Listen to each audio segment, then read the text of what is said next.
Hello, everyone. Welcome to debate time. We're slicing, we're dicing, we're cutting into part 2 of this debate review. Part 2. Between Yeah. Yeah. For what's the subject? It's Christ risen. Yeah, is the Carver the resurrection reasonable? Yes. Right. Yes. Is it reasonable to believe in the resurrection? Yes. Right, because we can't demonstrate the resurrection. We're just gonna throw that one over. Is it even reasonable? Let's lower the bar, as Bill Craig puts it. Yes. Yes. Let's drop that epistemic bar like a pair of panties on a Saturday night. Let's go. Let's go. It is William Lane Saturday Craig. night for me. Oh yeah. I totally forgot. Yeah, you're right. You're right. Sorry, I'm a little bit bleary this morning. I feel like I haven't had enough of sleep. I'm sorry. I'm sorry. I always say the most out of pocket stuff when I'm tired. I just just be aware of that. Okay, it's not me. It's the lack of sleep talking. All right, I get it. There's times when I need a lot more painkillers than others, and you can really tell when I'm on the good stuff. I get yeah. More loopy, to be fair. More loopy. Yeah. No, that's the reason why people are here. Let's face it. They're definitely not here for our enlightened intellectual competence. It's all for the tangents and the craziness. That's basically it. Admit it, chat. Admit it. The shenanigans. That's what Chester comes anyway. Yeah, the tangents and shenanigans. Yeah, absolutely. Yeah, admit it, chat. I know what you're after. These chatters are only after one thing, and it's disgusting. Terrible. Right. People only want one thing. Curses and vexation. Oh goodness. Wow. Oh goodness. But yeah, we're doing part 2 for those of you joining us for the first time. The link to part 1 is linked in the description. That was over on Mark's channel because we alternate. And it was it both openings or was it just Trent's opening? I thought it was both openings. Yeah, I thought it was both. Okay. Oh, Lil points out we also want emojis. Oh, that's true. That's true. Oh, yeah, tangents, shenanigans, and emojis. Well, good news. We have plenty of all of them. and you don't even have to share. There's more than enough to go round. There you go. That's right. Oh my. Alrighty. So and any thoughts so far while I bring our today's contestants onto the stage? Today's contestants. And what have they won? Battle, apparently. Oh, okay. Yes, they won the right to trial by combat. It's verbal combat, but it's still combat. Okay. Yeah. All right, so they did their openings. Shoot, it's a week ago, so long ago.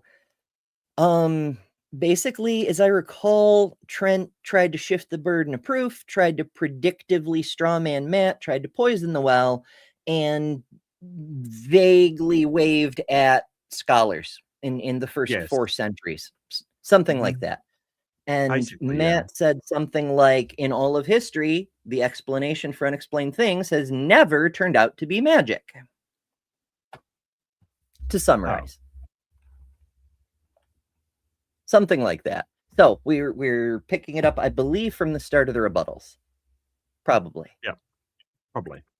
Who deny basic aspects of science. I'm very irked at those who deny the efficacy of vaccines, the fact the universe is billions of years old.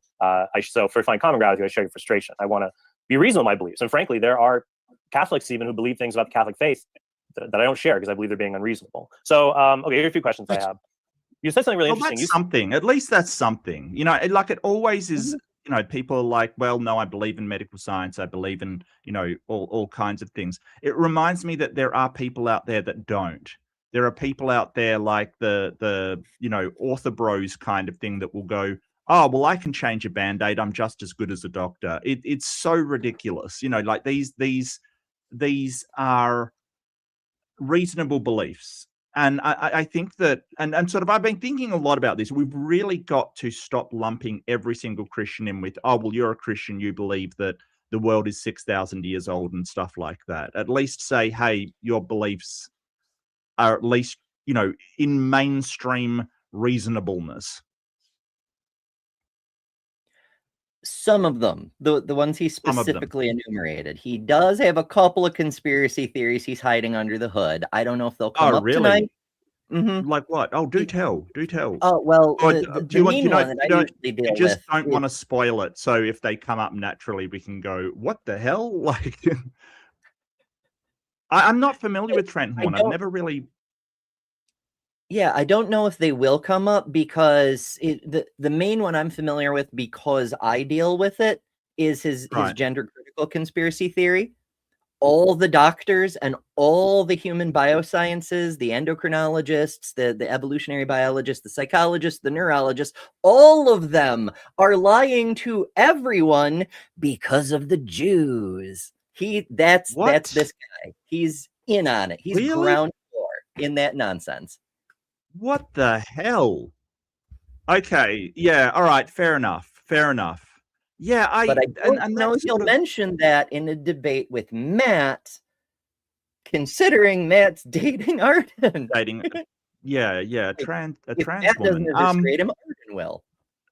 But so what okay. So he's basically inferring that you've got a whole bunch of Christians out there who don't believe in vaccines, they don't support the medical science, they've got this really anti-science view of the world, but they're just like, okay, so he has an anti-science view of the world as well, because he isn't accepting all of the science, right? Like, he doesn't go, well, there are, when you talk to neurologists in particular, they can actually find a difference between a cisgender male brain and a trans woman's brain. And it looks like, when you stack it up, it looks more like a woman's system, kind of. It's actually physical in the brain.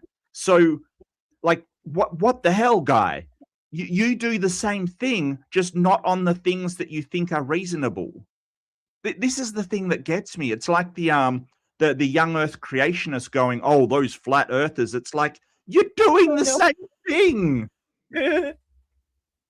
It's exactly the same thing. It's saying all of science is lying to everyone about this one specific hobby horse of mine because of demons or whatever, Yeah, like it's sort of like you can't, like, if you accept that the scientific methodologies are the best way to find the truth, you cannot pick and choose what it finds according to what your prior beliefs are. Like, you can't go, well, I've got a belief that men are men and women are women, and so I'm not going to believe the science on that one. That is being anti-scientific, right? This is so wild to me. So wild.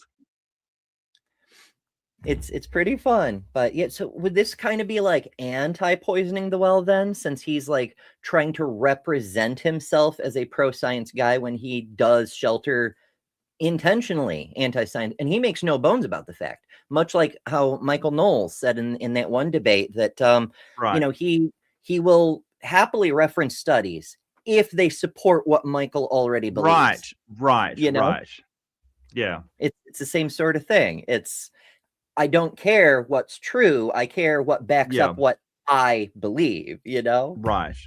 Yeah, I don't know. I don't, like, he's probably not doing it on purpose.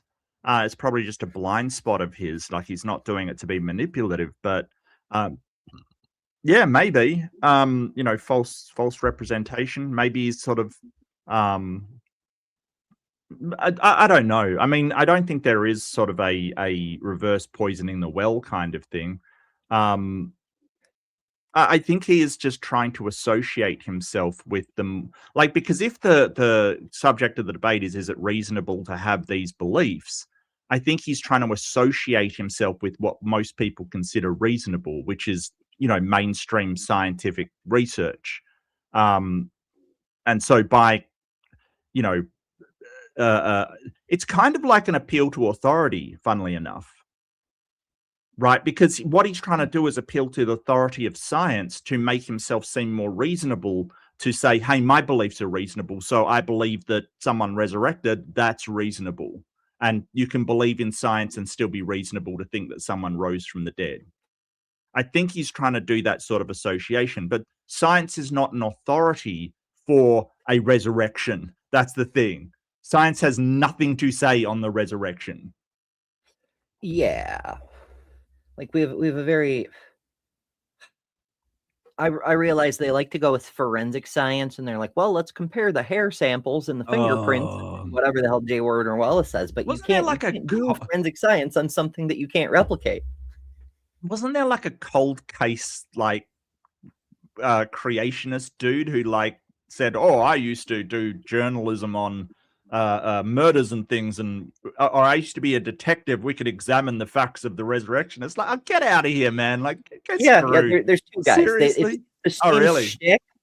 Yeah. The journalist is Lee Strobel, the former cop of J. Warner Wallace, but it's the same shtick. It's, I use the skills from my career to investigate the resurrection.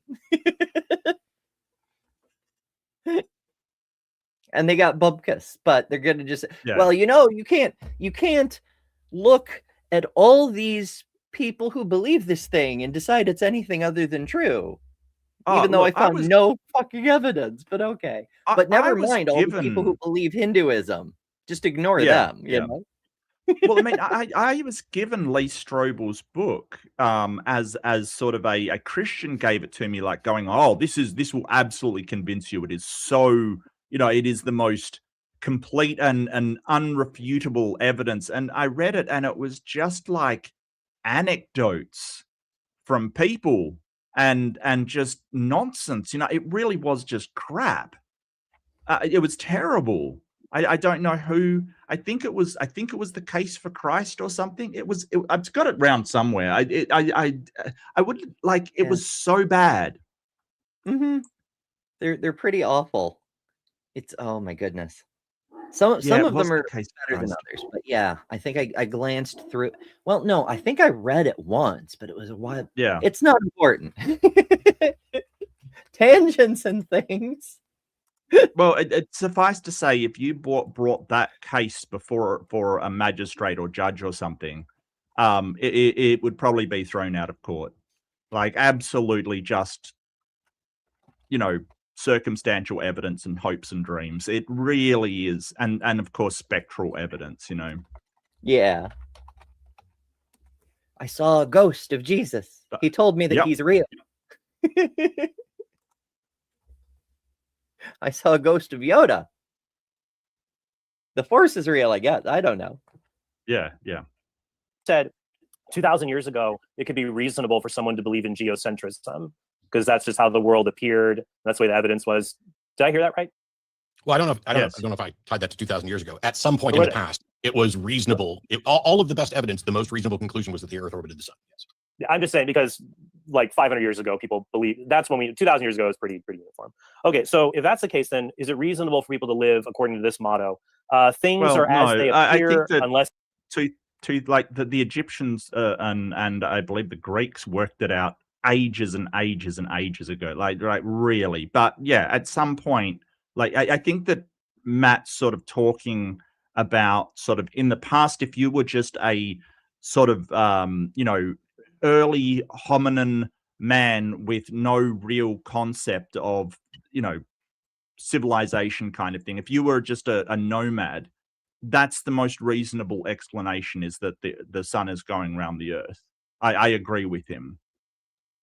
So just because a belief is reasonable doesn't mean that it's true. Mm-hmm. And in fact, I think they're kind of at cross purposes here, because Matt's point is it's reasonable to believe things that are factually wrong. But we'll see.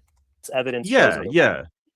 So even if, like, I think that Matt's setting it up, even if Jesus did rise from the dead, it's not reasonable to believe it because it is so unlikely. Like it is, but you can't just say, hey, I'm going to believe this because it's unreasonable. Hey, Jess. I think that you've got to like we know that the way to get to the most true beliefs is to believe in what is reasonable. Yeah, at least as a starting point, and then we investigate and do tests and try to falsify and so forth. Well, as the evidence comes in, it becomes more reasonable, right? So you basically assign your certainty of something with the evidence that you have. So the more the evidence comes in, the higher your certainty. And as the evidence comes in, if you have a reasonable belief and evidence comes in against it, your certainty should drop, right? It should be less and less reasonable to believe that. But Christians have this weird thing, and sorry, Ember, I know I'm going on and on, but I just got to mention this, right? This black and white thinking that, oh, you're either completely certain and it never changes. They don't seem to understand that my certainty on stuff is always in flux and always moving, right? Like we don't just go, oh, well, what I know is what I know now, and that is all that I know, and it will be what I know forever. Like this, God is God and it will be God forever, and I know that, and that's never going to change. I'm never like that. I'm like, I can change my mind if you give me evidence for it and can like sort of tell me here's where the evidence comes from, it's reliable and stuff. My certainty on my beliefs would absolutely drop. I will change my beliefs on the evidence that comes in. We're not like religious people that have a belief and that belief never changes. Like you have to believe in God. You always believe it is the certainty. No, I have nothing in my life that I have that level of certainty for. Nothing. And not even even people talk about sort of hard solid. How do you know you're not a brain in a bat? Well, I don't absolutely know it. I am really, really confident I'm not. But if somebody provides me evidence that this world is an illusion or something, really good evidence, I would my confidence in that would drop as well. Like it's not our beliefs don't have to be this static thing that remain unchanged for all of time. And I just want to point out, it's weird that Christians and other theists think that way. Yeah. It's disturbing when you hear someone like, Ken Ham be like, well, the only thing I know is true is God's word. And if reality disagrees, then reality is wrong. Yeah. What? Wild. I don't understand humans.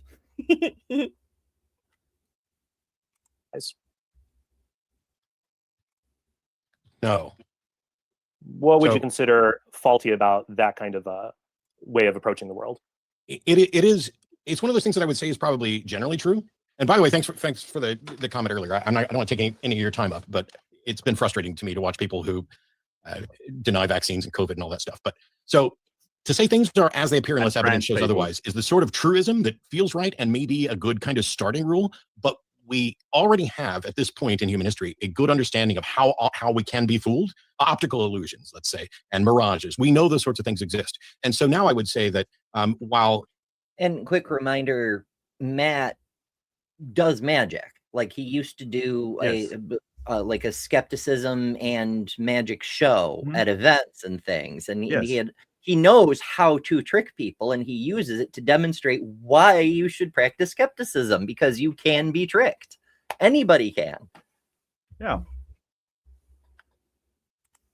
Generally speaking, we should largely trust our senses and how things first appear. We have to do so tentatively with the knowledge that we might be wrong. Unless evidence shows us how things appear, that's not the way they are. Well, I think it's one thing to say I'm convinced that this. I think that senses are reliable for a given value of reliability, right? We can't 100%, like we know senses can be fooled, absolutely, and pretty easily. So, but we've come up with these scientific methods to try and eliminate that. We've come up with sensors to try and eliminate, like sensors, right? SENSOR, like, artificial things to take readings that work artificially that eliminate the problems with human senses. So, we're trying to overcome this, but it doesn't mean to say that, oh, my sensors aren't 100% reliable, so hey, I'll just ignore them, close my eyes, and go out there in the world. Like, come on, this is again, if I can't 100% trust my senses, then I shouldn't trust them at all. No, nothing works like that. This is black and white thinking again. Nothing works like that. You trust your senses, but understand they can be very fallible. More sensors. But yeah, it's absolutely, I mean, hell, we're astonished. Kyle was in here earlier. Maybe he still is. Maybe he's off shooting nebulae and whatnot, which is very cool too. But he and I, we are always up in the cosmos and such, and we keep seeing things that we can't see with our naked eye. Like, last year we found this big blue nebula hanging out near Andromeda. I mean, not us personally, but like astronomers. It was an O2 nebula at a wavelength that nobody had ever looked at before. So we have like more photos of Andromeda than any other galaxy because it's the closest, and nobody had ever seen this giant blue nebula before. Right. Because we don't see that. Well, he said he just got a new telescope, a new scope, and I mentioned an Australian dude. I'll look up his name. This Australian dude who's like found a ridiculous number of supernova, and he's not like you'd think. Oh, he's an astronomer in this like complex. He's a professor. No, he's just a dude in the backyard who has a telescope. Here he is, Reverend Robert Evans, right?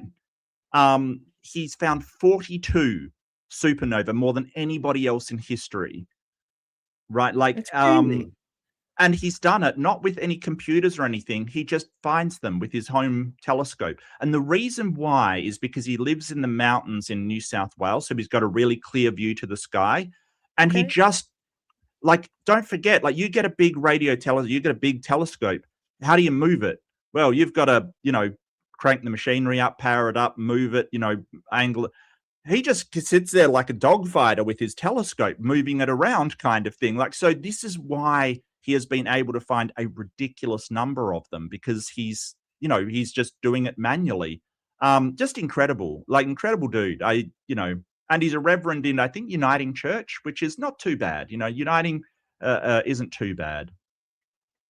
Yeah, that's really, I mean, if it's your passion, I mean, I love the stars, but I could not stare at them every night, all night. But yeah, if you do that for a few years, you get a feel for them. You'll be like, I mean, hell, just doing the little bit that I did do, I could tell which planets were which based on where they were at what time of year and so forth. Like Mars is obvious, and Venus is stupid bright, but like I could be like, oh, if you look at Saturn right now, you'll see it's inclined, so you'll be able to see the ring with your naked eye. And people are like, you can't see the ring with your naked eye, Ember. And I'd be like, never mind. Don't mind me.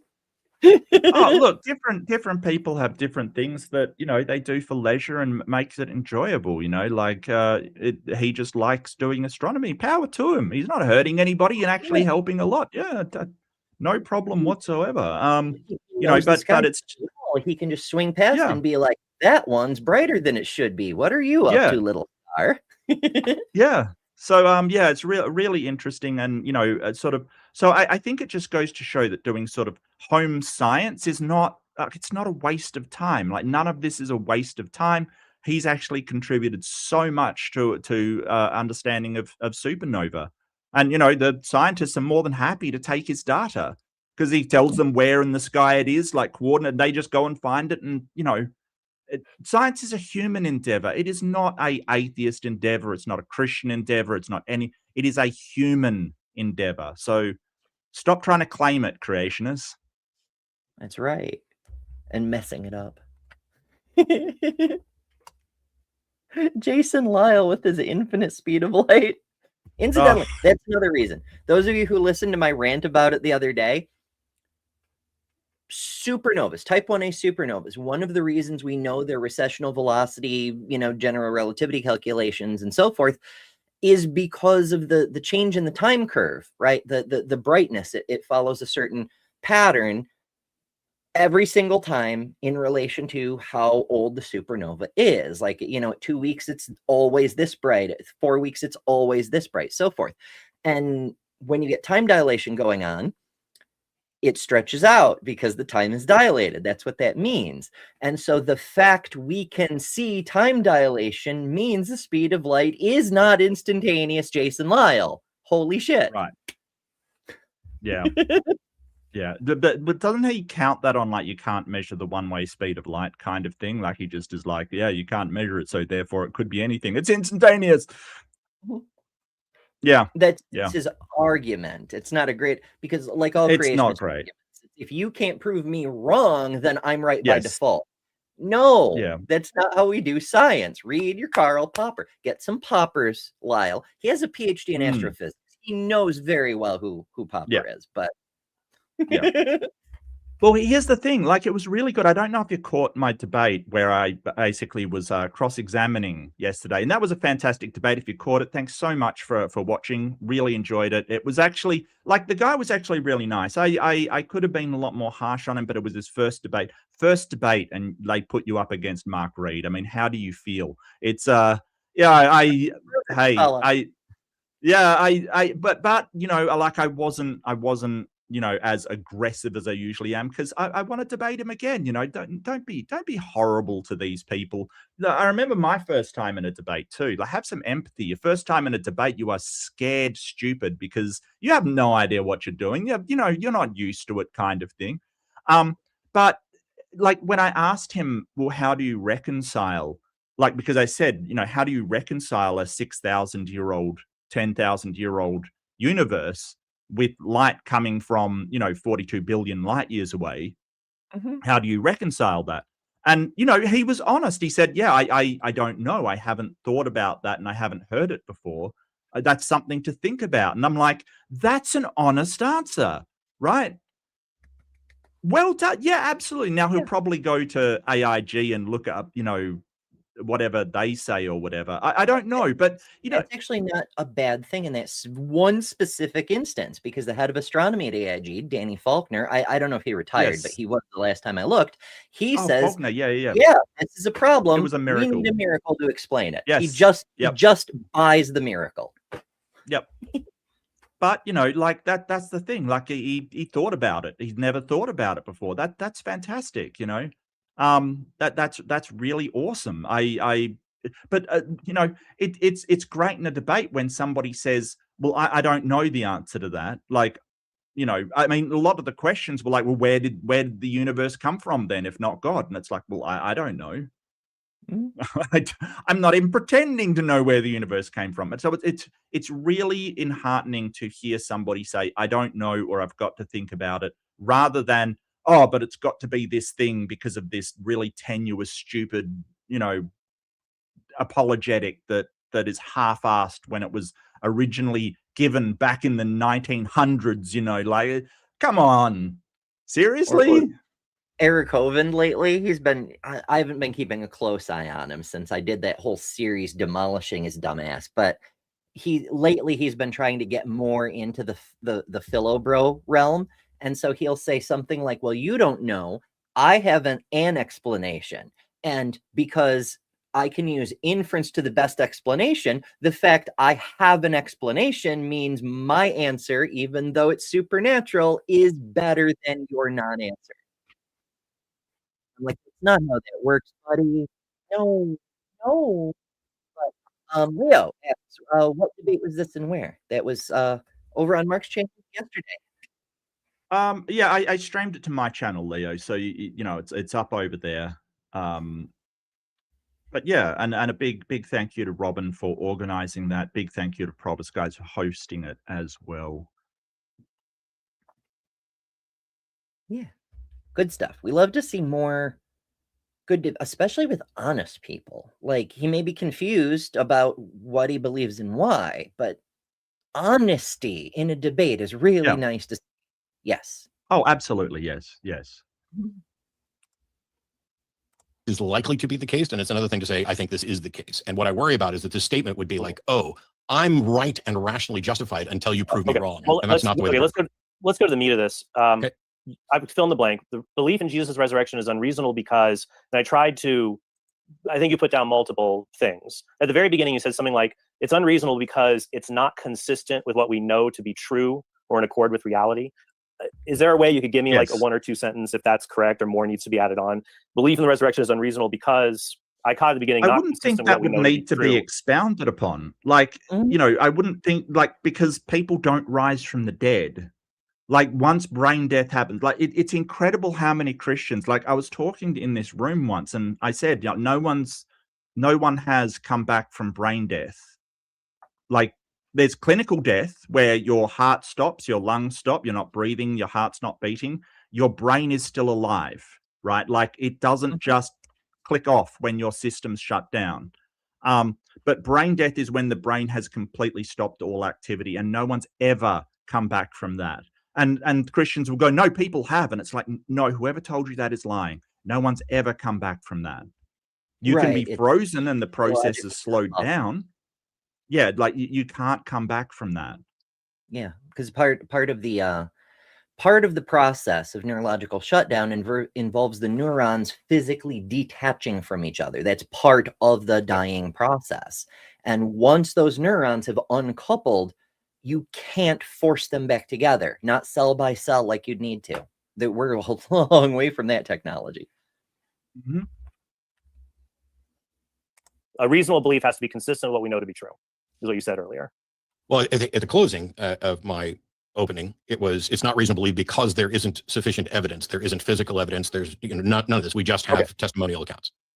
Okay, but part of it is you also said that it's an extraordinary event because resurrections don't happen. They've never been confirmed. Right. Okay, how many resurrection claims have you investigated? Well, just from the Bible, we have Jesus's, Lazarus's, and then all of the saints who rose up out of their graves and marched on Jerusalem in the middle of it. I find no compelling evidence for any of those. There was a resurrection. I'm sorry. Right. Were you alluding? I'm curious if you have how many. The question is just how many resurrection claims outside of the Bible have you investigated to see if this does happen? Well, I don't know what we're going to call investigating. I saw a YouTube video that purported to be of a resurrection, but there was no way to investigate it. If there's no way to look into the details of the claim beyond the claim itself, I don't know what investigation can happen. I don't know how. Right. And that's sort of one of our main issues with the Bible is like, there's a claim. How do we investigate it though? It's until you can come up, if you're going to propose something, you say, look, here's this historical claim. Cool. You have a very old claim. Nice. But it's still a claim until you can present a way for us to investigate the validity of that claim. It will remain just a claim.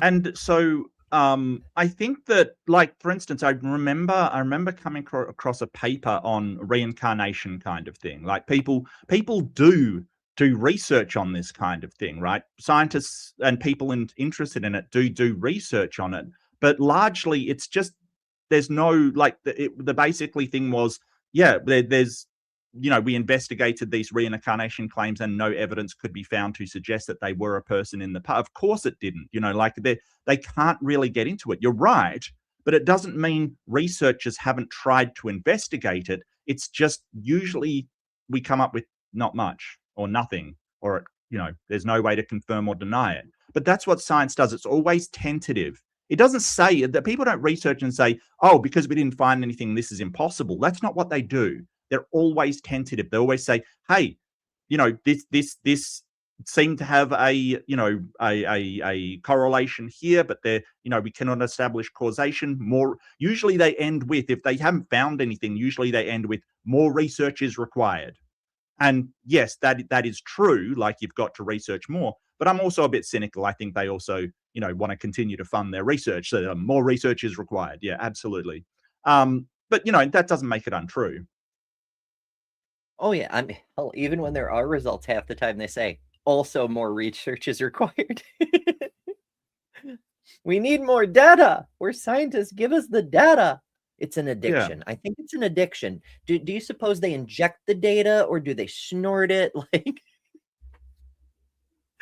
I don't know. But more data, the better.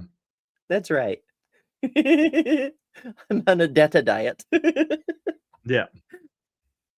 Diet data, just ones and zeros, thanks. How to investigate something that took There, supposedly well, took place. in Craig Keener's 2-volume work on miracles, he lists about 600 resurrection claims. I think about 500 of them are, at least more than 500 are outside of the Bible. Let's say only. I should hope so. To my knowledge, the Bible lists like 4. Well, I mean, also like the whole graveyard resurrecting with Jesus, but I count that as one event. So, Well, I don't understand, because just listing a claim is not investigation, right? yeah, Like, investigation would be, doctors having actual records and things like that. I'm so like, because are we talking about people that have stopped? Like, I think that there's a problem here with what you're categorizing as a resurrection, because revival when you're clinically dead is not a resurrection. But although is it he would be more counting that? fun if that counted. We'd have thousands of resurrections yeah. running around. Yeah. We resurrected you in the back of the ambulance. That no, they call it resuscitation. Look, you know what? I once ran into a video, just a tangents in the chat. We're here for the tangents. I ran into a guy who was like, I saw hell, I died, saw hell, and I was resurrected, kind of thing. And literally he was saying, oh, and during the video, he's like, oh, I was in such a bad way, my heart almost stopped beating. And it's like, almost, right? So he didn't actually even clinically die and get resuscitated. I suppose it was literally a near-death experience, but what the hell? Well, from a certain point of view, we're having a near-death experience right now, because That's human true. life is very fragile. We are always, Mm. for certain values of near to death. So if you're experiencing things, you're having a near-death experience. It's the lack of experience that becomes the problem. Yes. 5% of them, 30 of them, you could contact witnesses or things like that. It seems like there are these claims of resurrection out there. So is your answer to the question, how many resurrection claims outside of the Bible have you investigated? The answer is 1 by watching a YouTube video. So I don't know how this is remotely relevant, because right, like, why is it on us to investigate everyone else's resurrection claims? How many has Trent investigated? Not just heard about, but actually investigated. Gone and talked to all the witnesses and things like that. He hasn't. So let's not pretend that Trent has investigated a lot of resurrection claims. He's just talked. Like, I believe he talks to people who say, yeah, I died, I saw hell, and then I came back and, I changed my life and accepted Jesus and, did all the things, basically. I think that's what he's sort of getting at, that he's gotten a lot of resurrection claims. That's not really investigating, Trent. When we're investigating something, we are getting all of the data associated with it. Just hearing a claim from somebody and interviewing them isn't investigation. No. So, like, I feel like it's the same as the flat earthers. Oh, I researched this topic, and it's like, I listened to 15 hours of Mark Sargent. I'm an expert now. Right. And why would it be up to Matt to investigate? Shouldn't it be sort of people who are trained? Like, Matt's not a doctor. He's not a physician. He's not even a mortician. Why should he be investigating this? Right. It's Matt, it's your job. You need to do all the science on behalf of the believers. Oh my goodness. That's like, to bring up the flat earthers again, that's like, do your own research. And it's like, we can't possibly research every discipline of science ourselves. Like, do you know how much, like, it's impossible. What we usually do is specialize in one field and let other people specialize in other fields, and they do the research on it, because we can't do it all ourselves. We've got to trust that they're using the same method we are and get the best results they can. What the hell, people? I know you can't even do all the things within your own field. Like, Dr. Weasels, for example, he plays with lasers and atoms. He knows the basics Yep. of astrophysics, but not his part of his field. You can't even keep up with the journal article. There's so much. Yeah, and I And think there's 5 of them, last I heard. well, that's also true in our sort of corner of our community. We have people who are specialized in different things. Like I could never get to the level of knowledge that Vandy, Dr. Tapioca Weasel, has about physics and lasers and subatomic particles and quantum things and stuff like that. But I certainly would outperform him on philosophy kind of thing. We all sort of specialize. Like Ember is way more knowledgeable about cosmology than I am. That's absolutely true. I know that is a fact. Like you don't have to be the best at everything. Just follow what you're interested in and, just enjoy learning about it. That's all you've got to do. I know enough to get by in a debate, but, Ember's fantastic. Wait, you knew that already. What am I? I'm preaching to the choir here. I'm like, yay, go Ember. And people are like, yeah. Did you come in late? What's wrong with you? Be sure to subscribe because Mark Reed said Ember's fantastic. Yeah, no, I just live vicariously off your amazingness. That's basically how it works.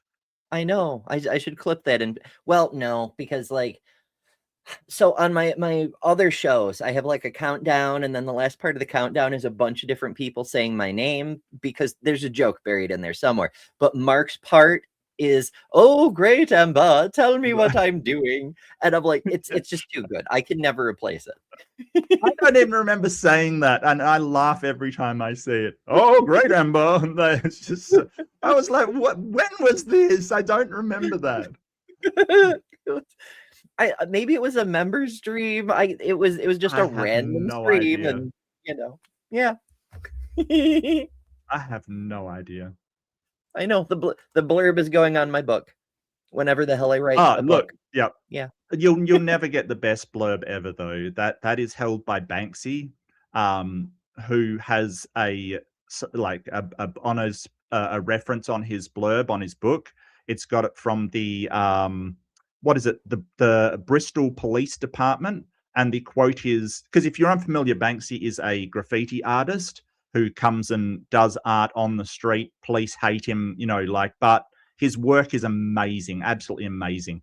The quote is, "You will never get a quote from the Bristol Police Department."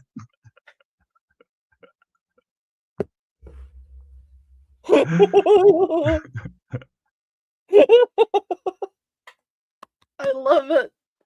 Yeah. Oh goodness.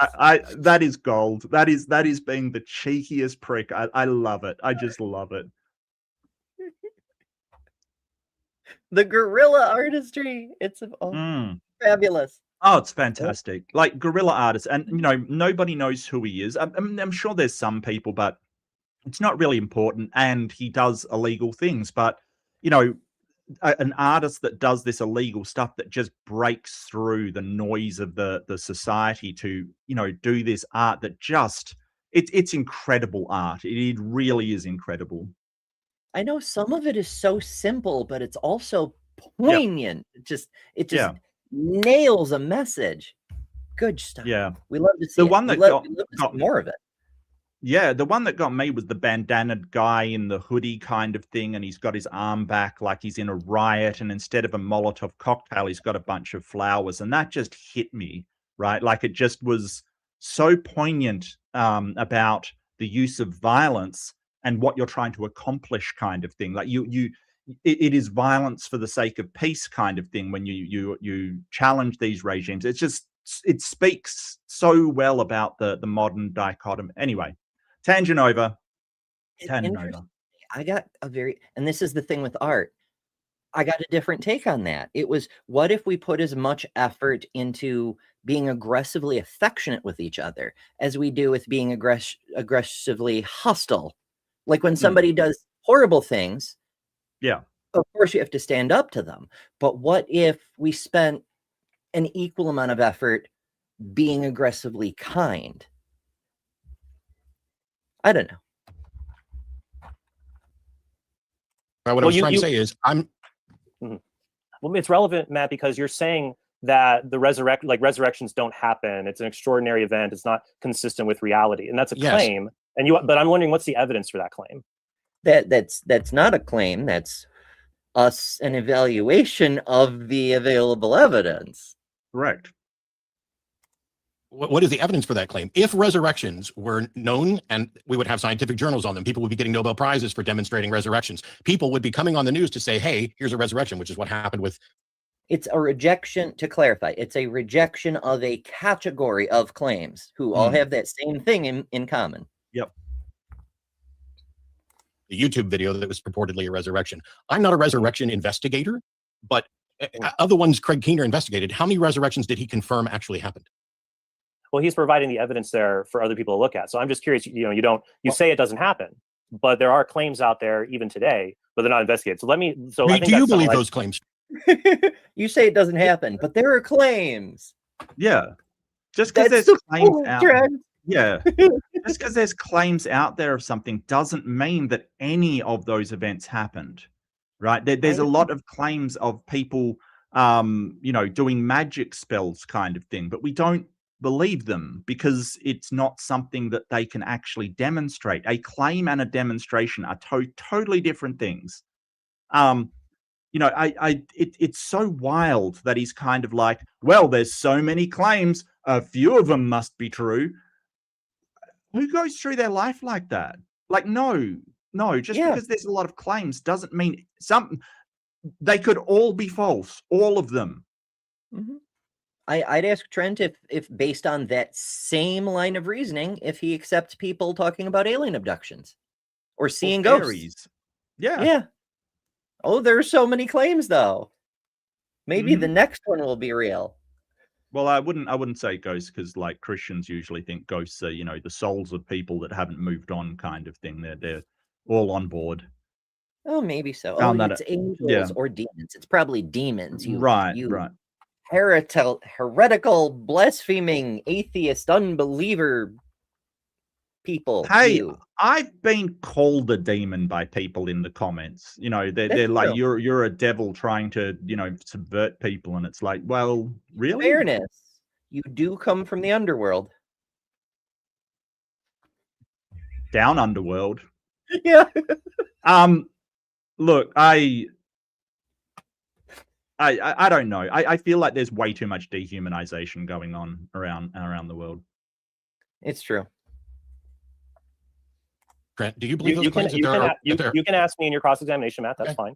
Okay, here's the next one. You say that we don't have sufficient evidence for the resurrection, so that's why it's unreasonable to believe in it. What would sufficient evidence for Jesus' resurrection look like?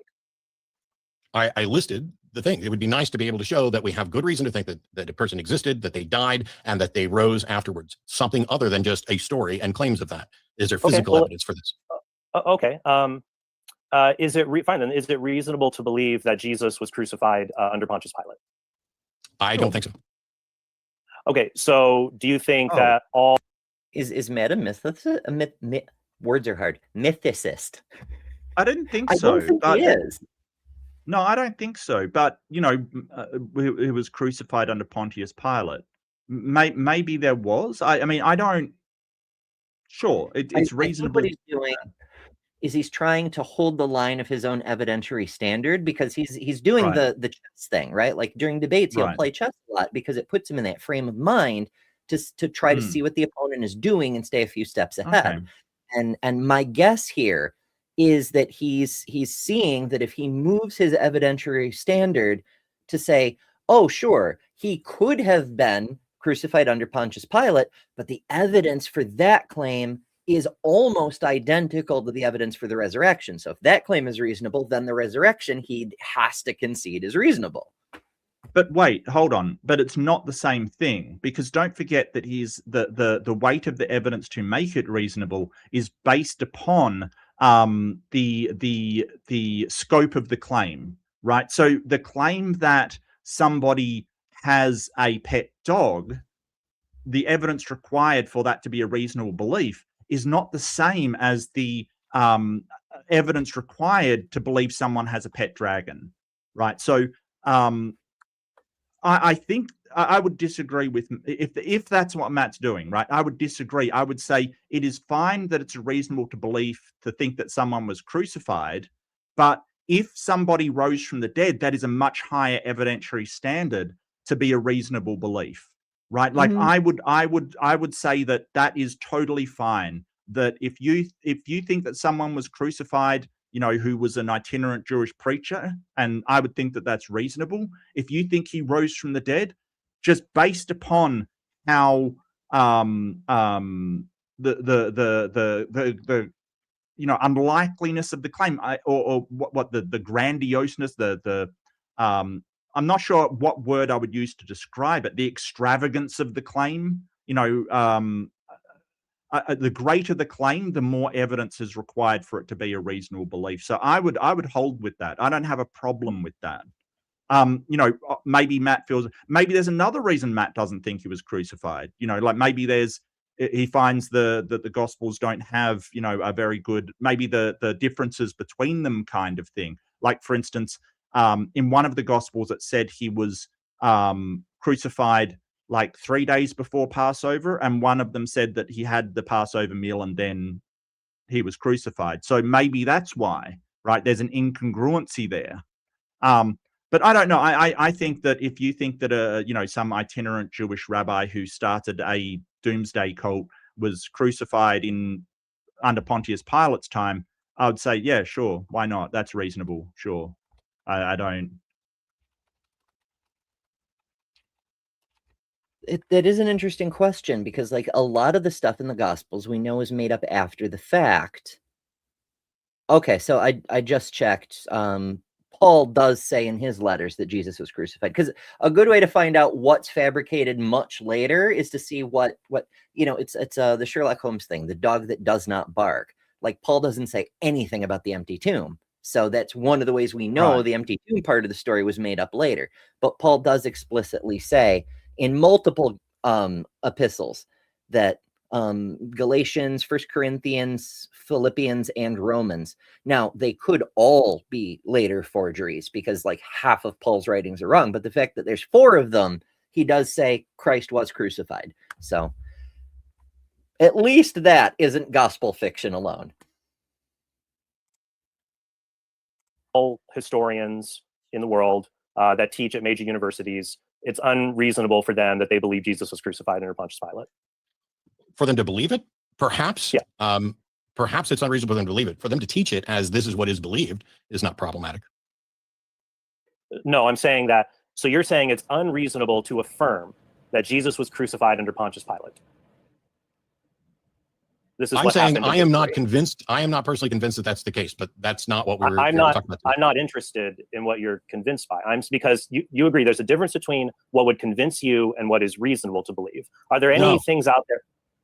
Let me ask you a question. Are there any things that you don't believe, but you think it's reasonable for other people to believe them? Other people at different times, yes, as I already alluded to. But no, I of course I think I'm reasonable. Yeah. Okay. So no, I'm not. Random tangent, but one that I find quite enjoyable. Alabama, the state of Alabama. It sounds like such a redneck name, but like many names of things throughout the United States, it comes from the native language. And I couldn't remember what it was off the top of my head, so I looked it up again. It originates from the Creek Confederacy, who inherited the region, and it's 2 words smushed together. That alba means vegetation or plants, and ammo is to clear or to gather, which together means the plant cutters, referencing their agricultural practices, which in turn is a demonstration of the fact that they had agriculture before the Europeans showed up, which is a thing the Europeans have tried very hard to erase. And that's why it's fun. Well, didn't I don't know if I like the setup. I'm gesturing like crazy, and the camera is blocking my window. It's a tangent on a tangent, but didn't like was it the Mayans have like step farming that is just so amazingly good because they had to build on this. Was it the Inca? I can't remember. I think you're right. I think it was the Incans, but they had this amazing step farming because they were building on the sides of mountains and stuff, but really advanced agricultural techniques, like incredibly good. Mm-hmm. And up here in my area, the Haudenosaunee had like orchards and things, like curated patches of forest that were like all apple trees and all pear trees and so forth. It was pretty neat. It looks like a lot of Native Americans used step farming, for lack of a better term.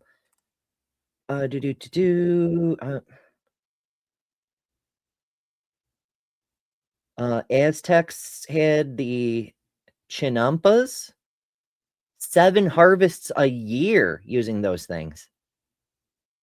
That's pretty neat. All right, there's a whole bunch of stuff. That's too many tangents deep. We'll be on that for a while. I'm not saying you're not reasonable. I'm saying there are other. Sorry, we might be running out of. That was to keep me on track. Did you want to finish that question, have Matt respond, and then I'll let him go?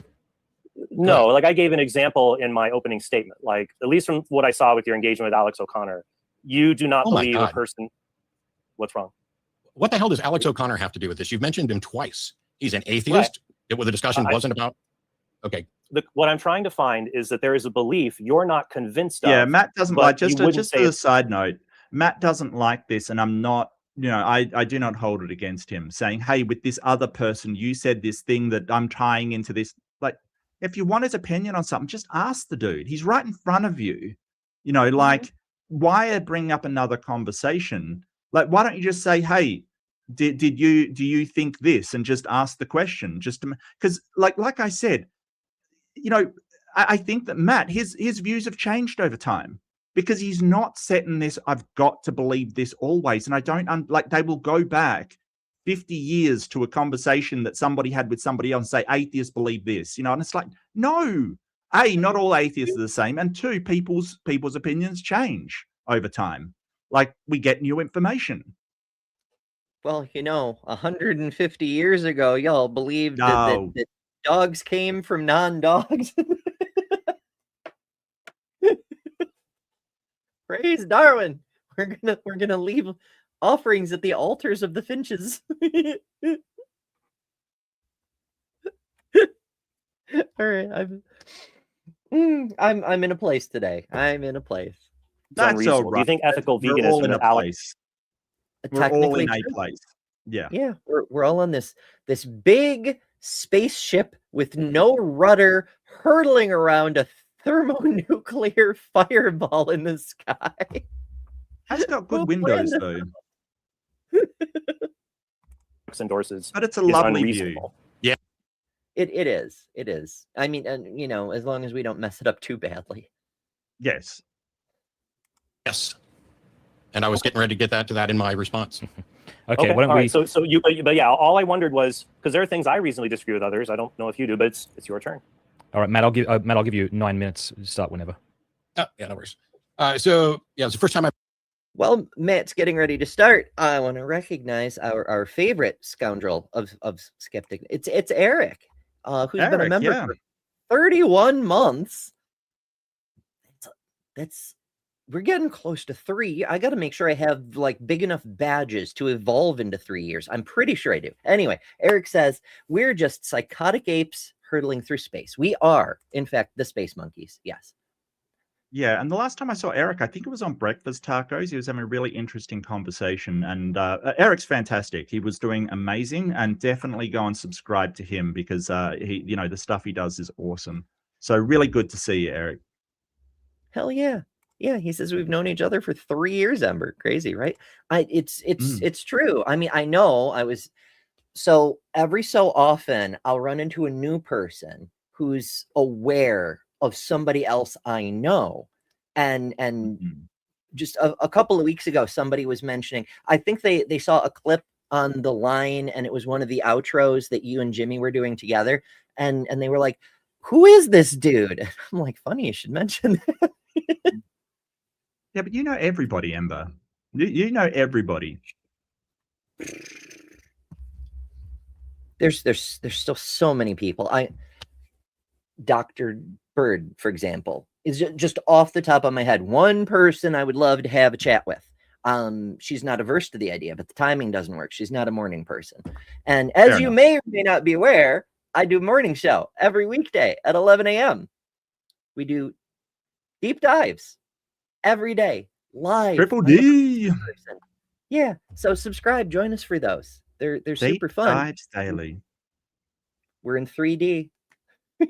My only problem with that show, and I do have a serious criticism. I really do, Ember. I have a criticism. You always start it when I'm going to bed or near to going to bed. I'd like you to cut it out. Okay, it's not fair. I want to watch it. And often I drop in and go, yeah, I'm crashing out. And I feel like, it's annoying, but I know a it's lot so of people have rude. suggested I move it later. There's pluses and minuses. Honestly, But that doesn't help me. That doesn't help me. Well, if I move it later enough, it's a whole thing. I don't know. Oh, I don't okay. know. Oh, you mean at night? Okay. Well, I will permit it then. I will permit it. Honestly, what I Maybe. would really like to do, if my health ever improves, is do like a midnight show, because people are awake and there's not that much to watch. I don't know. I'm silly. But you all know me. I would do 24-hour shows if I could get away with it. Like, I need to eat at some point, but I digress. Had an advertisement mid-debate, especially one for a dating site. And since I'm neither Catholic nor single, I'll just skip it. But that was kind of cool.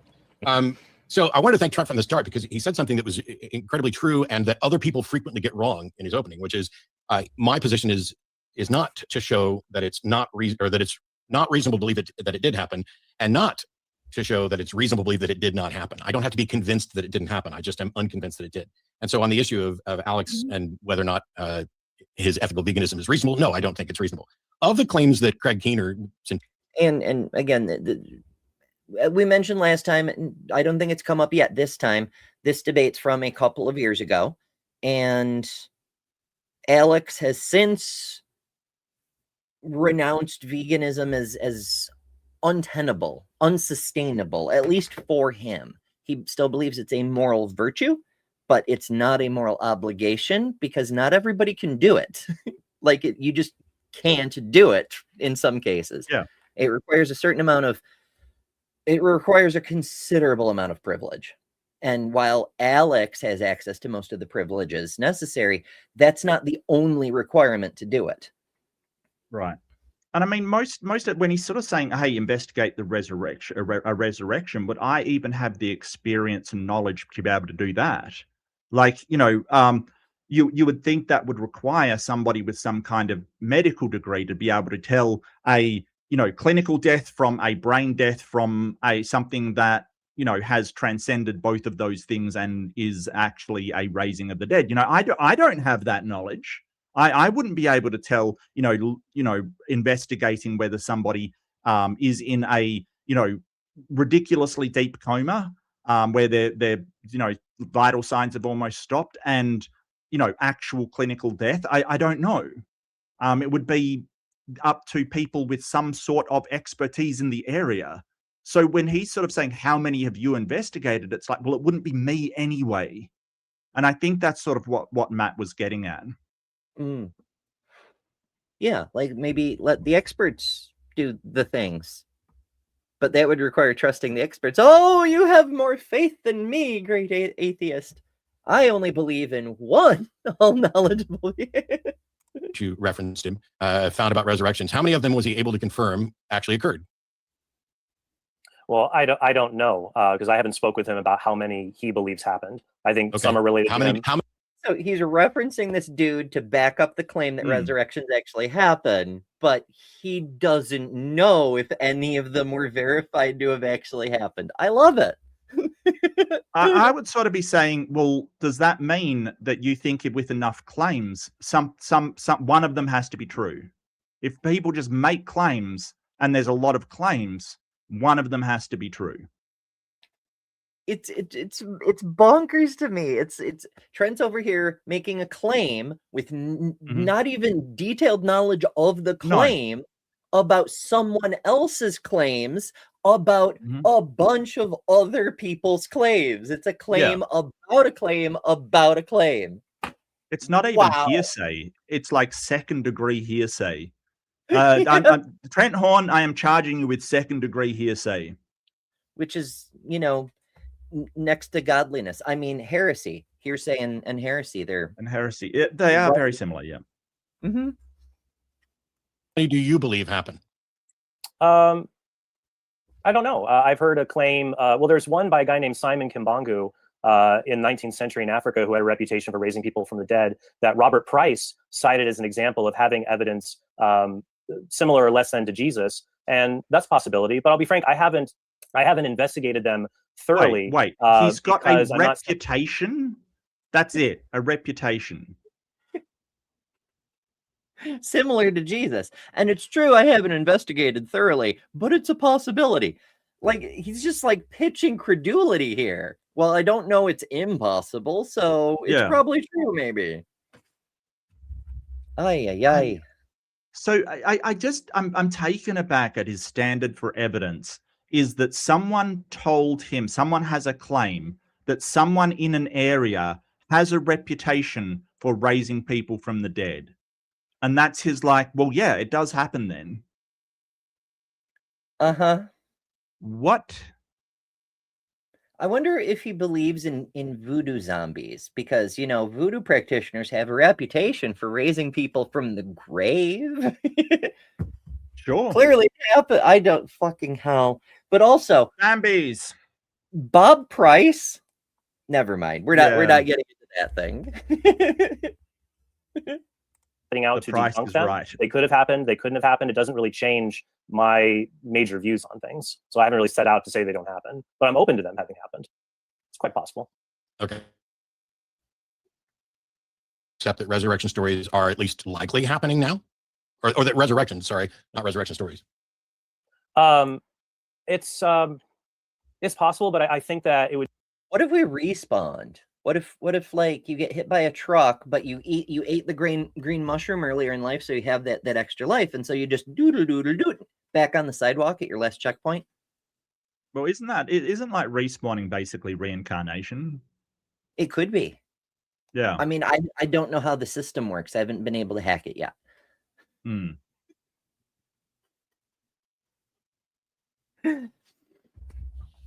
Be very infrequent. How do you know it's possible? How do you know it's possible? Because Jesus rose from the dead, and you don't know that. That's the thing we're debating. You don't get to assume that. How do you? If your belief, if your belief that resurrections are happening now is based on the fact that you think Jesus resurrected, that doesn't mean that your belief is reasonable. That just is a cascading unreasonableness. Well, no, because I gave an argument for why it's reasonable to believe Jesus rose from the dead based on the evidence provided. And so, if he rose from the dead and he's divine, he could have power to work miracles too. What evidence, though? We're still on claims. Yes. And it's kind of circular. He's going back to, well, I believe these claims because Jesus rose from the dead, right? Like that makes it reasonable to think that it did. And it's reasonable to think that Jesus rose from the dead because other people are rising from the dead that I've heard about. And I've confirmed that because Jesus rose from the dead, and he rose from the dead because these other people have, it's a circular argument. He's trapped in circularity. He doesn't even know it. It's unreal to me. He's like, well, the claims are evidence because I'm convinced of them. No, that's not how that works. Fucking hell. Titan says, I don't believe in reincarnation, but I did in a past life. I've seen them say that, but it's every time we go around, it's gold. Day or throughout history. So you're basically saying that you're willing to accept a claim of a resurrection as reasonable without any physical evidence.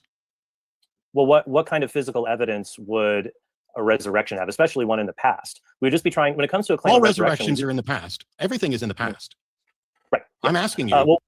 What if there were like a prophesied resurrection. Then we could test both the prophecy and the resurrection, because like if a prophet told us a resurrection was coming, we could have like scientific instruments ready. We could have like a fresh sheet of linen to be the new shroud of Turin. You know, we could analyze the spectroscopic signature of the bones of the deceased and make sure they match the bones of the respawned body, or all sorts of things. It'd be so fascinating.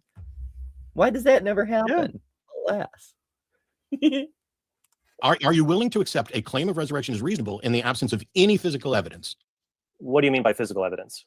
Well, do we have doctors' reports on the cause of illness and death, and then a period of time where they were confirmed to be dead, and then a period of time where they were confirmed to be living again after that, with medical examinations? And how do you know you're not just being conned? Okay, so you're saying to be reasonable. I think I see you're tracking here. For it to be reasonable, right? For it to be reasonable, there should be some evidence, sufficient evidence for how the size of the claim, how it sort of unlikely the claim, or I still don't have the best word for it. I'm going to have to find a word for that.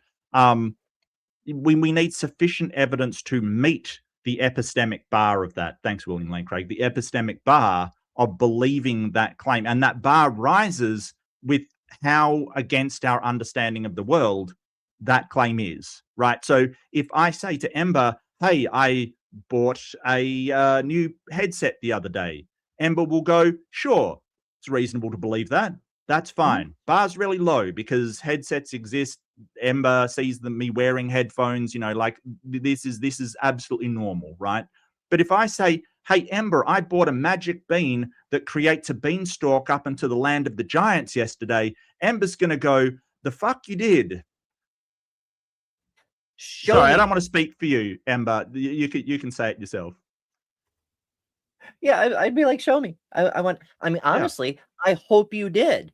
I find, being wrong exciting because I get to learn new things. Be like, I seriously doubt it, but I'm excited to see it if it is real. Right. Show me this magic beanstalk. Hell yeah, let's go. And then what we're doing is we're asking for more evidence in order to meet the level of where that bar is, right? It's not saying, hey, Mark couldn't have done that. It's impossible. There's no way he ever did, right? Like Ember's not saying that. When she casts doubt on what I'm saying, she isn't saying, hey, there's no way, it's impossible, kind of, it's logically impossible or something. No, she's just saying, you are going to have to provide way more evidence than just saying it in order for me to meet the reasonable bar to believe you. That's it. And that's what we're saying to these people. And they're like, why do you need evidence of this? Why do you need somebody to show you this? Because you should not believe these claims, which are so fantastical. This is why we don't, go, oh, a Nigerian prince sent me a email, with all I have to do is give him $2,000 and he'll give me $100,000 in return. I don't believe that. Where's your evidence that is actually true? But tons of other people have received the same email. One of them's got to be true. Right. Right. I heard someone say something along those lines. Maybe it was Chris Mallard. I can't quite remember, but someone that we see often, because I've heard it more than once recently from the same person. The person's mother is like really susceptible to online scams and fell for the Nigerian prince scam the first time. And so, the whoever it was, let's say it was Chris, just hypothetically, Chris goes and helps get everything all cleaned up. And I was like, Mom, don't buy into these online scams. They're always scams. No Nigerian prince wants to say. And then she falls for it again. And she's like, Mom, what the fuck? Well, yes, the first one was a scam, but that just made this one more likely to be real, right? They couldn't both be liars. To believe in resurrection, you'd have to affirm a person did exist and they died and they were seen alive after their death. In some cases, to prove the that important death points happened, there. I was specifically asking about with a lack of physical evidence, and the physical evidence that I would be talking about is medical scientific evidence about that individual. It's not that In point of fact, there's a couple of people who actually do have death certificates. I think was it Samuel Clemens who famously wrote the newspaper, like wrote an obituary, you know, great author Mark Twain has died, yada yada, and he responded with rumors of my demise have been greatly exaggerated. Yes. Yeah. Now that may have just been a mistaken newspaper, but there are people running around who actually have death certificates, and they're like, "This is hilarious. I'm legally deceased." Yeah, and there's people that have been marked in the government system as deceased accidentally, and a whole load of problems come with that. It's really difficult to undo that in the system. It's actually, you know, the idea that you could be marked death and, like, you know, things start to wind up and you can't use, you know, this government idea. It's kind of scary, but, you know, we've got systems and processes in order to deal with it, but it's kind of, you know, it does happen. Legal resurrections. Yes, legal resurrections. Beautiful term. You know, well, it may be the case. That wouldn't be physical evidence. That would be another kind of testimonial evidence from someone like a doctor who says, "Yep, this person is dead," because I'm very familiar with what constitutes a dead person. Now, modern medicine is fairly new, so in older resurrection accounts, like the one we're currently debating, we would have to rely on other kinds of testimony. And I think it's very likely, well, basically what happened is that Jesus did die from crucifixion based on all the details and all the accounts related there. So you're willing to accept that an individual rose from the dead with nothing more than just testimonial evidence? Well, how do we know that anything happened in the past? I don't know why you won't answer the question. I'm asking you, are you saying you're willing to believe a resurrection with nothing more than testimonial evidence? I am willing to believe that Jesus Christ. I wonder if he's going to bring up Sai Baba, because I believe it was Matt that I heard Sai Baba from in the first place. It was so long ago, I could be mistaken, but I think it was Matt. And so for anybody who doesn't know, because it's been a few years since I used to reference it regularly, Sai Baba is this person who did miracles in India, millions of eyewitnesses who are still alive today, videotape, and claim to be not, you know, resurrected, but reincarnated. And apparently there's like proof that this person was the reborn previous Sai Baba and will be reborn again and so forth. Yes. And yeah, like, this is on every single level. It's better data, better claims than Christianity makes. There are witnesses. There's more witnesses, and they're still alive. You can go talk to them. We know some of their names. There's video evidence. And no Christian is convinced by this when it's the same evidence Jesus has, except way better in both quality and quantity. But they're not convinced. So what is it that's really convincing them? Died by crucifixion under Pontius Pilate. That is not the question I asked. Why is it every time I ask a question, you go back to something that's not the answer? Is it my time to ask questions or not? I thought this whole thing was to be able to interrupt, to redirect. I'm willing to let you answer if you will answer the question. Objection, Your Honor. This is like the modern Congress hearings. Yeah. But I think it's at least this is slightly tangential, but this is what happens in a cross-examination, right? Like, you ask questions, and if the answer is not on the track of the what the question was asked, then you should be saying, no, coming back to me. You've got to actually address the question I asked, not just sort of go off on a tangent to something else. Like, you know, and so Matt's well within his rights. I totally get why he's frustrated. Oh yeah, because Trent knows better. He's been in a gazillion debates. He's been educated in how to debate. If he's doing this, he's trying to run down the clock, and that's So yeah, that's the number one thing. If you find yourself in a debate with cross-examination, yes, it's important to have really good questions, but it's just as important to be super protective of your clock, because the other guy will try to waste it. Reclaiming my time. Or non-responsive. Are you saying are you going to keep trying to talk over me while I'm asking the question again? Go ahead. Are you saying that you are willing to believe that a resurrection occurred based only on testimonial evidence?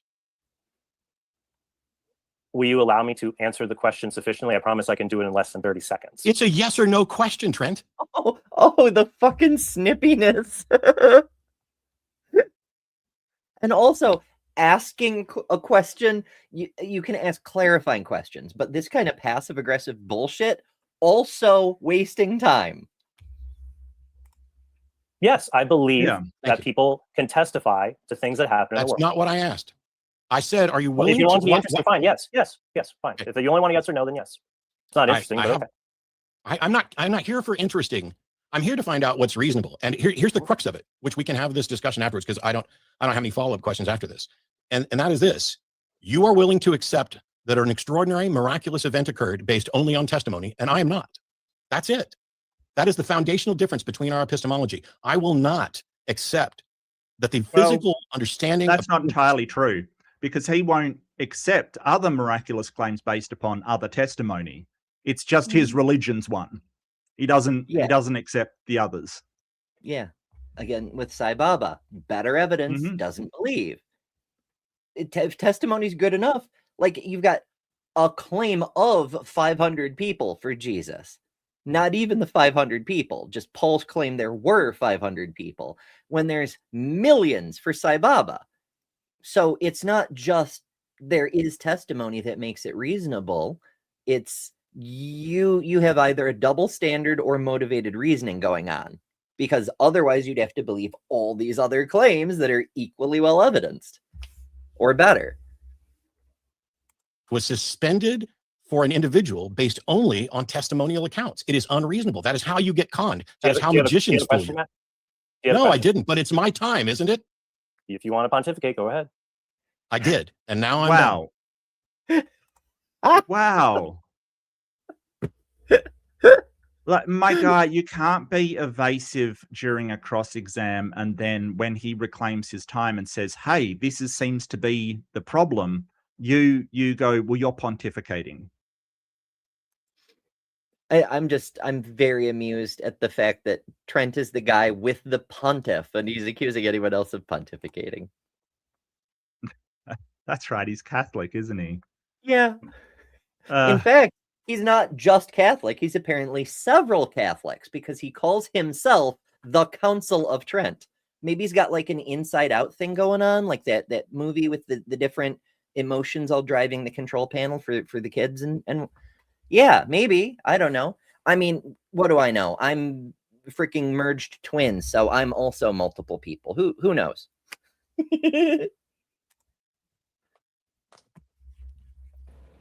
Okay. Well, Matt, how would you like to proceed? All right. Let me. What What is I just discussion time? I was just trying to get the.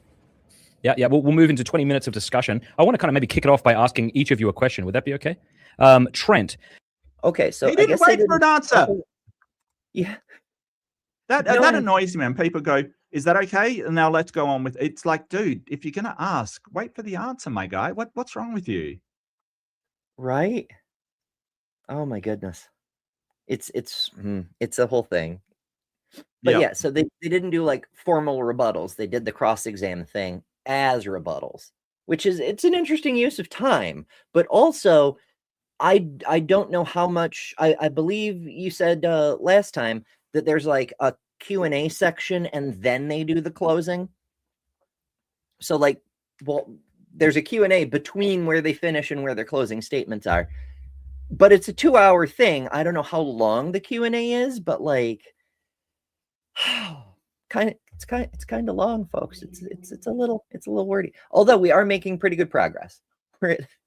We're at 90 minutes for our, well, not even 90 minutes, and we've already gone 15 minutes in the video. We're doing like 200% better than our usual coverage rate.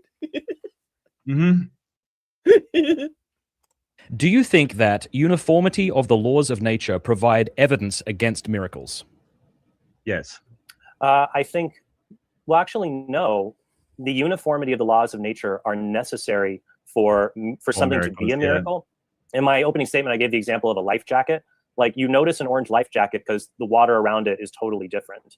So, okay, if you didn't have uniform laws, here's the problem with that. How can you possibly do any kind of inductive investigation, like science or anything, if that you cannot rely on the laws of nature being the laws of nature. If you have a pen basically, and every time you drop it, you know that gravity is true. How can you do that if you're going, but it could just float up into the air? It could be a miracle. It could just violate the laws of nature. That's generally why the idea of, like I mentioned earlier, spectral evidence, supernatural events are not brought into science. Because in order for science to work, you need the uniformity of nature. You need to go, hey, every time we do this thing, it will happen as per the laws of nature. There's no way you can do it when you go, yes, we found that this painkiller has a really good effect on pain, although God could stop it from happening at any time. So, Yeah, if anything can happen at any time, then there are no miracles. I get that that's what Trent is saying, but on the flip side, if the uniformity of nature was not uniform, then nothing else predictable would work ever. I mean, that's the premise of the Three Body Problem book, right? Like in the story, the aliens from afar, the Solarians, yeah, they humans lose the ability to particle colliders become unreliable. It's one of the basic plot lines of the story, happens very early on. And if our scientific investigations start spitting out random results, well, that's very interesting, but it makes it impossible to investigate things. Oh, goodness. Nature, we wouldn't have any way. The word miracle actually comes from a Greek word that means sign. So if God were to make a sign of his intervention in the world, it'd have to be different from the natural world around us. Otherwise, we just say, oh, well, that's like how everything goes. We wouldn't notice it. So I don't think that it's evidence against it. I think rather that we have to think, okay, well, I agree with Matt. We should try to figure out how the world is, but the world is a strange place. And so there are things that upset the apple cart a bit. And this may be one of them. And so I say, is this an exception to a general rule we have, just like we have discovered other exceptions? For example, for 1500, and I promise to be done, for 1500 years in Europe, people thought swans were always white. That was their uniform experience. But then there was testimony in 1697 that black swans had been found in Australia. But it wasn't like, oh, we can't possibly believe that. It's like, oh, we might need a little bit more.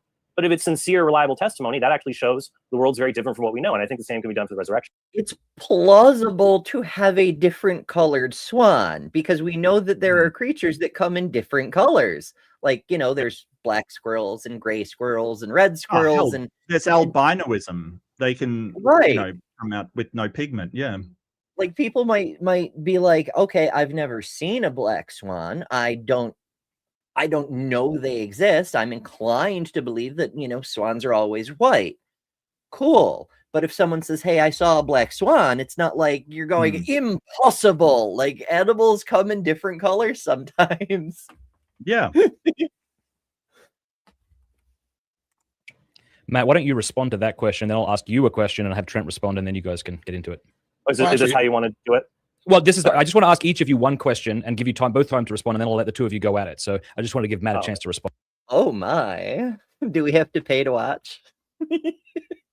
On to you there. So yeah, I'm in agreement with Trent. The law, in order for something to be considered a miracle, it must violate the laws of nature. There needs to be order in order to recognize the thing that's different. That's not controversial at all. I think it's absolutely hilarious, though, at all the people in chat who are claiming that I'm angry and rude when during my questioning time, I'm just trying to get a question across. It's funny. No, it's my message to everyone in the chat. That's just how it goes. Actually, I mean, I could drive down. I wish I could drive to Austin. I'm only 3 hours away from you. We could grab a beer or whatnot. It's just, folks. It's once the quarantine's over, do it. I will. Once this quarantine's over, I'm up for my second inoculation in like 2 weeks, I think. We can sit down in the studio. Okay, well, that tells us when the debate was. Yeah. Oh my goodness, folks. 2020 was wild. 2021, wild time. It's true. My goodness. I don't know. Recorded. All right, here's an appointment. Well, I'm older, so I'm older and diabetic, so I got my appointment. All right, here's a question for Matt. I'll let you take some time to respond, and then Trent, you can respond to him, and then I'll let the two of you feel free to have a conversation. Matt, can testimonial evidence alone make a belief reasonable? No, I don't. On its own, no. But the testimonial evidence is always viewed within the pool of things we Well, already understand. If you say, I got a actually, new puppy hang on a last sec, hang on. Like only for things that have a really low epistemic warrant, like, you know, like that if I testify to Ember that I bought headphones yesterday, you know, without any other, like I haven't shown a picture, I've got new headphones, they're in a box. I think that is reasonable, right? But only for things that have a really, really low burden of actually showing, you know. Yeah, it's stuff that's everyday occurrences that there isn't even any really, like, what's the consequence if I doubt Mark? You know, like, does it matter? I don't believe those are new headphones. Carry on. You know? Yeah. night. That is reasonable for me to accept because I know that puppies exist and people get them for pets, and there's nothing extraordinary.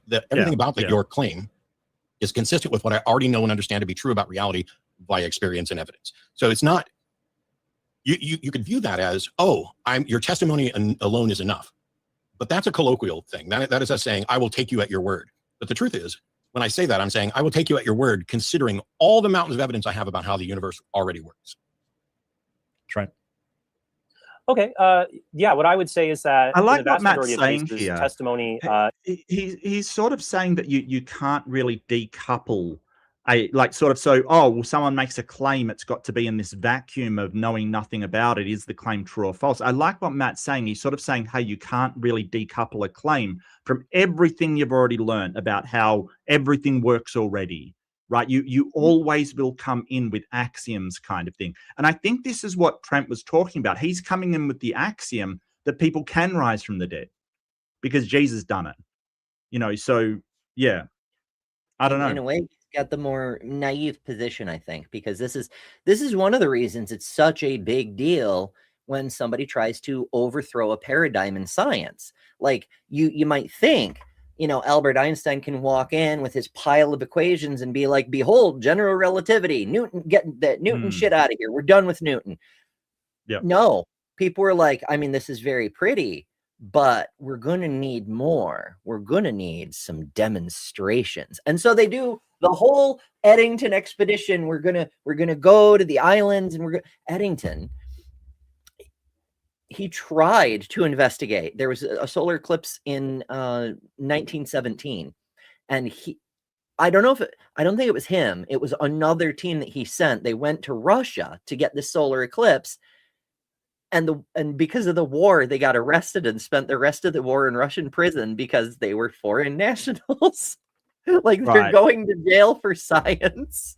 It's a whole epic story, but they wanted tests. They wanted show us that it actually works before we're going to flip the whole paradigm. So it's not just the viability of the claim and what it itself has, how plausible it is, how reasonable it is, how beautiful it is.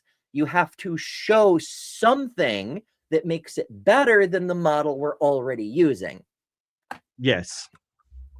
And I don't know, like there's a problem there because we don't know, like in order to prove that another methodology is better than, say, the scientific methodologies, right?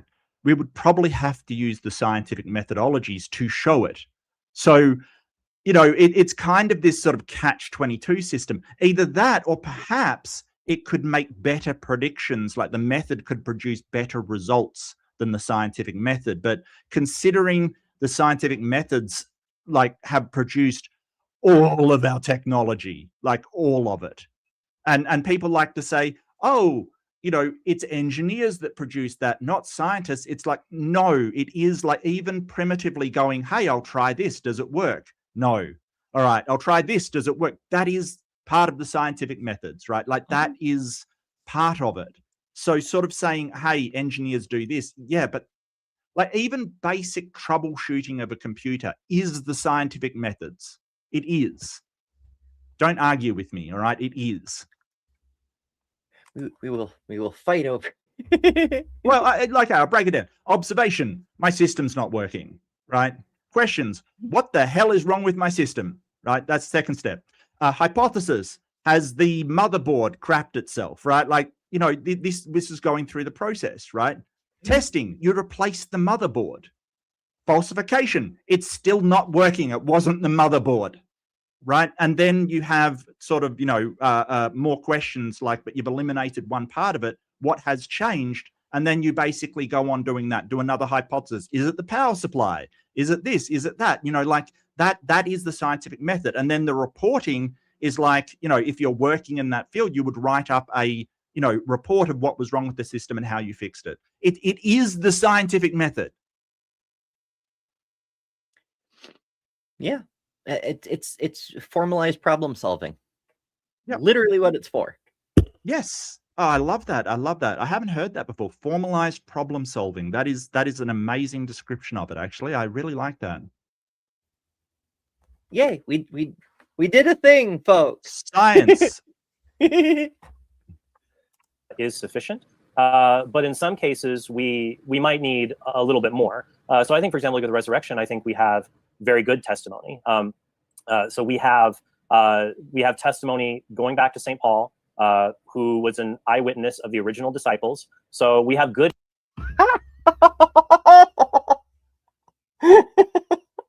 He was an eyewitness of the actual eyewitnesses.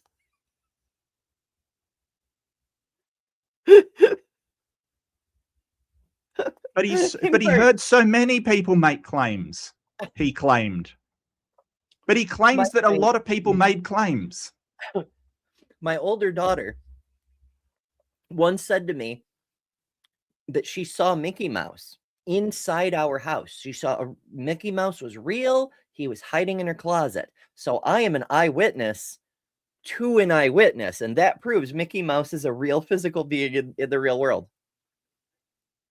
It was a possum, by the way. It was a possum in her closet. Mm-hmm. I talked to a lot of people who saw Santa at the mall. Got him. Yeah. So many witnesses have seen Santa. Wowzers. Oh, this debate is so much fun. I fucking love it. And also, thank you, Dyslexia. It's my favorite hat. I love my hats, but this one is I wear most frequently. It really suits you, yeah, absolutely. Yeah. And I'm glad it makes you I don't like hats. I don't like hats. I dislike hats. I don't know why. I've got a weird shaped head.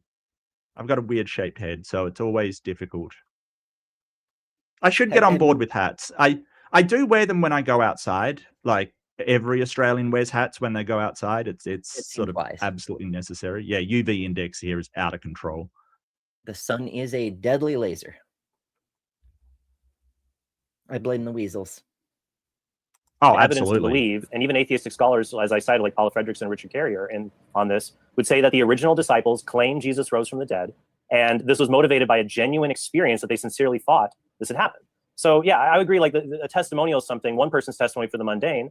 For something that's extra mundane, I might need more testimony. If it's a group of people and they're willing to suffer costly punishment for affirming this belief, then that starts to raise the likelihood the belief is true. Most things we believe about, nearly everything we believe about the ancient world. So you're a Mormon now, Trent. Right. You're a Mormon now, Trent. As the Mormon leaders suffered and Joseph Smith suffered to get his religion established. He was run out of states. Would have been a lot easier for him just to say, "Hey, I'm Christian." It would, and I mean they did have the Bible thing too, so it's an oof. Titan, I don't remember what the hell is on my hat. I've had it for a while now. Yeah, those do look like they look like, is it hibiscus? They look like? It could be. I could look it up because it looks like white hibiscus. A receipt around somewhere, but yeah, these are like tiny purple roses, and no, not the. Damn it! My camera is backwards to how reality. I know. I feel your pain. But these things are some kind of. I believe they're a tree flower of some kind. I don't know. Okay. Other Mark, right-handed Sith, asks, "Are the weasels made of tapioca?" I have never gotten into close proximity. Those fucking weasels, they went all the way to Maine and visited someone up there, and then drove past me again to go visit someone in the St. Louis area. Passed me twice, didn't stop to say hello. Where is the weasel love? Where is the weasel I love? know. I feel slighted. Well, I've only met one weasel that is made of tapioca, and that was enough. That's enough for a lifetime, quite frankly. So, you know. I do wonder though. Maybe they're afraid because they are made of tapioca weasel, and then I would say, ooh, tapioca, and try to like spread them on toast or something. I don't know. Is based on testimony, like I cited in my opening statement. If you went on Matt's conclusion, I mean, he even said it was not reasonable to believe Jesus was crucified. You're going to abandon ancient history and scholarship. It's not reasonable. All right, I'll let the I said I wasn't convinced it was reasonable. I didn't say it was not reasonable. All right, we have 18 minutes. I'll let you guys have a conversation, and then we'll have 30 minutes of Q&A after that. So if you're in the live stream right now, just save your questions until that time. All right, guys, go.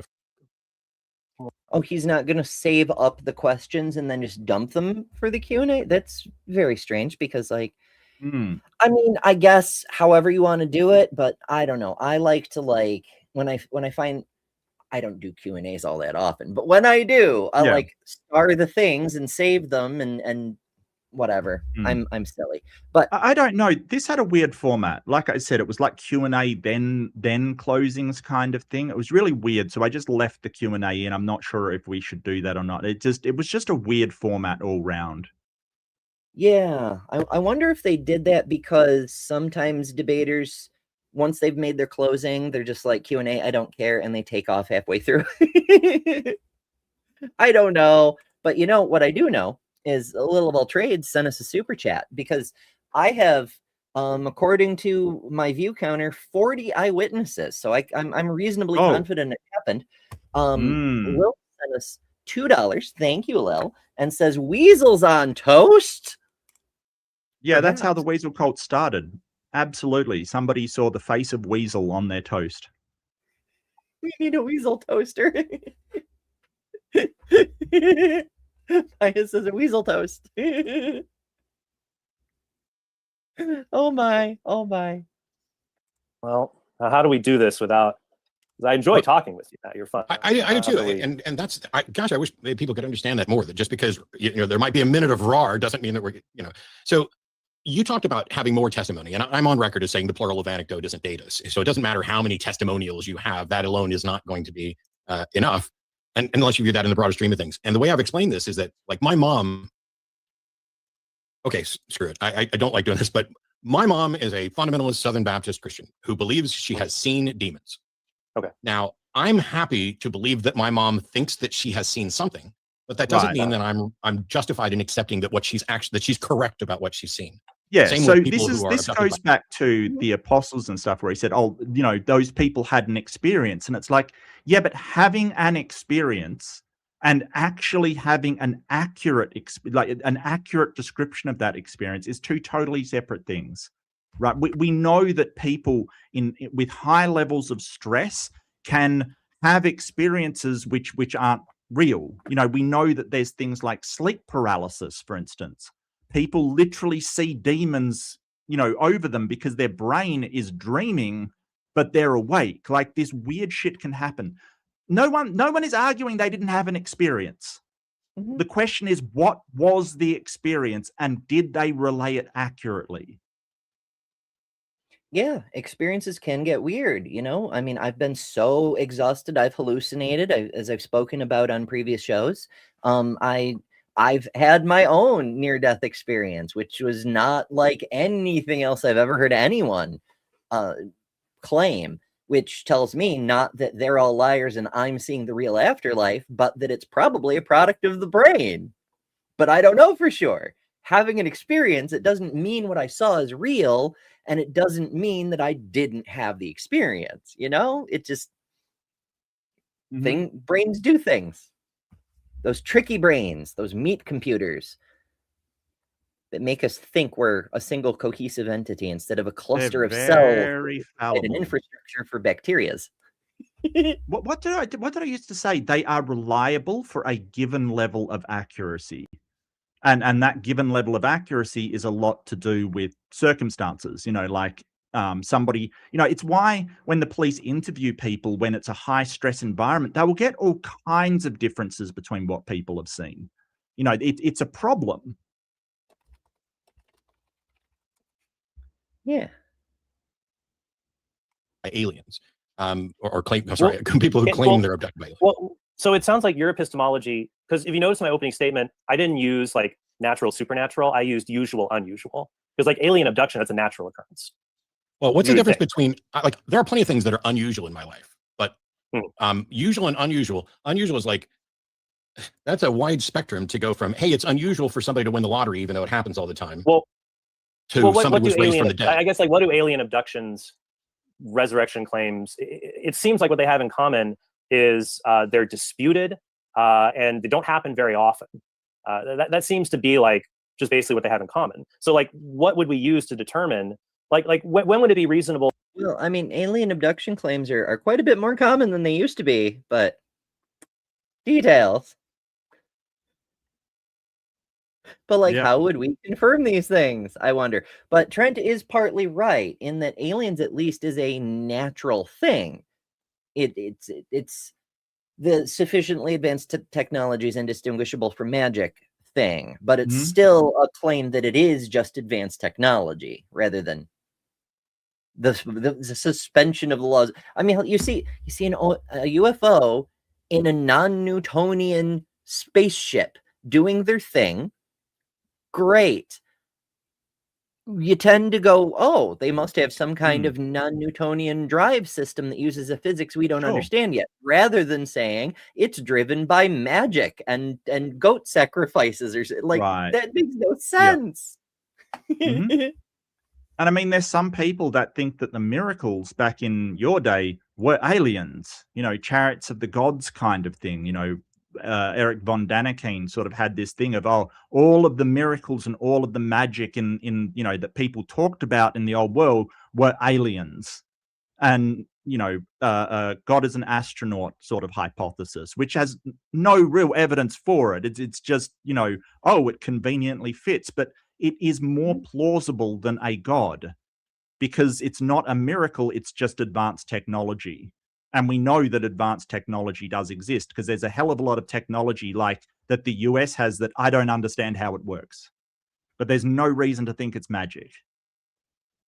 I mean, it may be demons, though. I can't rule that one out. Oh, yeah. Well, I mean, I didn't want to bring them up. I also enjoy, purely by chance, the white and black dichotomy of their backgrounds. I assume it's by chance, because Matt's used that background for ages, and Trent, I think, is usually in front of some random pile of books so he can pretend to look smart. And so Trent is like, oh, I'm in the holy heaven of whiteness, and Matt's like, I'm an atheist. My room is black. With a red shirt even. I'm burning in hell. For someone to think they had an encounter with an extraterrestrial being, I guess. I don't know what it would take. See, here's the thing. We're talking about two different things. What would it take for, like, if I had an experience that I was convinced was being abducted by aliens, that is independent from what it would take for you to believe that I actually was abducted by aliens. Okay. I mean, what if you told me you had been abducted by aliens, and you called me, and like I talked to you at 9 o'clock at night, and you're in Texas, and then you call me at 3 a.m. and you say I was abducted by aliens, and they dropped me off in Tokyo, and like, well, hang on, an airline ticket. You just invented something that has potential physical evidence that's completely different. Yes, you added something to the story. Well, I'd be adding more testimony. Like, there'd be people who would say, like, I saw Matt. Your Japanese fans be like, I saw Matt Dillahunty in Tokyo, and well, that's one of the reasons it's so reliable, is because people add testimony, like Trent was doing earlier. He was saying, well, this other dude investigated all these claims, surely some of them are right. He didn't actually gather all the information. He just assumed it's true and based it on the other guy. Like, he's piling assumptions, and he's conflating information, and now he's just spinning out his own details. This, we know it happens. We have the evidence within the Bible itself to show that it does happen, and that's why the claims are unreliable. Just because it invokes magic but because there's no chain of custody to demonstrate Right. that what we're being told today is what was originally communicated. But Matt's got a real opportunity here, because the question is, would it be reasonable if Matt called Trent at 11 o'clock at night, and then at 3 o'clock in the morning, like, he has somebody in Japan saying that they saw Matt Dillahunty in Japan, right, at 3 a.m. Mhm. Would he believe that Matt was abducted by aliens? No. It would seem to be a jump to me. Yeah. No, that would be like, somebody just could have seen somebody that looked like Matt Dillahunty, and it wasn't Matt Dillahunty. Like, there are people that are mistaken, you know, like, just because somebody claims to have seen Matt Dillahunty in Tokyo at 3 a.m. doesn't mean he was there, right? There's people that claim to have seen Elvis. There are still people who claim to see Elvis. Yes. Does that mean that Elvis was abducted by aliens? No. He may have been cloned, though. We don't actually know. But I mean, my goodness. There's people who say we know Elvis is a fictional character because there's people who claim to see, like, there'll be multiple claims in the same day, and it's just not possible. He can't be in Rio de Janeiro and in Las Vegas, Nevada at the same time. So clearly he's a fictional character. But we also know that he actually was a real person. You know, he's like in movies and things. So there's some nuance in between here. But did he come back from the dead? Well, I mean, possibly. Give him a haircut, fix his nose, fix his teeth. He may look like Tom Cruise. I don't know. You know, but it's not just, oh, I saw Matt in Tokyo. We could prove that I was in Tokyo. Okay, so if that, okay, let's just say we have the physical evidence there. Would you then be allowed to go through this reasoning process? But yeah, I get what Matt's saying. They could be, if he could absolutely prove he was in Tokyo, and, you know, he was in front of him at 11 a.m. You know, I totally get that. But that is a way different level of evidence than someone claims that Jesus rose from the dead, and this other person claims that somebody else rose. That is a completely different evidentiary standard. Completely different. Because a better epistemic standard is someone, you saw Matt here, and then someone claims to have seen Matt over there. He's jumping right to, you have definitive evidence that is a fact, right? Basically, that Matt was there. That is not analogous. It's not. It was, but teleporting, yeah. Ring of teleportation. It's magic items, therefore D&D is real. Yes. Seems reasonable. Yep. You're a wizard, Ember. We prefer to be called sorcerers. I'm sorry. I do apologize. Provide explanation for how I got to Tokyo. So it must be an extraterrestrial explanation. No, that's a fallacy.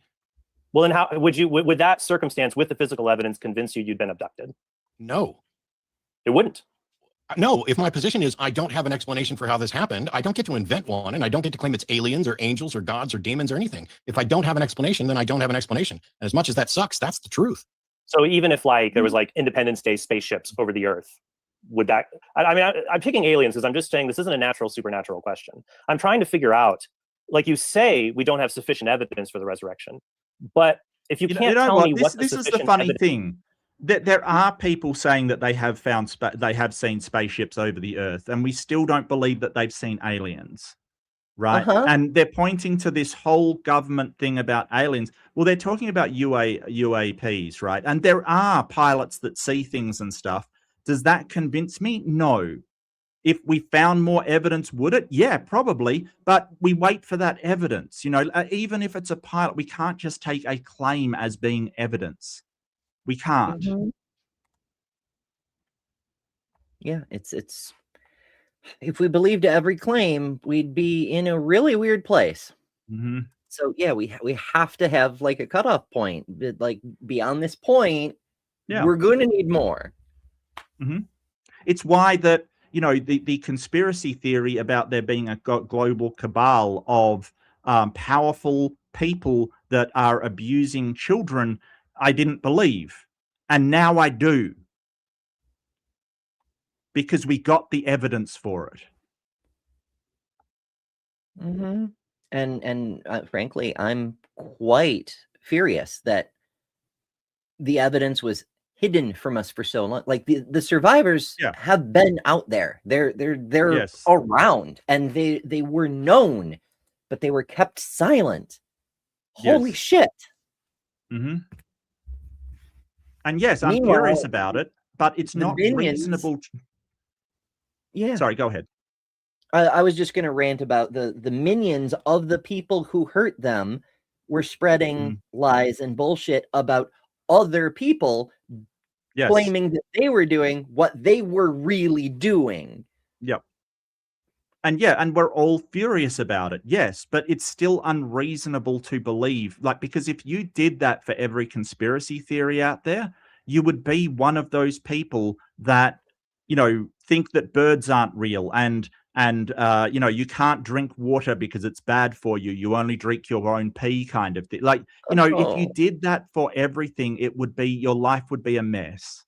So we have to put that bar of belief at a certain amount of evidence. And yeah, no, Ember, I am absolutely furious that they were, you know, silenced like that. That is horrific and terrible and awful and should never have happened. It's just, yeah, I'm sorry, tangent, but you know, we can't just believe a conspiracy theory because there's a bunch of people saying it.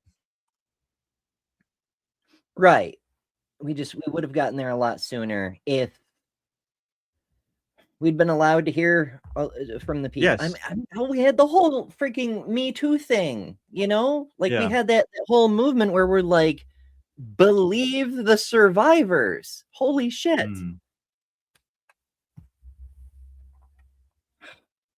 I'm getting all worked up again.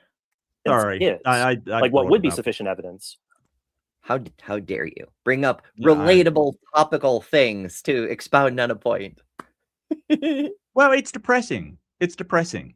It really is depressing. Like, I totally understand if people want to go, look, it is just too depressing to think about. Like, seriously, I totally get that, because holy fuck. But you know, we're here. I'm sorry. I've just killed the mood. I'm sorry, everybody. I've just like totally destroyed it. Look, blame me. It's always Mark's fault. It's Mark's fault. Blame Mark. Blame It's Mark. that damn criminal nature from being in the penal colonies. On a somewhat unrelated note, the weather may be changing. It apparently was 70 degrees in freedom units here. That's I don't know, something like maybe 20 Celsius or something. 20 something. Yeah. And also, we're doing the daylight savings time thing again, because that's a terrible idea. But we're doing it in just a few hours. In fact, in 4 hours my time, it will actually be 5 hours my time, because we're time traveling. We're skipping an hour. Okay, so I've got to recalibrate next week to be an hour earlier for me, so it's at the same time for you. Maybe. I don't know. Time zones are hard, yo. Let me tell you, time zones are hard. You're in Eastern time, aren't you? Yes. I know we should just do away with the stupid. We should just have planetary time in the first place. But yes, so you're in daylight time at the moment, right? No, we're in standard time. You're in standard time, yes. So with daylight time, I'm 13 hours ahead, and standard time, I'm 12 hours ahead. So if, like, we start at 8 p.m. your time, is that right? Yes. Yes. So that's, you know, when it changes, it'll be 8 a.m. instead of 13 hours, which is 9 a.m., right? Like, so I have to go back an hour. Okay, but then we'll be 12 hours apart. So we just flip the AM, PM. Yep. On the plus side, it'll make calculations easier. Is that happening all over America? Is that standard? Almost all of America. There's one state that doesn't do it. Oh, yeah, so that's fine. I just from Pacific to Mountain time zones. Yeah, I just couldn't remember when daylight saving ends in America because yeah, Sunday. We keep 8 moving right. what days it happens, though. Like I think last year it was Why in do you November. do that? Standard. Why do you do that? Just to drive people crazy. I think that Okay. really is it. Okay. I don't know. It's nuts. Like, if I guess here, I'll ask this question and you can rip it apart if you want. Okay. Is your position that you have no idea what sufficient evidence for the resurrection looks like, but you're confident you haven't seen such evidence? Correct. In the same way that this is asked of me quite often about, what would change your mind about God? And my answer is, I don't know what would change my mind, because it would be arrogant of me to presume that I have the understanding of reality to be able to tell the difference between a real God and a fake God, or some being that's just powerful enough, or a strong delusion, or an evil demon, or whatever else. Sure. But if there is a God, that God absolutely knows what would convince me, and has not provided that evidence yet. Okay. But then here's my follow-up. Well, here's another issue that I have, because, as many of you know, I have asked for specific things from a God, much like, Chad Harris, Archradish, says, I have this banana. I want your God to turn this banana into a slice of pizza. There's specific things. I've gotten some of those specific things. But yes, I'm in the position. Then you'd eat the pizza and you wouldn't have the evidence anymore. Details. And that's exactly what would happen. Yes. Yes. But how do you know which God it's from? Because even when you do get a thing you specifically ask for, maybe you manifested it into the universe. We don't know unless there's something connecting it to a magical causal source. Well, I think that if you beseech an agent of some sort and it changes, then you can at least narrow it down to even if you don't know the God it was, you can sort of say, well, because I beseeched and it changed, maybe. I'm not saying that's excellent evidence. I'm saying maybe that is sort of an inductive thing, because when I ask people for things and they give it to me, I'm certain that I'm pretty certain they're real, I mean, possibly. However, I've seen that go the other way. A friend will ask someone for a pencil, but I'm closer and already have a pencil, so I hand it to them. They asked someone else for it, and they got a pencil, but that doesn't mean that other person is the one who gave them the pencil. Yeah, so but that would certainly. But under this, if you have the power to do that, then it's a God, right? I'm not saying a specific God, but you being some entity, an agent that can provide the pencil, or in this case change a banana into a pizza upon request, I would say that you would be a God under that description. Yeah, even if it's the wrong person. But in my case, it's slightly worse, because I've put out challenges, and I've been like, I will believe in the God who does this, and then the thing happens, but there's no note attached saying, it was me, right. Vishnu, Yes, yeah. No, I totally get you. I totally get you. Yeah. Then you still believe in a God, but then you just have to, and the whole thing is which religion will you choose? One of them has to be right. No, they could literally all be wrong. And it's, Galoopa-Loop, the god of wounded dingoes, that is the actual God out there. It could be anything. They could be all 100% wrong. You don't have to choose a religion based on one of them's got to be right. Exactly. It's my own perspective, but I strongly suspect 99.999% that they are all wrong, because the idea of a mind like a human mind existing without a brain like a human brain, it just doesn't work. To think that if there were some kind of supernatural transcendent entity that it would think the way a human thinks, that doesn't compute to me, Right. And I mean, it's so wild that the God wants me, according to them, according to the Christians, so this is an internal critique, the God wants me to believe, but, has not shown anything, nothing, even when I've asked for it. And the excuses that come are ridiculous, oh, you don't have enough faith, or you're asking out. No, if there's a God, I want to know that it exists, but I'm not going to believe it first and then get the evidence to believe it. That is a bad way to believe stuff. That is the worst way to believe stuff. But a God, an omniscient God that wants me to believe in them would go, if I provide evidence, this person will believe. But instead he's going, well, I want you to believe first and then you'll get the evidence. No, a God would know that's ridiculous, right? He just wants to see who's stupid enough to fall for that Khan. He's the Nigerian prince in the sky.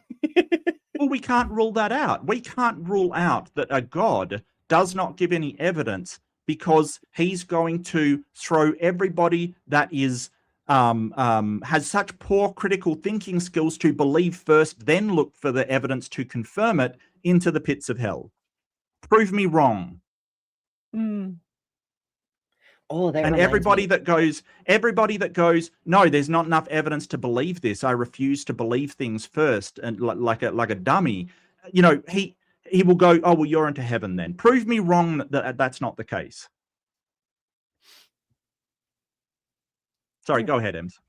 I'm rant finished. It's all good. I was going to tangent into something that on second thought, I should wait until it's actually finished before I go blathering about it. So stay tuned for more random flags. And also, if you're new, take a second, hit the subscribe button. It helps. We're here every other week. The opposite week, we're over on Mark, so subscribe there too. That's linked in the description. But I make pride flags out of space photos, space pride stuff. And there's new ones coming all the time. In space.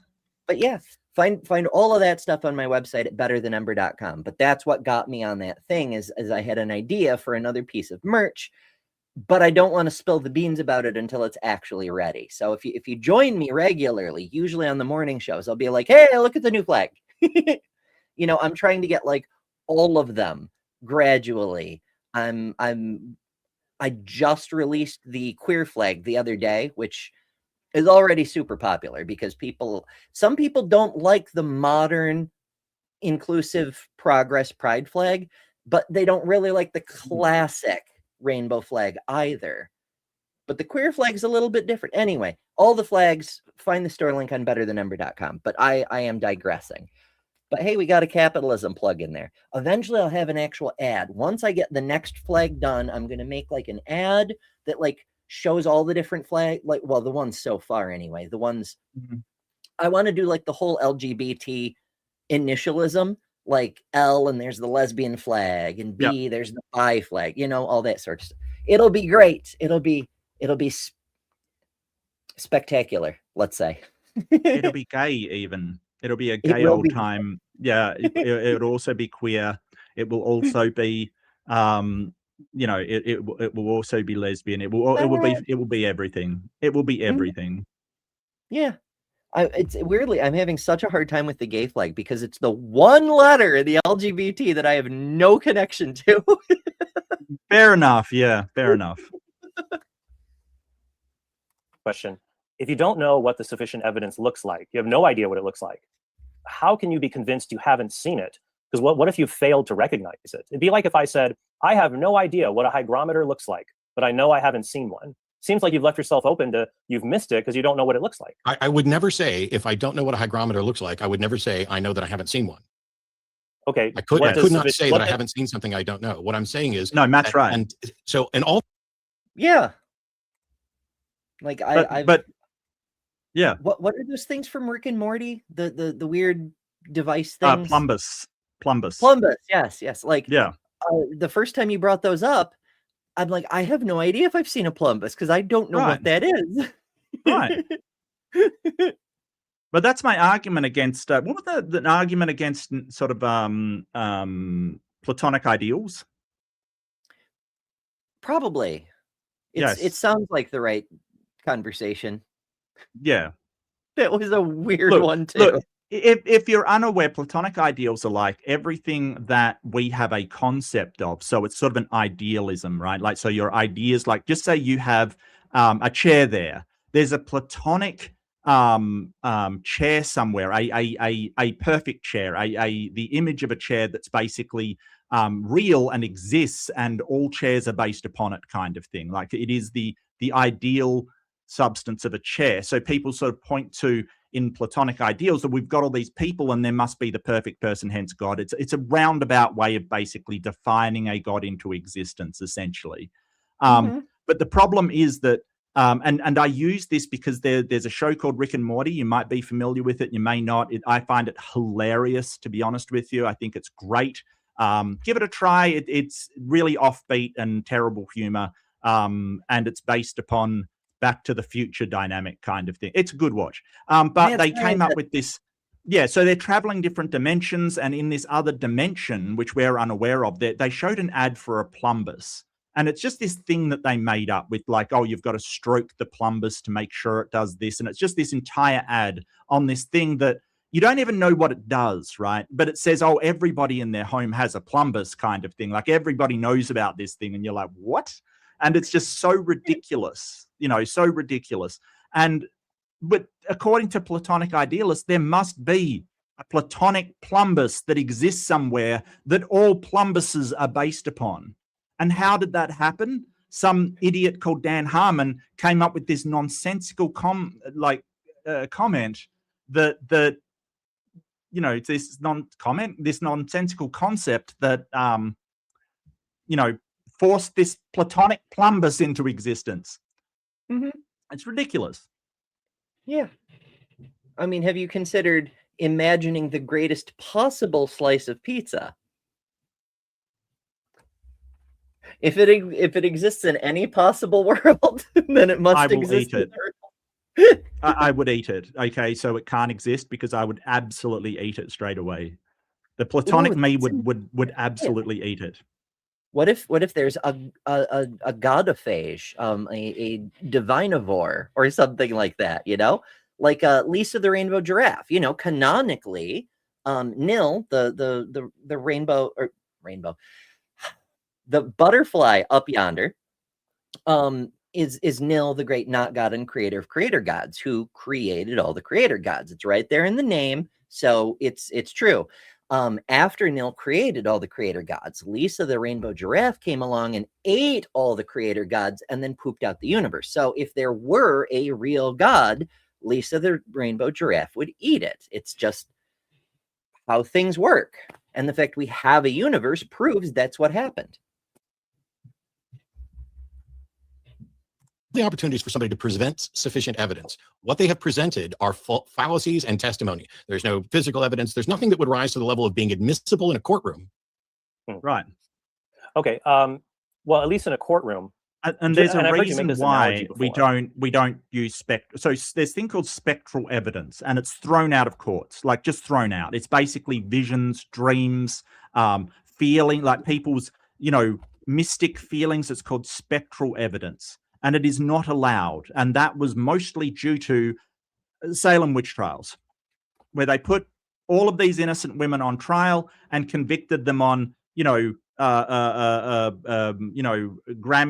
Heather down there had a feeling about her neighbor and then dreamt they were dancing with the devil. Guilty. But no spectral evidence. Have you ever danced with the devil in the pale moonlight? It's an old movie. Don't worry. I'm a nerd. Just ignore me. Yeah, spectral evidence. No, not so. I had a dream one time, and therefore we must burn Cassandra, that bitch. And I think it's problematic for claims related to history, because a courtroom is not actually ordered towards finding the truth. There are biases in the courtroom to prevent the punishment of the innocent. Correct. So I mean, those biases are. Double. I'm sorry. Go ahead. Sorry. I meant to. Well, we can't try somebody twice, even if we get new evidence. Like it's slated so that we'd rather let a guilty person go free. It's not just about finding truth. It seems like I'm wary of those kinds of analogies. I think we should say, well, what does the evidence point to this in the past? And for me, go ahead. That's the foundation of my epistemology. Analogies all day long. He's like, no, you're making the analogies, but when we actually do a comparable analogy instead of something that is not comparable, it quickly falls down.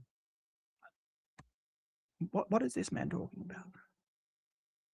He's just I'm not sure if he's falling victim to his own category errors and false analogies, or if he's just trying to fast talk an idea past everyone else before they really think about it. What I pointed out in the opening, this whole notion about the bias in the courtroom to avoid punishing the innocent is exactly the same thing as I have a bias in my epistemology to avoid being conned and duped into believing something that isn't true. I want to believe as many true things as possible and as few false things as possible. And you have to have both prongs of that, because you want to believe my problem with that, Matt, it'd be like if we said our courtroom is set up. But Matt, we need to believe false things or capitalism fails. Mm-hmm. That came to me mid-sentence. That's another tangent. Yeah. To maximize punishing the guilty and minimizing punishing the innocent. Those are actually contradictory. You can't do both of those. It seems like you're no, those aren't contradictory. How's that contradictory? For example, if you wanted to maximize punishing the guilty, we would get rid of double jeopardy. No. It would be, I want as many guilty people to be convicted and as few innocent people to be convicted as possible. That is the direct analogy to my epistemology. Right, but then it's like, okay, should we have double jeopardy? That would prevent innocent people from being punished, but reduce our ability to convict the guilty. Much the same with your epistemology to say, well, I'm going to maximize my true beliefs. There's some bad assumption buried in there. Like the only reason you need double jeopardy is if there's mistakes being made in the courts. That doesn't address the mistakes being made in the courts. Yeah, and I believe double jeopardy is there to stop vindictive prosecutions, just retrying someone over and over and over until you find them guilty. I don't think it's a direct analogy to what Matt's talking about, but it is designed to not find the innocent guilty. But I think on the whole of things, and it's why courts use beyond reasonable doubt, is because on the whole, we would rather not punish the guilty than punish the innocent. On the whole, we have a founding father. Maybe it was Patrick Henry, former governor of Virginia. It's not super important who said it, but the thing they said. It's probably not an exact quote because I'm bad with exact quotes, but it's we would rather see 10 guilty people go free than punish one innocent wrongly, because that is the greater injustice. Mm-hmm. To minimize my false ones. It seems like your epistemology this is my honest appraisal of it. I want to minimize believing false things. Trent, I apologize. My internet froze. I need you to back up about a sentence or two. Oh, okay. Can you hear me now? Yes. Okay. That it minimizes, I need the train of thought to get on the tracks again. Hold on. That it minimizes believing false things, even at the cost of losing true things. Like take unusual historical claims. No, that's a valid thing. That is somewhat valid. Like if your epistemological standard is too high, you're going to miss some things that are true but cannot be substantiated. But if they can't reach that line of being demonstrably true, then why do you want to believe them? Like the Jewish historian Josephus says, 1,000 soldiers committed suicide at Masada to avoid being captured. And he's actually our only source for that event happening. And he's a very biased source because he's a traitor. Is it reasonable to believe these kinds of things when we only have testimony? Well, my confidence in the claim is proportional to the evidence. And in this case, when we have one biased source, my confidence in that claim being true is very, very low. I wouldn't even say I'm convinced that it is true. Okay. Why do you think, though? So it sounds like you're taking not just an epistemology, but a historiographical approach, like how we do history, that is just totally different from every other historian in the world. I'm not a historian. I'm not a historian, and I don't care what methods historians use. Okay, so then would you say then you're not qualified to tell us what's reasonable to believe in historical matters? I can explain to you. Jesus Christ. He's saying what he believes is reasonable to believe. He can only represent, he's not saying historians should use this standard. He's saying this is my standard.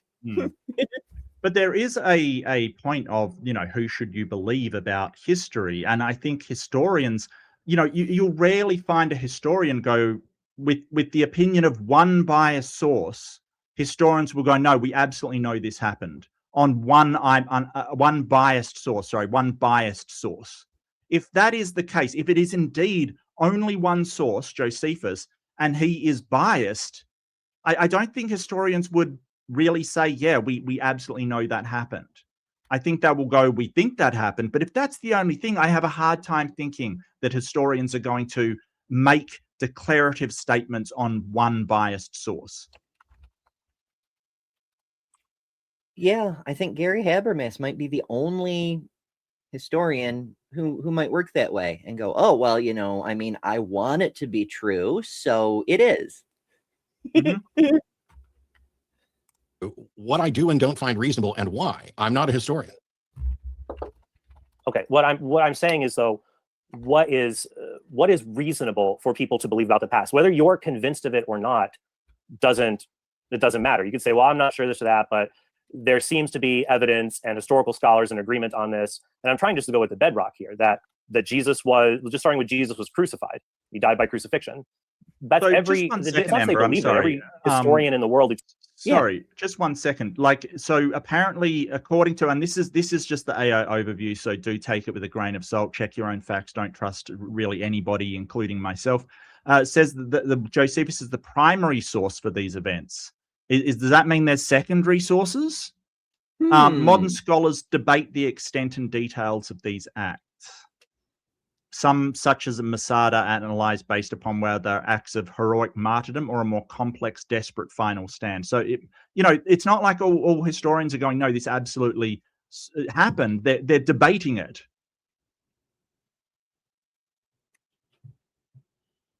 So it's not something that there is certainty on within the field, Right. or even, there is no consensus. Send Right. up the black smoke. That's a Pope joke for you non-Catholics out there, because Trent's a Catholic. Jokes are funnier when we explain them. Yep. Teaches at a Absolutely. major university. Affirms What a strange clarification. Every historian who teaches at a major university, while you're excluding the two people you've referenced, who I disagree with, by the way, Carrier and Bob Price, who are historians who don't think that Jesus existed. I disagree with them on that, even though people keep trying to saddle me with that. My thing is, I included the qualification, Matt, because there are many, and I'm not saying this about Richard or Bob or anything like that, but for example, there's lots of people who go, like, there are young Earth creationists who get PhDs in geology. yes, But they're not teaching, except for Kurt Wise at Harvard. They're usually not teaching at major universities. I use that clause. Well, now we've gone to usually. What?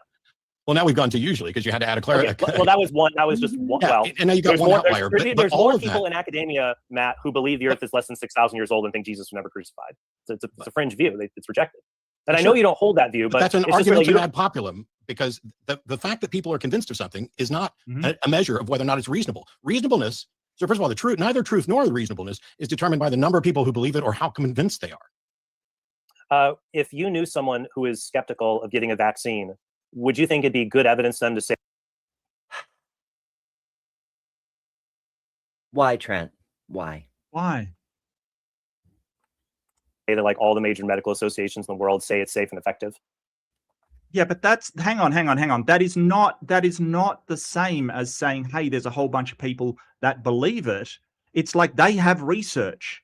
They have scientific research in order to back it up. It's not like history. We that is how historians actually get their point across. They have evidence and writings of people and investigate and stuff like that. And even then, there's some things in history we will never know whether it actually happened or not. We just will never know. And that is the state of affairs of being in the present while that's in the past. But you're sort of saying, hey, there's a current thing that's under scientific investigation. Do you just trust the majority? No. They have research on it. Mm-hmm. I'm sorry, one more time? If someone with a family member was hesitant to get the COVID-19 vaccine, would it be legitimate evidence to tell them every major medical association on Earth says this is safe and effective? Would that be good evidence to share with them? Yes, because medicine isn't history. Medicine is science. Yes. Is history a It's kind good of evidence because it's science, not history. It's a different category. Okay, so you don't think we can have, what about historical sciences like geology? That's not history. That's science. That's science. Yeah. Yeah, Well, what's just the because it covers a period of time. I mean, Everything Yeah. happens in time. All sciences factor in time as part of the Yes. science. Yes. Just because people go into a crime scene and they can tell what happened in the past from blood splatters and things doesn't mean they're doing history. Trent. Have you read what Josephus wrote about this cold case? But he was biased, Ember. You can't listen to him. It's true. We have to cross-reference Tacitus and Pliny the Elder. Except when he mentions Christians, then you can trust the biased source. everything covers a period of time. Evolution covers a period of time.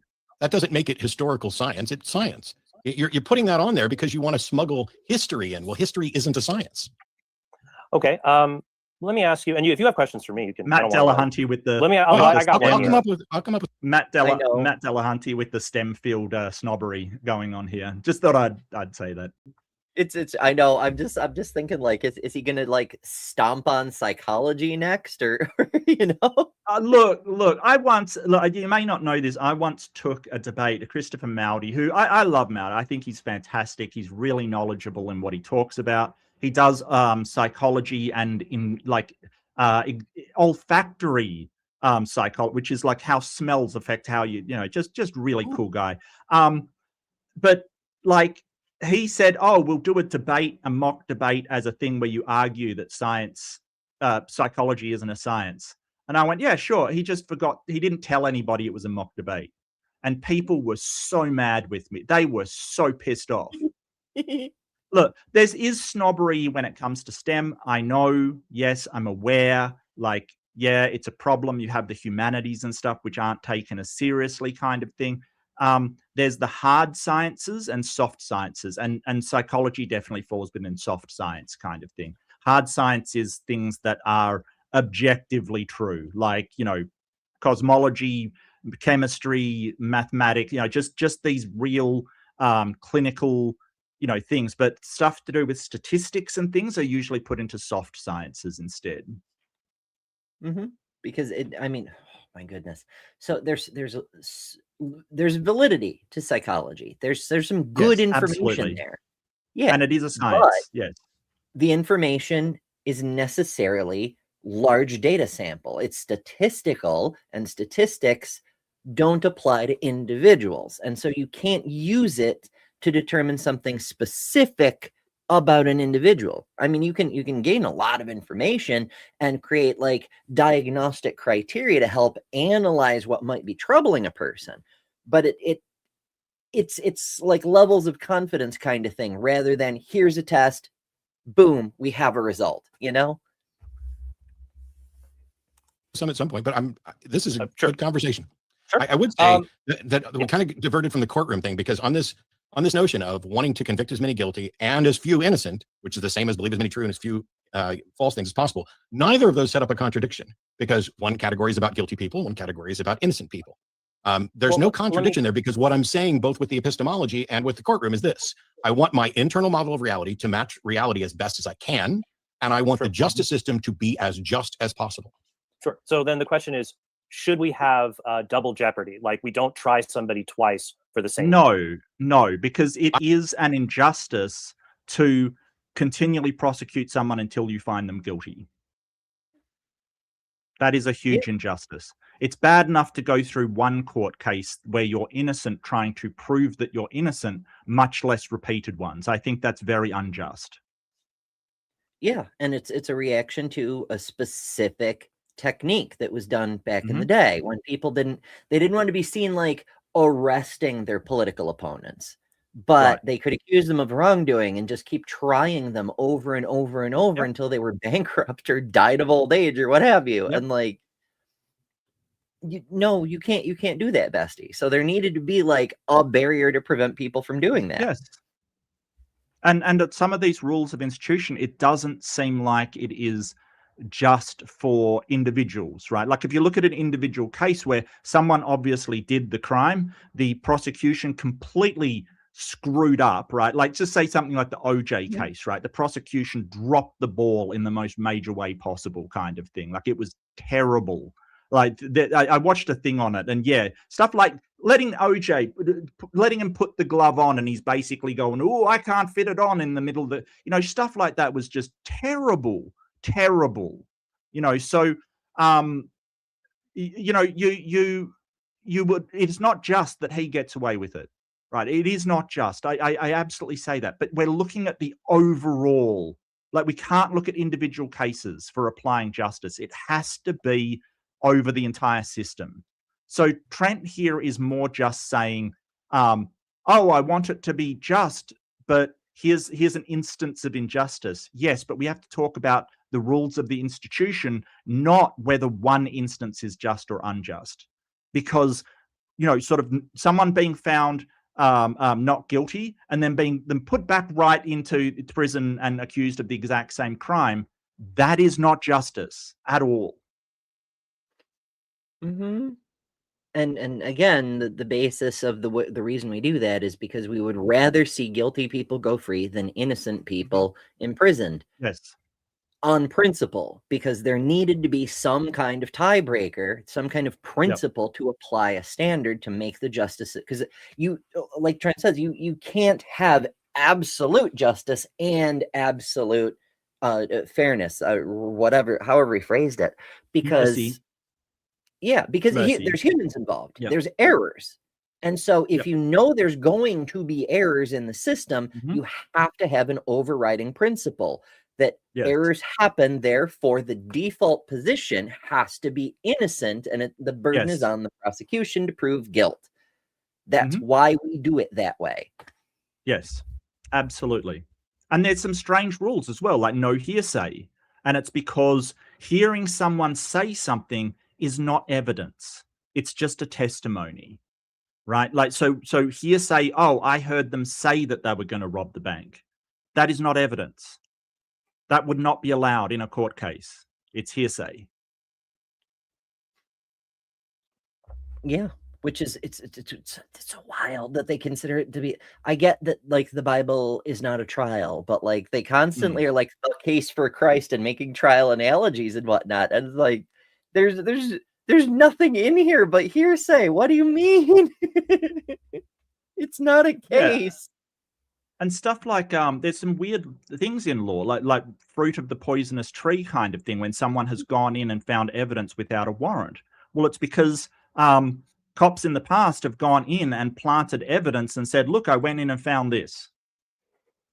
Most of the black people. The OJ case, in fact. That was, so when I was doing my pre-law program, I was on track to go be a lawyer, but I ran out of student loan money because there's a cap on that here in the US. I didn't know that at the time, though. So my dissertation project for my criminal justice pre-law program was criminal justice administration, was about the OJ case. And how Mark Furman planted evidence and just, oh my goodness, it's such a screwed up case.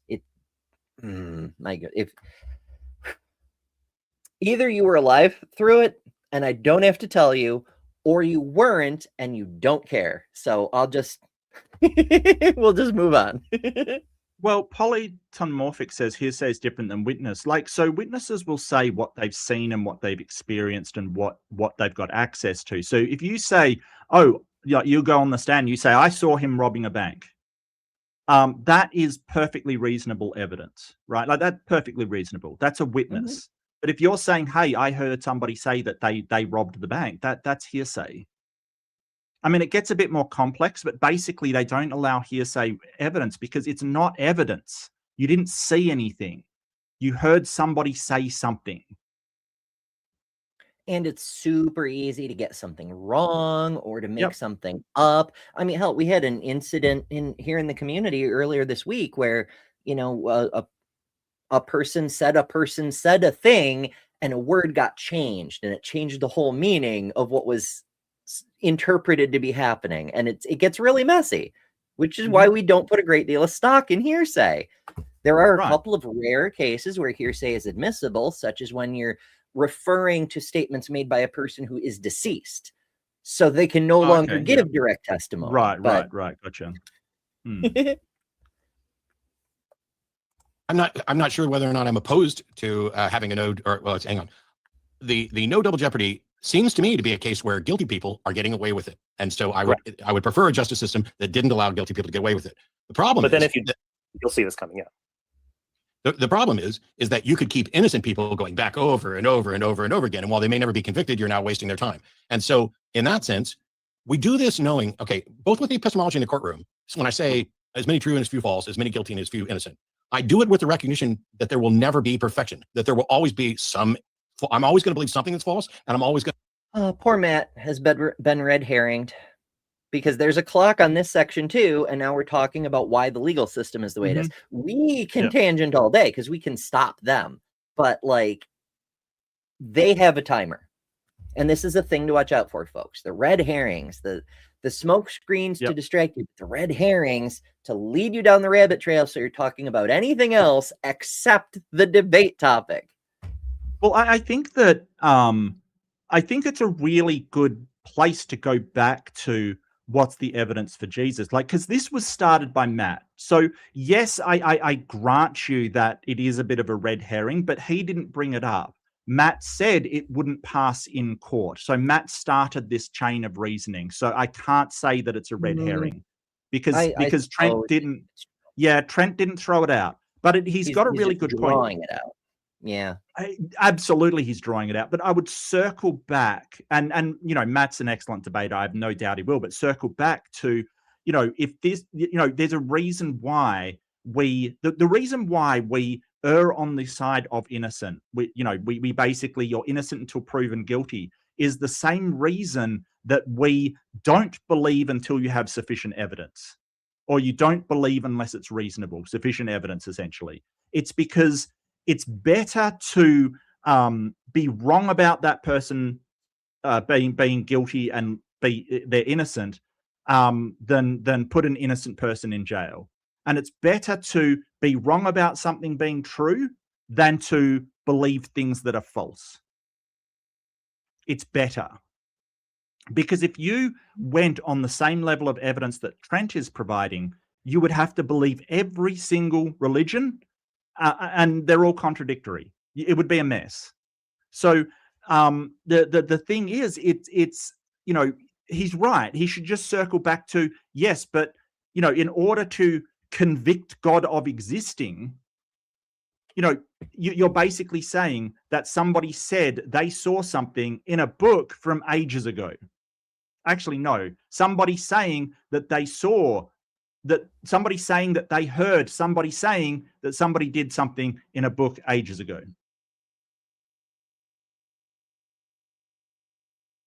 And ate a cracker, and then the undead invisible carpenter ghost who wants to live inside you came and lived inside them.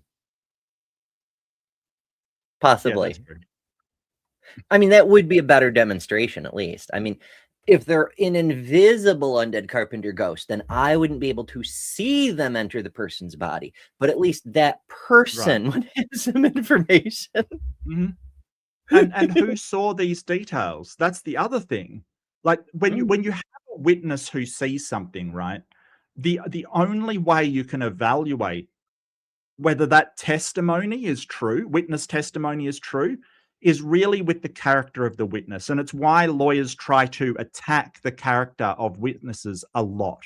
You know, provide some reason as to why they're lying. Oh, they had an affair with them. They had a messy breakup. They have a motivation to lie, kind of things. Because the only way you can evaluate testimonial evidence is through the character of the witness. So if you have an expert up there who's testifying on something, you know, sort of thing, that holds a lot of credibility. If you have an upstanding citizen, that holds a lot of credibility. If you have a triple murderer who has lied to the police again and again, you don't believe that they wouldn't even put him on the stand, you know, because they will probably, the jury will probably go, that person is absolutely lying. Right? So whose testimony are we looking at here? The question is, who wrote the Bible? The Gospels? We don't know. Who wrote the Book of Love? I'm just with all the old things lately. I don't. I believe it was Titan Uranus. I think he's I old can't enough. rule it out. I'm I sorry, cannot Titan. I prove just you had to wrong. have a shot at you. Look, this is the thing. Like, you don't know who wrote the Gospels. Paul did not actually say anything. He just said there were witnesses to all of this stuff, and witnessed a light and a voice. Who were the witnesses? We don't know. The evidentiary standard is absolutely abysmal at this point. Abysmal. Mm-hmm. I mean, the fact. I don't know why they chose to include 4 copies of the same story that contradict each other and thought that was somehow good evidence. TBH, given that they assembled these into a book in like the 4th century in response to another dude who took a bunch of these mutually exclusive tales and was putting them into a book, and they're like, no, not his book, our book is the good book, but and they literally call it the good book. Like before that, people just had like their favorite version of the fairy tale. Yes, I go by the Gospel of John because it's got super Jesus, They would have been better off with just one gospel, because then they wouldn't have all the damn contradictions, unless it's a Nigerian prince scam and the typos, or in this case, the contradictions, are there to screen for critical thinkers and people who are intelligent enough to notice things, because you don't want them to buy in because it is a scam. Yeah, but if that was the case, they would have put in the infancy Gospel of Thomas. That might be too extreme. I don't know. So you think there's an upper limit on the stupidity they can put in it and still like get people, kind of thing? I wonder if they did market research. They like took like 10 versions of the Bible and they were like, hey, would you believe this? And then they took a different collection of books and they're like, hey, would you believe this? And then they just Maxwell smarted it with like focus groups. Well, I can't prove they didn't. There was a few councils where they did something. I can't prove they didn't do market research. And I can just imagine in the Byzantine Empire, they're like, bring in the peasants. We'll each give them a copy, please. Constantine writes down what they think. Right. Not believe something that's true. But we can get to a point where we have, based on the information available and a consideration of all the evidence, the most reasonable view possible. And for me, when it comes to claims about the supernatural, not once has anybody demonstrated the truth that there is something supernatural or that it can interact with reality in any way. It's all just claims something. Where is the testable? Where is the testable supernatural claim? I guess so. That's a claim you made. No one has demonstrated the supernatural. Where is your evidence for that claim? If someone had demonstrated the truth of the supernatural, it would be a function of science and scientific knowledge. What? Okay. Quick tangent. Aunt Jer says the claim about the person's mother was from Aaron Ra. And yes, I do remember that now because... Right. First of all, I remember the interview. He was over on Joe's show, the Kentucky Atheist. Their politicality show, occasionally they have a guest. Last Thursday, it was Seth the Ambushed Apostate. A couple of Sundays ago, it was Aaron, and he did tell that story. Yes, I recall that now because his mother famously is not good with technology. I mean, he's not great with technology, but he knows a fucking Nigerian prince scam when he sees one. Yeah. Well, I mean, it's really tragic because sort of I used to work in a complaints area within telecommunications, so I would get the occasional call that is a person with an email that they've been absolutely scammed, and it breaks your heart that these old people are just they're preying on them. They're literally seeking them out because they know that they don't understand technology, and it's really heartbreaking. And they're so vulnerable. It is, it's just awful. It's absolutely awful. They're one of the worst calls you would get. Horrible, absolutely horrible. It's true. And Sapphire makes a valid point about the Bible construction. They had to include so many contradictory books because if they excluded too many popular books, oh, gotcha. Yeah, people wouldn't sign up. Yeah. Like if my favorite is the Gospel of John, and you want to give me like a collection of all the other Gospels, but John's not in there, I don't want your collection. I want to keep John. Yeah. But if John is in there, okay, I'll look at the rest of your book, you know? Oh, more stories of Jesus? It's the same pitch as the Mormons. Would you like more stories of Jesus? Look, I Oh, do boy, agree with the then- Christians that you know, the Book of Mormon is just New Testament fan fiction. I do agree with that. I just disagree that the New Testament wasn't fan fiction of the Old Testament. Yeah, kind of, sort of. I mean, well, there's elements of the Talmud incorporated in there, like that whole Jesus dude and the doing the miracles and the Romans thought he was a criminal. Like, there's a whole thing in the Talmud, and it's like someone just read that part of the Talmud one time and years later was like, that probably was a guy. It probably was a guy, and they must have like killed him. I don't know where he's buried. He probably ascended to heaven or something.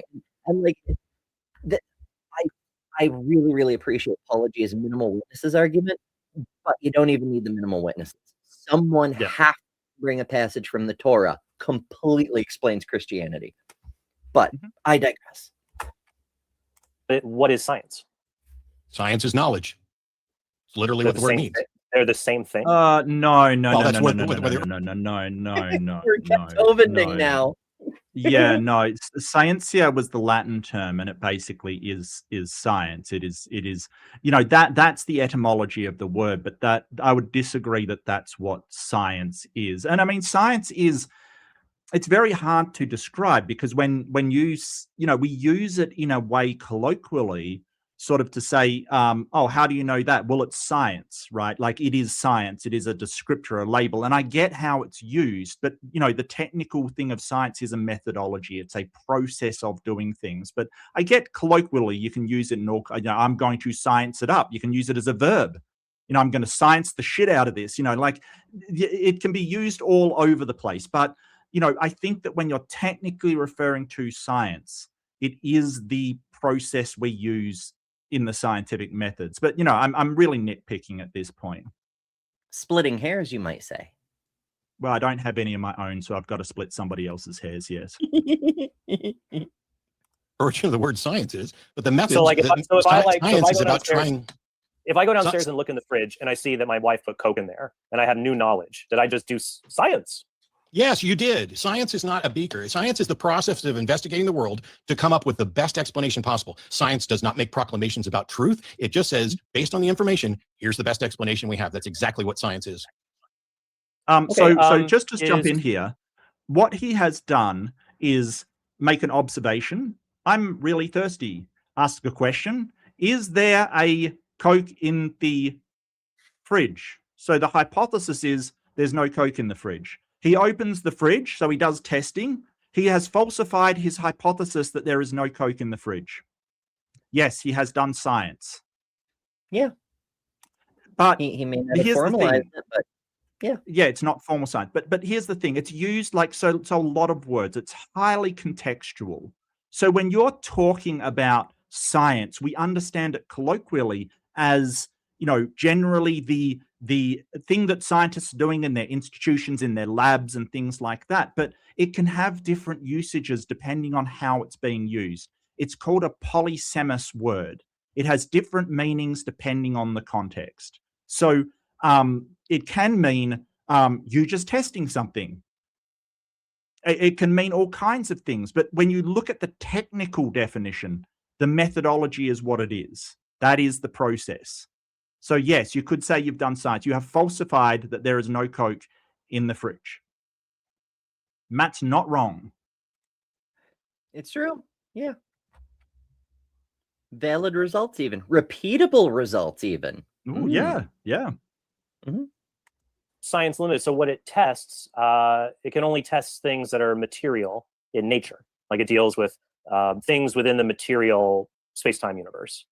Well, nobody's ever demonstrated that there's anything other than the material space-time universe. So obviously we can't investigate beyond the material until somebody makes a demonstration that it's there and how we could investigate it. If in fact the supernatural exists. I would say as long as the natural world is just the material, because it only deals with it in philosophy. It is methodological naturalism, right? Like, so it's the method of investigating the natural world around us.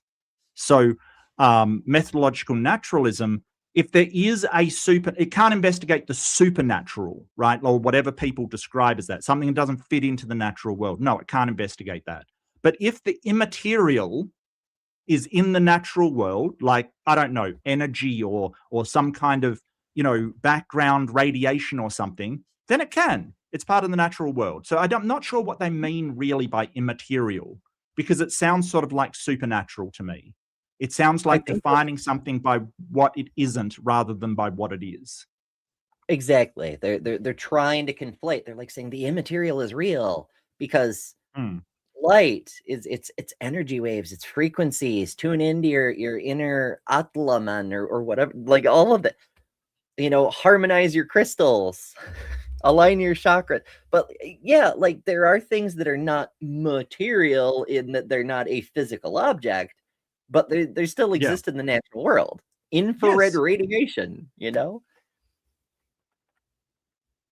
we're able to demonstrate this, it would be a field of inquiry and investigation within the sciences. It hasn't happened yet. Okay, so everything has to be science, things that are tested. It seems like we've already said that you can't really test things in history. It's just testimony, so it's not science. You're saying like history is not a part of our knowledge? So within the realm... No. We can do a science about history. In fact, we have done a science about some historical things. You observe the evidence you have, you ask a question, you make a relevant observation, you form a hypothesis, and then you conduct a test. We did this, in fact, as the basis for modern evolutionary theory, is we observed the history of the fossils that we had. This is historical information. And we're like, okay, cool.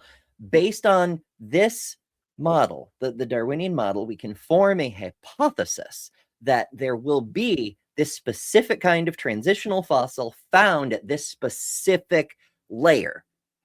Well, and careful then we with that hypothesis there, because the hypothesis, it's you're trying to falsify it. Yes. So you say, if we go to this place, evolution is wrong if we do not find this transitionary fossil. Like, you're trying to falsify it, kind of thing. Yeah, like if evolution is true, Darwin's evolution is true. We should, because we already had an evolution and another dude came up with it simultaneously. It's not important. The point is, we're trying to find the fossil at the predicted location, and if we don't, then the hypothesis has a major problem. And behold, we found the thing. Now, it's historical because it's been there, but it's still a science because we made a prediction and then tested it. Tested a prediction, yes. And sort of it's the same with sort of Darwin. He made the prediction that we should find things with we should find birds with unfused wing fingers, right? So fingers off their wings before they had fused together to make an actual wing. And we went there, and it was a falsification criteria, and we found exactly, like a year later, I think, they found Archaeopteryx, which had exactly what he said should be there, right? And failing to find it is a problem. But then someone found it. And when these predictions add up more and more and more and more, it gives credence to whatever you're postulating more and more and more and more. Just like if we say the earth is round and we keep coming back with these results that say it is, and none of them fail. It gives a lot of evidence to that the thing is in fact true. Yeah. I'm just constantly amused, because there's so many people that are like, well, you can't prove a negative. I'm like, first of all, when you're trying to do a science formally, you have your hypothesis, but you also have your anti-hypothesis, and you pit them against each other. And so, like, you have to prove a negative. One of them is going to be proven negative, you know? So that's a whole thing. but also like we do it all the time. Like we say, how do you know the earth is not flat? Because it is round. You can take a positive claim, and that also creates negative evidence for other exclusive claims. Goodness. Within the realm of things that we know, there are beliefs, and knowledge is a subset of beliefs, and within epistemology, sometimes knowledge is defined as justified true belief. I have a problem with that definition because I don't know how you verify truth, and we're basically, you and I are arguing, as are many other people, about what Ooh. Random tangent from the chat, and I know I'm always telling people don't get distracted by the chat, even though I myself am somewhat distractible, but that's neither here nor there. Our new friend, Ancient Churchianity, says atheism cannot be tested. Mark, are you an atheist? Yes. Oh, look, I tested it. It's just a belief, or lack of belief, you know? Like, do you believe in any gods? No? Okay, there we go. Behold, an atheist. is or isn't justified. And so history doesn't qualify as a science. But that doesn't mean that if there are claims about history that are consistent with the evidence and facts of the universe, like I can't, Donald Trump is no longer president, but he was for 4 years. And I remember this, and the people around. You're in for a shock, Matt. Poor past Matt. Remember this, but it's in the past. So am I remotely saying that, because it's in the past, we can't prove it? No, there's mountains and mountains of evidence testifying to the events that took place in that past. Is it reasonable to believe Pontius Pilate was the procurator of Judea from 26 to 36? I don't know what the dates are, but my understanding is that there's considerable extra biblical support for that. What kind of extra biblical support? Okay, because it's just so when you have testimony from the past, what you look for, what is the best source of historical testimony, is what's being said by the people who don't have something to sell, who in some cases were the opposition. What is the opposition saying about this? And is what they're saying consistent with what the proponents are saying? Okay, we're freezing up a little. Matt, Frad, are we still doing all right? Sorry, Frad, are we okay? Yeah, you're good. You've got just nearly 5 minutes remaining, and then we'll do Q&A. Okay. Did you hear what I said, Trent? A little bit, maybe a quick. I'll do it as quickly as possible. You're talking about unbiased. No, they don't sell stuff. It's not the My Pillow guy. It's a good source. Right? I didn't mention the My Pillow guy, but that makes me funny that you did, because I almost did. No, it's when you look at historical events, if the enemies of this particular regime and the proponents of this particular regime are stating the same thing, those things are more likely, more probable to be accurate. So it's where. Right, like if Iran says we have closed the Strait of Hormuz, and the U.S. says Iran has closed the Strait of Hormuz, it's a fair bet the strait is closed. If enemies agree on a thing, it's more likely true. They could both be wrong. They could, but I could. Yeah. Where they agree. Right. So what I'm trying to figure out, like my case for the resurrection was just it's basically just coming down to it's reasonable to believe someone was alive, they died, and they were seen to be alive again. So I'm trying to show, when is it reasonable to believe that somebody was alive?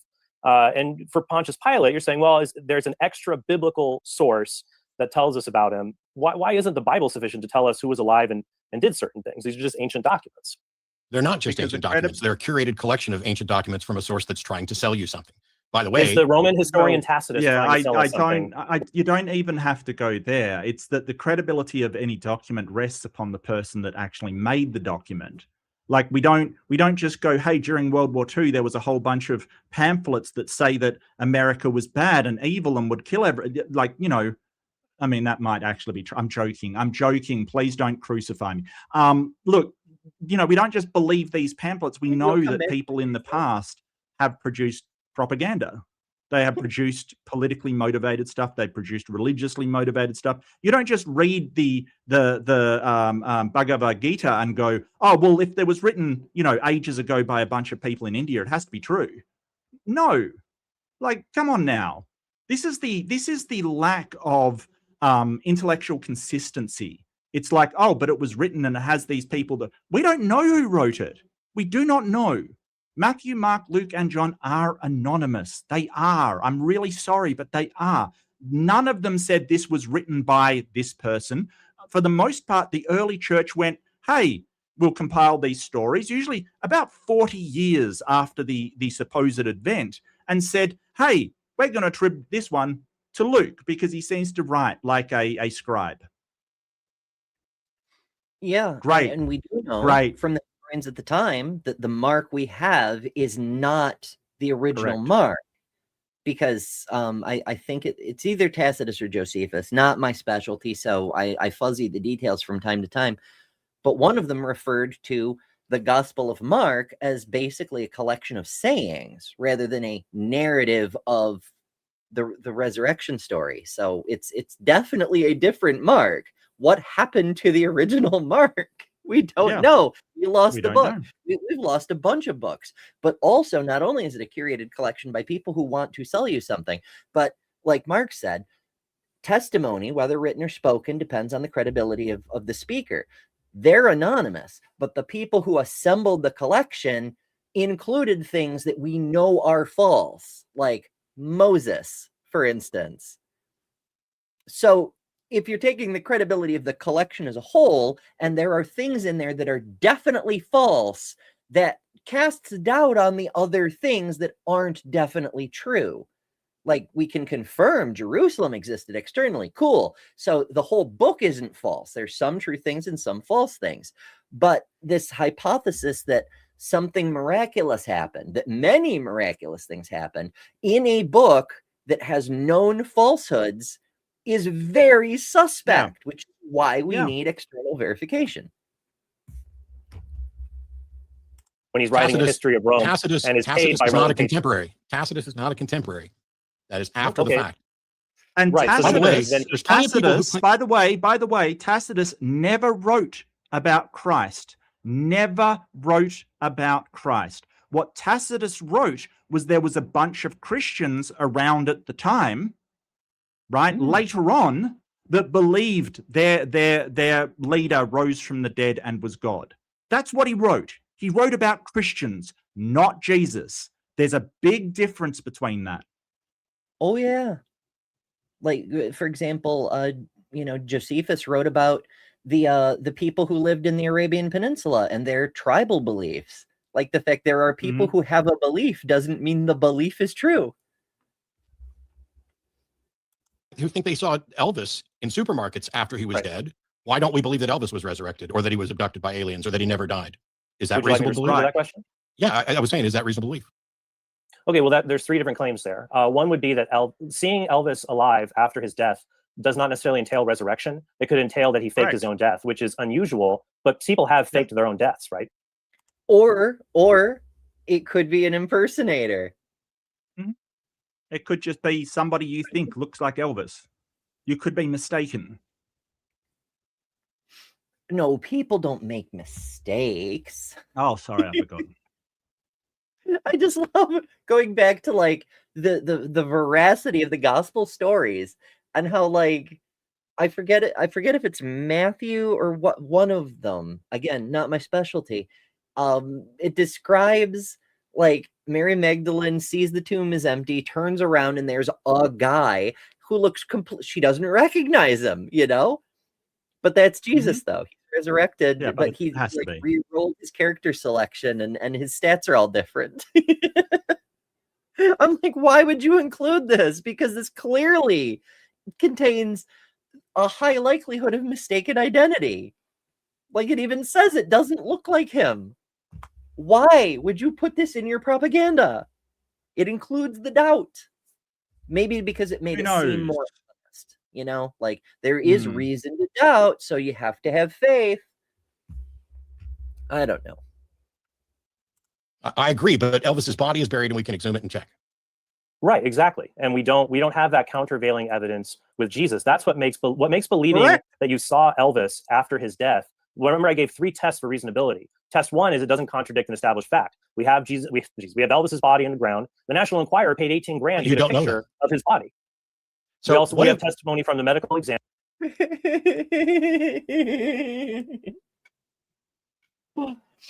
I mean, what if we did have, first of all, sure, there's a body in the tomb. Cool. Prove it's Elvis's. How do you Yeah. prove? Sure, you could match his DNA with his daughter, whatever. Like there's different levels of credulity, but also if he did resurrect, though, maybe he pulled a Jesus and has a completely different body, though. Maybe. You know? Maybe. Hmm. And this is why we err on the side of not believing things until we have sufficient evidence to believe them. Because if you say, hey, you know, you know, Elvis's grave is there kind of thing.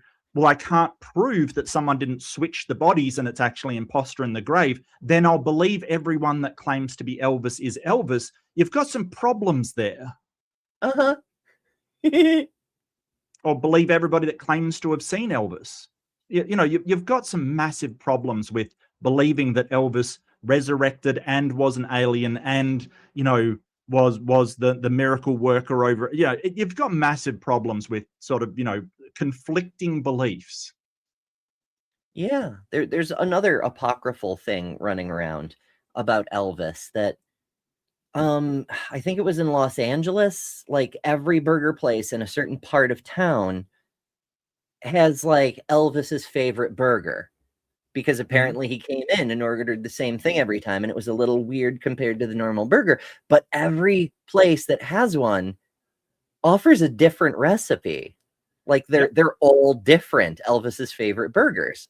Now they could all be lying. There could have been one original Elvis's favorite burger and like the story spread and it changed a little with each telling. One could be right. Yeah, or they could all be wrong. Someone made it up as a marketing, like they do with Philly cheesesteaks, right? Like there's different criteria to have a proper Philly cheesesteak.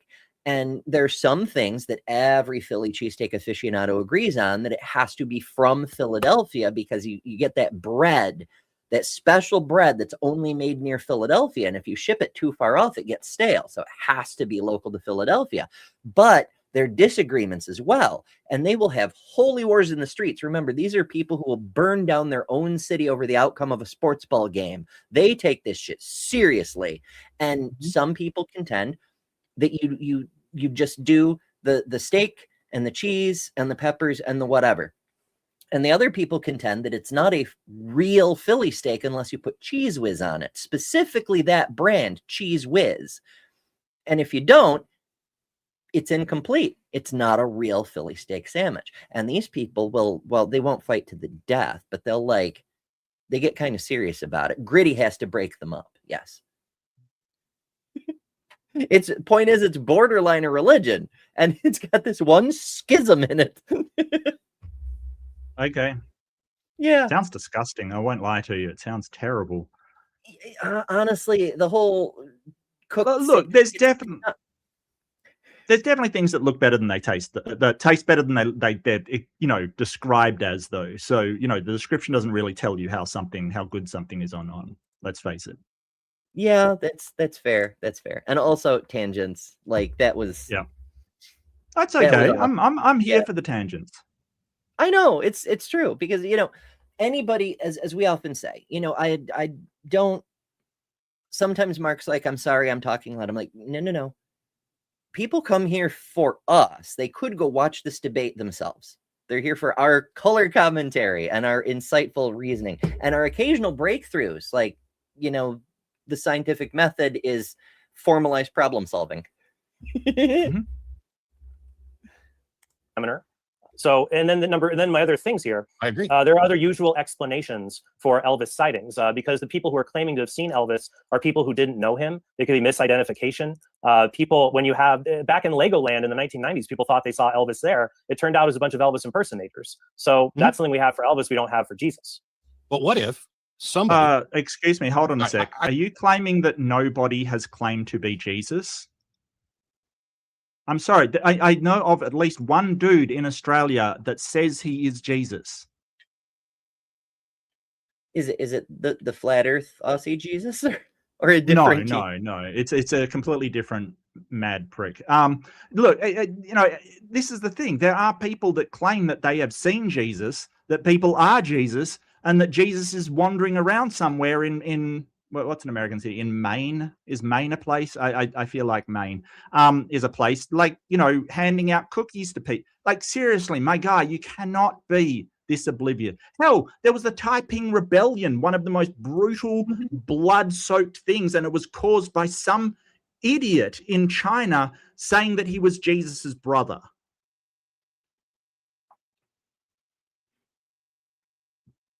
It's shit gets crazy. Yeah. There's actually, you know, I really have to stop saying that we don't know where Jesus's tomb is, because there is a tomb of Jesus Christ in Japan. So clearly all the Christians are wrong. And that Jesus was actually Japanese. Yeah, that tracks. That tracks. Yeah. I mean, I've often said that the depictions of Jesus that most of the Christians do are incredibly inaccurate, but I thought it would be more Middle Eastern and not Japanese. Joke's on me. I mean, he showed up with Buddhist principles. He could have picked them up on his way over to Jerusalem. The three kings that come from the east, we don't know how far east. Oh. Wow. Yeah, they were one. Three wise men and the samurai. Yeah, that sounds likely. I don't even want to go down that route. I was going to go with what if somebody removed Elvis's body, so no longer we could no longer verify it. The point is, this is relatively close to us temporally. If in 1,000 years or a couple of 100 years, people start thinking that Elvis rose from the dead, while we have a monument to Elvis in Graceland and a tomb there, nothing like that exists for Jesus. People keep pointing to, and I know you, by the way, hang on 1 second. Sure. I know you did not mention this. I am not trying to saddle you with this, but I think that you accept it. Well, here, I'll just ask you, do you accept that there is in fact an empty tomb that was once Jesus's? I believe I thought you were going to ask me something about Elvis, but I do. Yeah, I do believe there's good evidence that Jesus' tomb was empty. Yes. Yeah, but do we know anything at all about the tomb, where it is, which one it is? Can you take me to that tomb and show me and prove that it was Jesus's? Well, we have good evidence that the site of the tomb was discovered in the 4th century, because after Jesus' resurrection. That is not an answer to his question. His question was, can you take me there and show it to me that this is the empty tomb? No. As far as I know, only one person has actually claimed to find the tomb, and that is Ron Wyatt, and should not be believed about anything ever. Because he has not only claimed to find the tomb, he's also claimed to find both arks, the Ark of the Covenant and Noah's Ark, and also a myriad of other things that he won't show people because of the grand conspiracy that's going on to, you know, by somebody to not allow Christianity to show these things. I don't know who believes this guy. He found everything, folks. But there is one other person who claimed to find Jesus's tomb. Constantine's mother. She went to the Holy Land. And she was like, right here, this spot where there's already a shrine to someone else, this was Jesus's tomb, definitely. And we're going to build a church here. And there's still a church there today. It's called the Church of the Holy Sepulchre. Wow. Did she say how she found it? Or was it just, you know? Well, I don't actually know, but I presume that she was guided by the Holy Spirit. I'm just looking Basically, she found a space that is definitely not the tomb and was like, we're calling this the tomb so that there is a tomb I can point people to. Oh, there's a couple of them, actually. Apparently, there's also the Garden Tomb, which is another one, which conflicts with the location of that one. The most important site in the most important religion in all of Europe. They have no idea where the tomb is. I love it. Yeah, they really don't. I mean, once again, Paul didn't even mention an empty tomb. Like, the main selling point of the religion, not a peep from Paul. It didn't get invented until after he was dead. The tomb became a pilgrimage site, and then the Emperor Hadrian built a temple on top of it to discourage Christians from going there, but that actually helped to mark where the location was. It was then that temple was then later identified by Constantine in the 4th century, and a church was built on top of it that you can visit today that is located outside of the old walls of the city of Jerusalem. Even skeptical scholars think this is good evidence to where Jesus' tomb was. Okay, and how, well, all right, never mind, go ahead. Sorry, Matt. No, you're fine. This is a fascinating discussion. Right, just like, you know, the tomb of Saint Bridget happens to be the same location of the tomb of not Saint Bridget, which is where the goddess Bridget's physical body was buried when she died from her mortal life. So Right. therefore, Christianity proves that there are other gods. Yep. There you go. I'm sold. I'm really enjoying it. Thanks a lot, guys. That was great. All right, we're going to take about 30 minutes to take your questions, whether here on YouTube or over on Patreon. So feel Yeah, I free didn't to know whether address I them. wanted to include this kind of thing. I think we can skip questions. Questions are usually, unless they're very interesting, they're usually just, just asking. So I'm happy with that. If you're happy, are you happy, Ember? We can skip questions and then knock out the conclusion and finish this. Yes, and I really should have cut it out. It's my fault. I really should have cut it out. I didn't think That's about all it because good. I was just like, if we ended up with a weird Yeah. break, we may have gone through them just for funsies. well, I kind of ran out of time, so I was doing it, and I'm like, okay, I'll just find the conclusions because the debate seemed interesting. So I went to the tail end, and it's the conclusions. I'm like, oh, cool, that'll be it. And then going back, I'm like, wait, this is Q&A before the conclusions. That's weird. No. So yeah, I just I do apologize, but I didn't have enough time to fix it. I probably should have fixed it and sent you the right one. Oh, it's all good. It's all good. Did Pints with Aquinas change its name? I don't know. I have no idea. Oh, maybe it's just a show because the channel that came up is called Matt Frad, which answers a bit. Hang on a second. Let me find the original link. Timestamp. Got it. Closing statements start at 1:59:42. Oh, thank you. Talk about it some other time on Nope, that subject. don't Not unpause. I'm not ready for you yet. 1:59.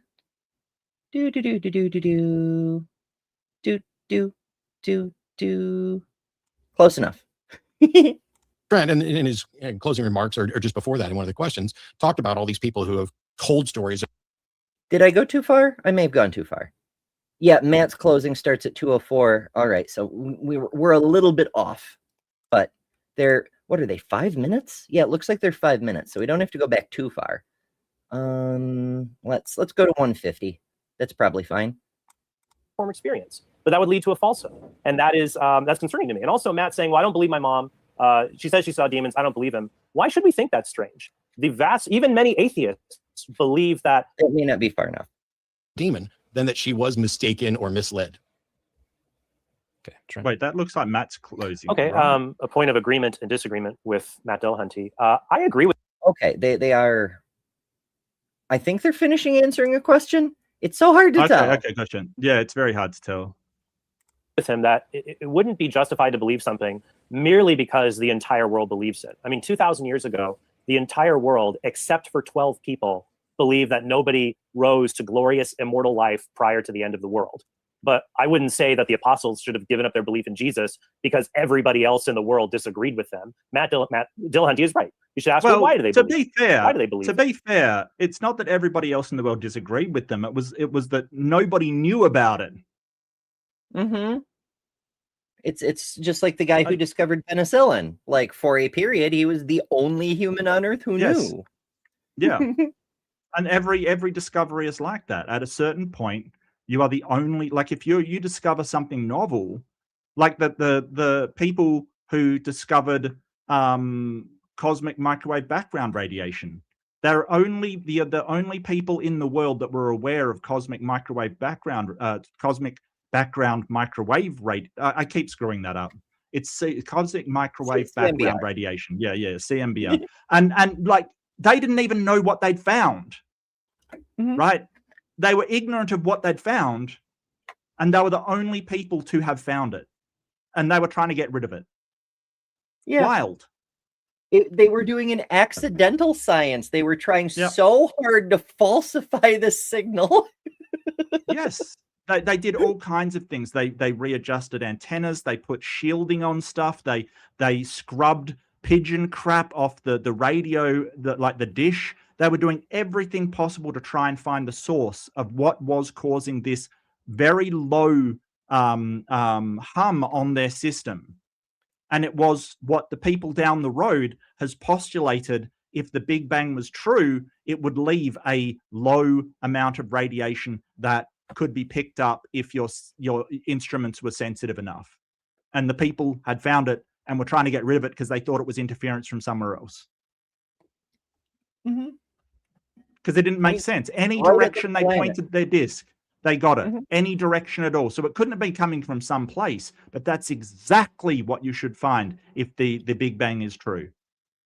It should be in every single direction.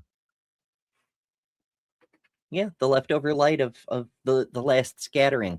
Although they recently hypothesized that there may be a second echo from before the last scattering.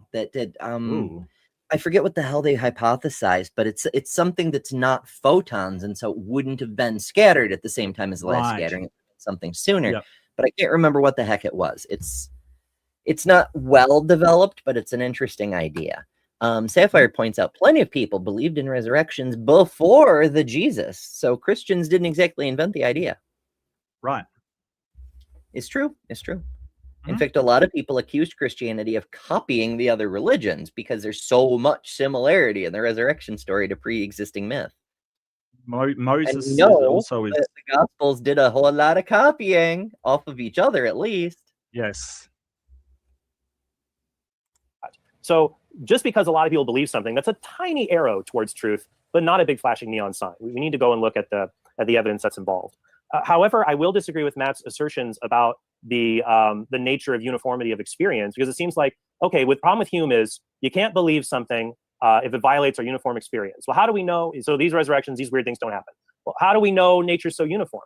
Under these rules, you'd have all kinds of false beliefs. Like, for example, if a Polynesian native, if they met a British sailor in the 18th century, under no circumstance could they believe the sailor about people walking across frozen lakes. Because that goes against their uniform experience. But that would lead to a falsehood, and that's concerning to me. And also, Matt saying, "Well, I don't believe my mom." Well, it's not just the claim, though. Like somebody walking across a frozen lake, you can test. You could say, "I don't believe you. Let's go check." And to be honest with you, if you were a Polynesian native and someone came to you claiming that they could do something that, like sail across this sea that you think is endless, without any kind of other evidence, it would be reasonable to disbelieve them. That's the thing. Being reasonable is not the same thing as being true. I would completely understand and support that Polynesian would go, no, that's completely unreasonable. Yeah, it is. Until they actually tell you how they do it and maybe provide a demonstration to how they do it. Then it would be reasonable to believe. But if you're ignorant of that knowledge, if you don't know how if someone comes to you and says, we can fly through the air, you'd be like, yeah, good one, mate. That's a riot. Like, it would be reasonable to disbelieve them. If all you experienced was, being bound to the ground, it would be unreasonable to think people can fly. But if they show you an aircraft and say, this is how it works, and, lift off, then it's completely reasonable. Like, this isn't hard. Yeah, it's a pull the other one kind of thing. I feel like he's sort of really trying to mix up epistemology, which is how we what we know and what we believe, and how we get to what we know and what we believe, and ontology, which is what the actual thing is. So he's sort of going, because this thing was ontologically false, or it wasn't true in actuality, then it's unreasonable to believe it. No, it may be reasonable to believe it, but it is not in fact true. Like, this is the thing. What we're saying is the best way to get to that ontological truth is to put the amount of belief you have in something with the evidence that you get. So when more evidence comes in, you go, well, now I believe it. But he's sort of assuming that you know whether it's true or false right off the bat. Right? So the Polynesians, if someone came to them and said, hey, we can fly, you should just go, yeah, absolutely. Without any evidence whatsoever. It's like he's assuming that the Polynesian who doesn't know about these things will know the truth ahead of time. He doesn't. So he has to go with what is reasonable. and to base his beliefs off the evidence that he's got. And if the evidence he's got is that people can't fly, then it is reasonable to disbelieve that person. If more evidence comes in that people can in fact fly, then the reasonable thing is to change his beliefs. Dude, what the hell? He started to annoy me. He has that effect on people. Yeah. She said she saw demons. I don't believe him. Why should we think that's strange? Even many atheists believe that ghosts or immaterial things exist, or at least non-religious people believe that.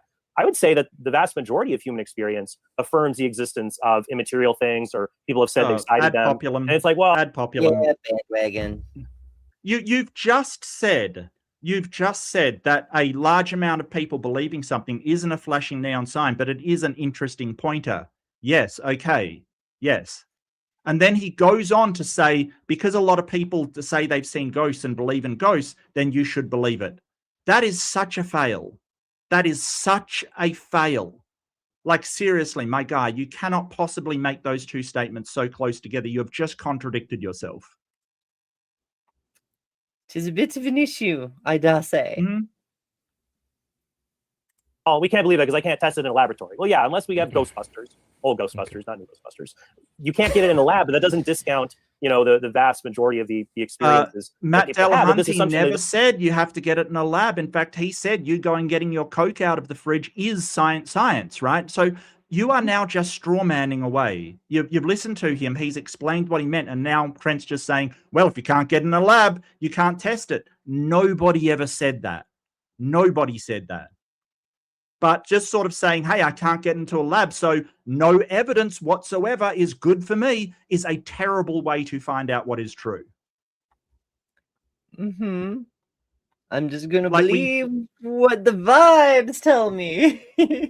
What the hell? Oh, goodness. The uniformity of nature, I think, is more a reflection of the arguer's personal assumptions about nature rather than the way nature really is. Well, sort of, but no. Like, it's an it is an assumption. It's axiomatic because we need things to make sense or there's no point in anything. But we do start with a preconception of this is how things seem to operate, and we look for the anomalies and we go, aha, let's investigate that. What's going on there? Maybe we can figure out how to fly if we dig into that anomaly, Yeah, and a lot of the time we're operating on axioms.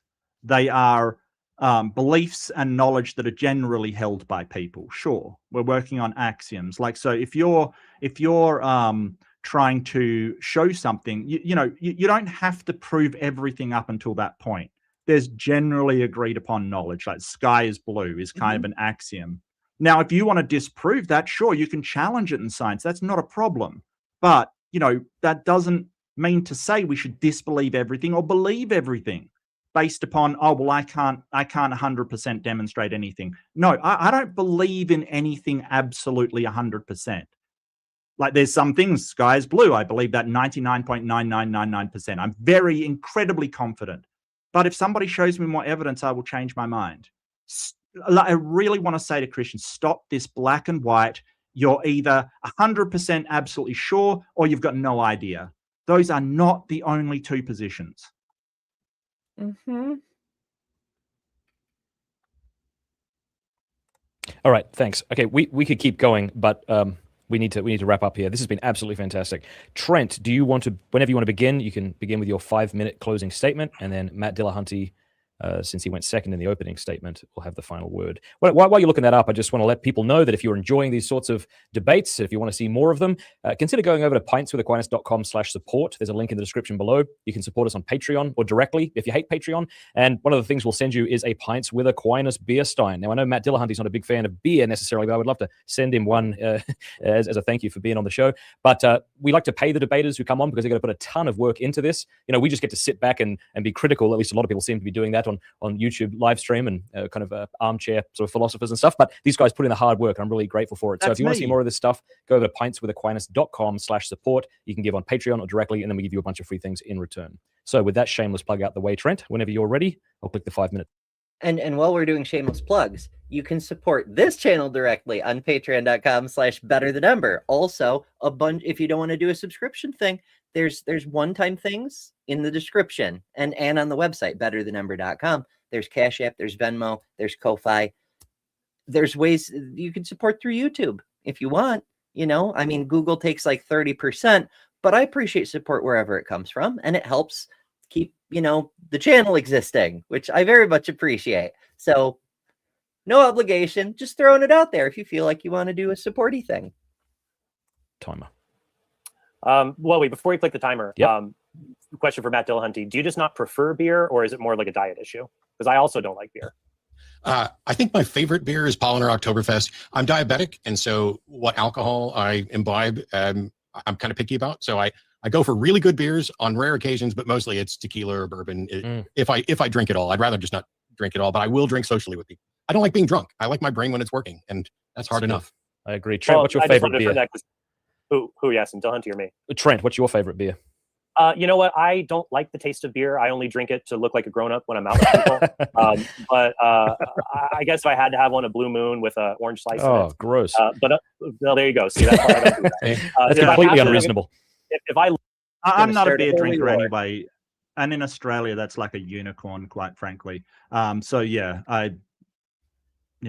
I'm with you, Trent. Look, I agree with Trent on something. I do agree with him on something. Let's find common ground here.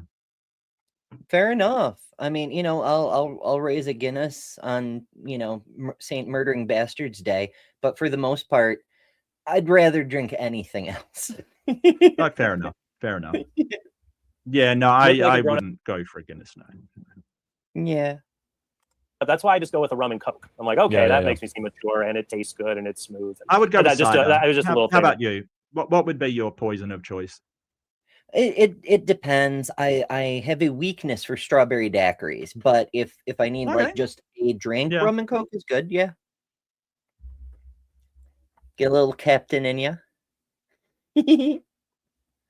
Also wine. I love wine. Well, some wine. I'm not a fan of like the super dry stuff because it tastes like alcohol. Like I want my wine to taste like grapes. I do like the fruity wines. They're fine. Like, I get you. Yeah. Like, it's nice to meet other people that, you know, have the same sensibilities there. So, okay, right. So 5 minute closing statement. Here we go. Whenever you're ready, mate. Yeah. Well, this is just a lot of fun. And we really just scratched the surface with this. You know, it's funny. People are telling me like, why are you debating Matt Dillahunty? He just, you know, he's rude or this or that. And it's like, you know, everybody has their approach to things, but yeah, I think that I don't mind. Matt, in my personal opinion, Matt has. I think it's kind of unjust that Matt is sort of known, like, you know, they sort of say, oh, he's horrible, he's rude, he's mean, and all this stuff, and he isn't really. You know, like people get passionate. It's understandable when the theists do it. It's like, oh, they're passionate for God. With Matt, it's just like, oh, he's just an atheist doing this. I think that, but don't get me wrong, some people do really annoy him, which is fair because some of these people are really annoying. They won't let you speak. They will, really try to cut you down. They will make unjustified things. They will be bad faith, basically. Like they're not arguing to present their ideas and have an engagement. They are arguing to get a crowd on side, dog whistle, and try and get support for themselves or to make money or whatever. And to me, like I'm not, Matt being mad about that, I'm not fucking surprised. You have said that you're there for a debate and you go in as an absolute cock, trying to be a populist and get your crowd on side and cut somebody down. Like, fuck you, quite frankly. Like, don't do that. Because that's bearing false witness. You are lying about your intentions. Your God will be mad at you. No, the mean and the rude thing, that's mostly shtick. Like, yes, people do annoy him sometimes, as happens to everybody. I get annoyed sometimes, but his Wednesday show is called The Hang Up. It's a shtick, I mean, I don't know Matt super well. We've only hung out once. I've spoken to him a couple of times, but for the most part, he's just a guy who likes to play with his snakes and do nerdy things. Oh, he loves nerdy things, you know, and he happens to have a talent for epistemology and logic, and he went to seminary and he knows the Bible better than average.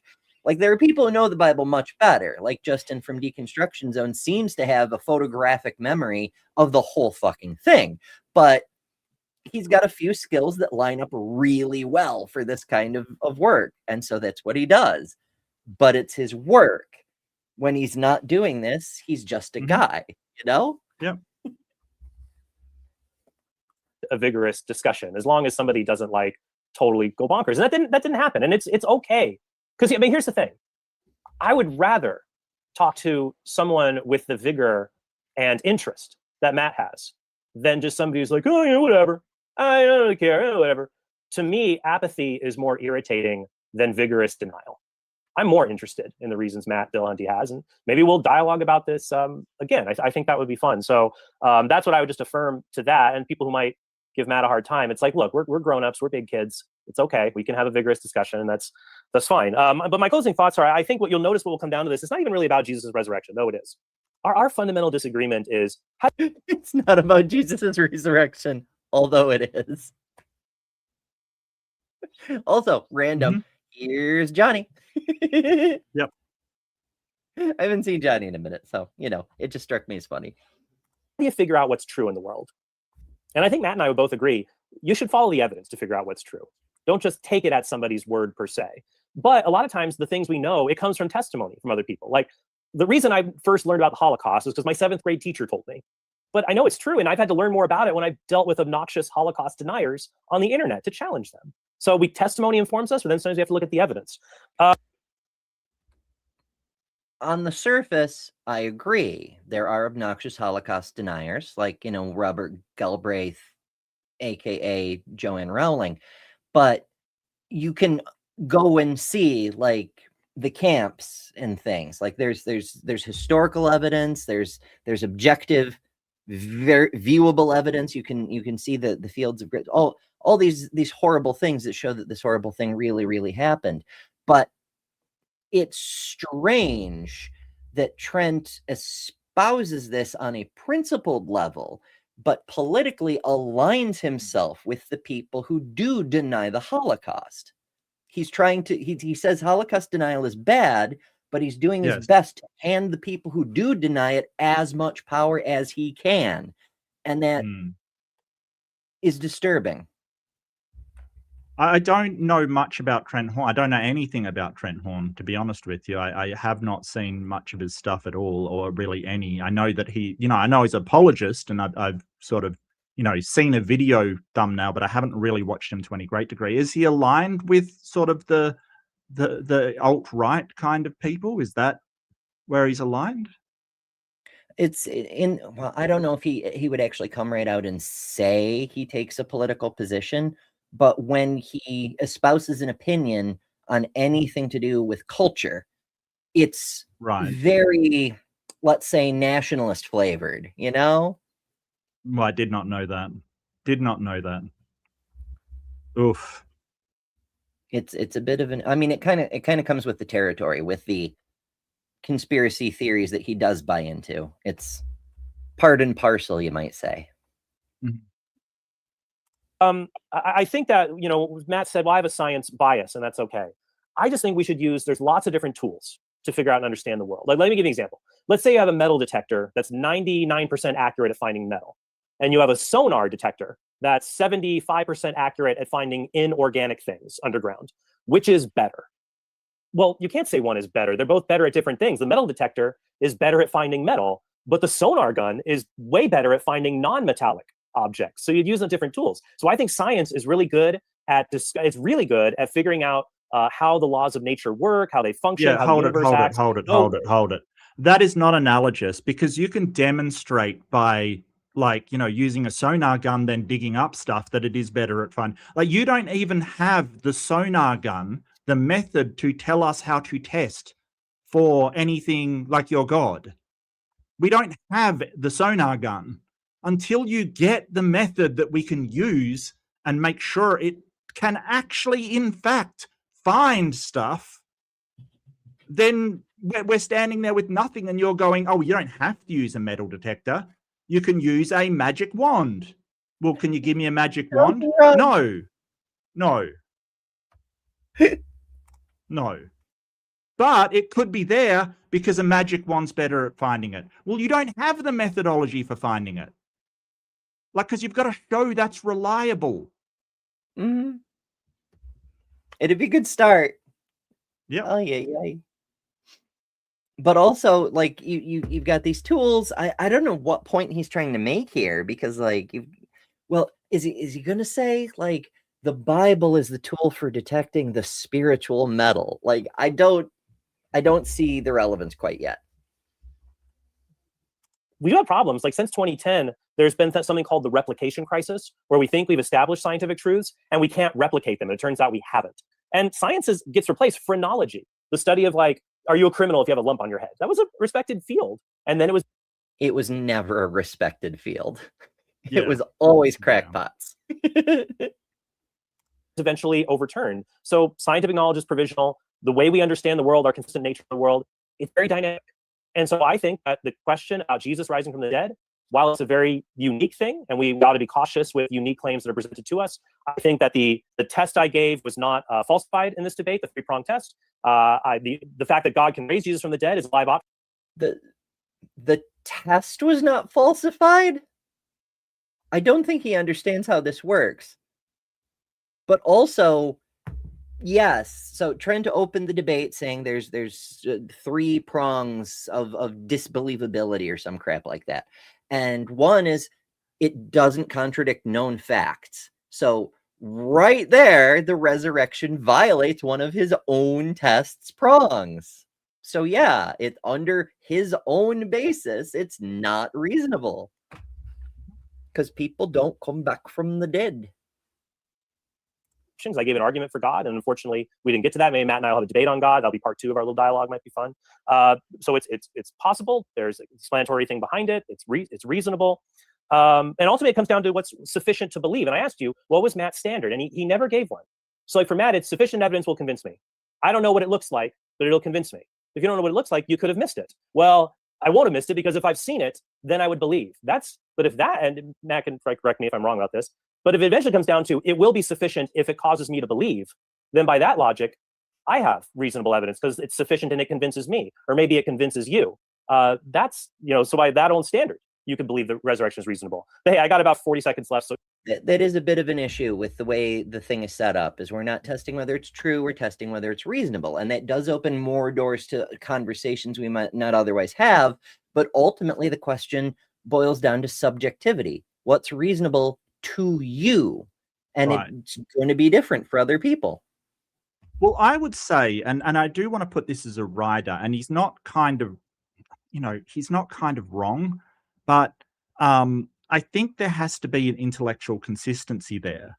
So if the evidence you have is that, you felt the Holy Spirit, you felt good, and, the book says this, and that's all you've got, basically. I would say that if you would not accept that from a Muslim, for instance, they feel good, they feel Allah's presence, they feel Muhammad's presence, and, they've got a book that says that it's true. If you would not accept the same standard of evidence for another religion, then I think it is unreasonable to base your belief on what you're feeling. So I think that what shows it's unreasonable is that intellectual inconsistency, where you're sort of saying, well, if it's over that religion, that's obviously not true, but it's my religion, so that's enough evidence for me. That's reasonable for me. Well, if that's reasonable for you, it should be reasonable for, the guy down the street who believes it as well. But you don't. You don't say that's reasonable for him. You're like, he shouldn't believe in Islam. He should believe in Jesus instead. Yeah. Well, yeah. Believe my thing because I believe it. And then we can be besties and believe things together. But if you don't, well, you know what happens to infidels. Apostates. here's what you should do if you're watching. Research this. Read the best books for and against. So if you're a beginner, do Justin Bass's The Bedrock of Christianity for the Christian view, Bart Ehrman's How Jesus Became God for the non-Christian view. If you're advanced, read Andrew Loke's The Resurrection of Jesus Christ, Investigating the Resurrection of Jesus Christ. More advanced treatment, read Chris Komarnitsky's Doubting Jesus' Resurrection for the advanced treatment. Look up the evidence, make up your mind. Don't just follow what people say, go through it and reach your conclusion. And I hope you'll reach it. I hope you'll come to the conclusion I have that gives me great hope in a world that needs it. Don't just listen to what people say, read this book. Yes, don't listen to people. Listen to Bart Ehrman. Is Bart Ehrman not people? Now, don't get me wrong. Bart Ehrman is a scholar. He's a respected but he doesn't scholar believe in the resurrection. by both sides. Yeah. Yes, but he doesn't believe in the resurrection. Mm-hmm. This life is not all we have. Look, there's a lot of different positions. You don't have to be a mythicist to go, well, the resurrection didn't happen. Like Bart Ehrman, he thinks that Jesus was a real person. He considers there to be enough historical evidence to say, hey, Jesus was a real person. But he doesn't credit him in any of the miracle stories or raising from the dead or anything. It's a perfectly acceptable position. Is that true? I don't know. Yeah. I mean, I have a tendency to believe the consensus of historians, and that's currently the consensus. Right. And also this isn't whether Jesus existed or not is not a high stakes question. I mean, if he didn't exist, the resurrection is right out there. But if he did exist, that's not a big deal. It doesn't change anybody's life, really. It's whether the magic happened that's the contentious point. Yep. Rising from the dead by being united with Jesus Christ. Thank you, Trent. I was going to give you an extra minute for spending a minute saying nice things about Matt. Matt, you got to take 1 minute out of your 5 minutes. That can be part of it. That was intentional. Whenever you're ready, Matt. I will spend 2 whole minutes talking about how awesome Trent is. No, in all seriousness, I mean, so I've done a lot of debates, and some of them are definitely better than others, and some of them are likely to produce better conversations after the fact. I've had opponents who showed up at debates completely unprepared and unwilling to even address the topic at all. Like, let's talk about 20 other things, and then let me throw in the topic at the end. Trent didn't do that. He made a case for things. And I appreciate that. Yeah, that's a solid point. There's a lot of people. Also, I really like that Matt is very aware that this debate will be talked about by other people later and open up all their ideas. And I think that's what we've done here. That's what we try to do with all of these, is to not just recap the debate, but kind of open it up and explore some of the topics not just the argumentation or the rhetoric or the impact, but the ideas themselves as well. And to be fair, we always throw out a bunch of very tangentially related stuff. Oh yeah, always. But I also like to, and there's no harm in criticizing Matt. Just because he's Matt Dillahunty doesn't mean you automatically have to agree with him. Like, this is the thing. Like, as long as you're being honest and reasonable and sort of, it should be fine. If you disagree, that's okay. It's okay. It's just, don't be a dick about it. Like, don't be small-minded and childish just because you disagree with somebody. It's okay. You can disagree and still be fine. And I think Matt's doing a real, but I do like, we do criticize the atheists on here as well. Like, we agree with most of what they say, but we still do criticize them and sort of say, hey, they could have done this better or that better. We have, and there's no reason why we can't do that. Would I have done a good a performance as Matt in this debate? Probably not, no. He's very good. But I can still find occasional things, because just for the simple fact that it is so much easier to sit at home relaxed and pick apart somebody's debate than it is to be in the middle of the debate. It just is, right? Come on now. We're pausing and talking, and you can't get to pause a debate. Like, seriously, it's a lot harder than people like Matt and Trent make it look. Okay, it's a lot harder, like a lot of things. But I think that sort of criticizing our own side is something we should be allowed to do. Like, we really have to say, hey, this is a good argument, that's not, and be honest about it. Yeah. There's a lot of utility in that, because, like, if we never criticize the side that we're predisposed towards, we're never going to get better. Our side's never, Mark and I have both criticized each other at some point. Like that thing you said that I don't think that's actually true, though. I can't think of any off the top of my head because it's been a while, but Yeah, we have that's being a skeptic. That's Yeah. holding your own beliefs tentatively. Yeah, I like it when Ember tells me I'm wrong. Usually about some cosmological thing, she will say, "Hey, you're actually wrong," and I'm like, "That's cool. I've just learned something where I'm in error. That's a good thing. Let's not treat Exactly. it like In it's fact, horrible." I have a thing coming up. It's not until May, which is why I'm not like promoting it big time, but I'm really excited about it. I did a talk over at Secularizing US about the joys of being wrong. I was so stoked for this talk. I'm like, yes, let's do it. Let's be wrong about things. So, you know, set your calendars for May, I guess. Yeah. One of the problems is that an audio cut out, and so of his 3-pronged test, I only had notes on 2 of the prongs, but that's okay because there's some questions that I can kind of address. And in truth, I didn't phrase this very clearly. When Trent talked about what my burden of proof was during this debate, it was that I needed to demonstrate why it was not reasonable to accept the claim. And the important thing about that is that it was not my burden of proof to demonstrate that it was reasonable to conclude that the claim was false, because the truth of a claim is independent from whether it's reasonable. There was somebody in chat who had gone off on the, oh, well, you know, if how can we even conclude that Genghis Khan exists, you know, and if it's all in history, are you throwing out all of history? No, I'm not throwing out all of history. I'm throwing out extraordinary claims from history that fly in the face of everything we know and understand about reality. Do supernatural events I actually like happen? that point, actually. Trent. I like that point that he's not making the claim that he knows that Jesus didn't rise from the dead. You know, I think he's making that claim. But where I would differ with him on is that if someone claims something that is so antithetical to the way that the world works, I would say that, hey, it is unreasonable to believe it because, you know, it doesn't happen in the world. Like, for instance, and I've used this example a lot, actually.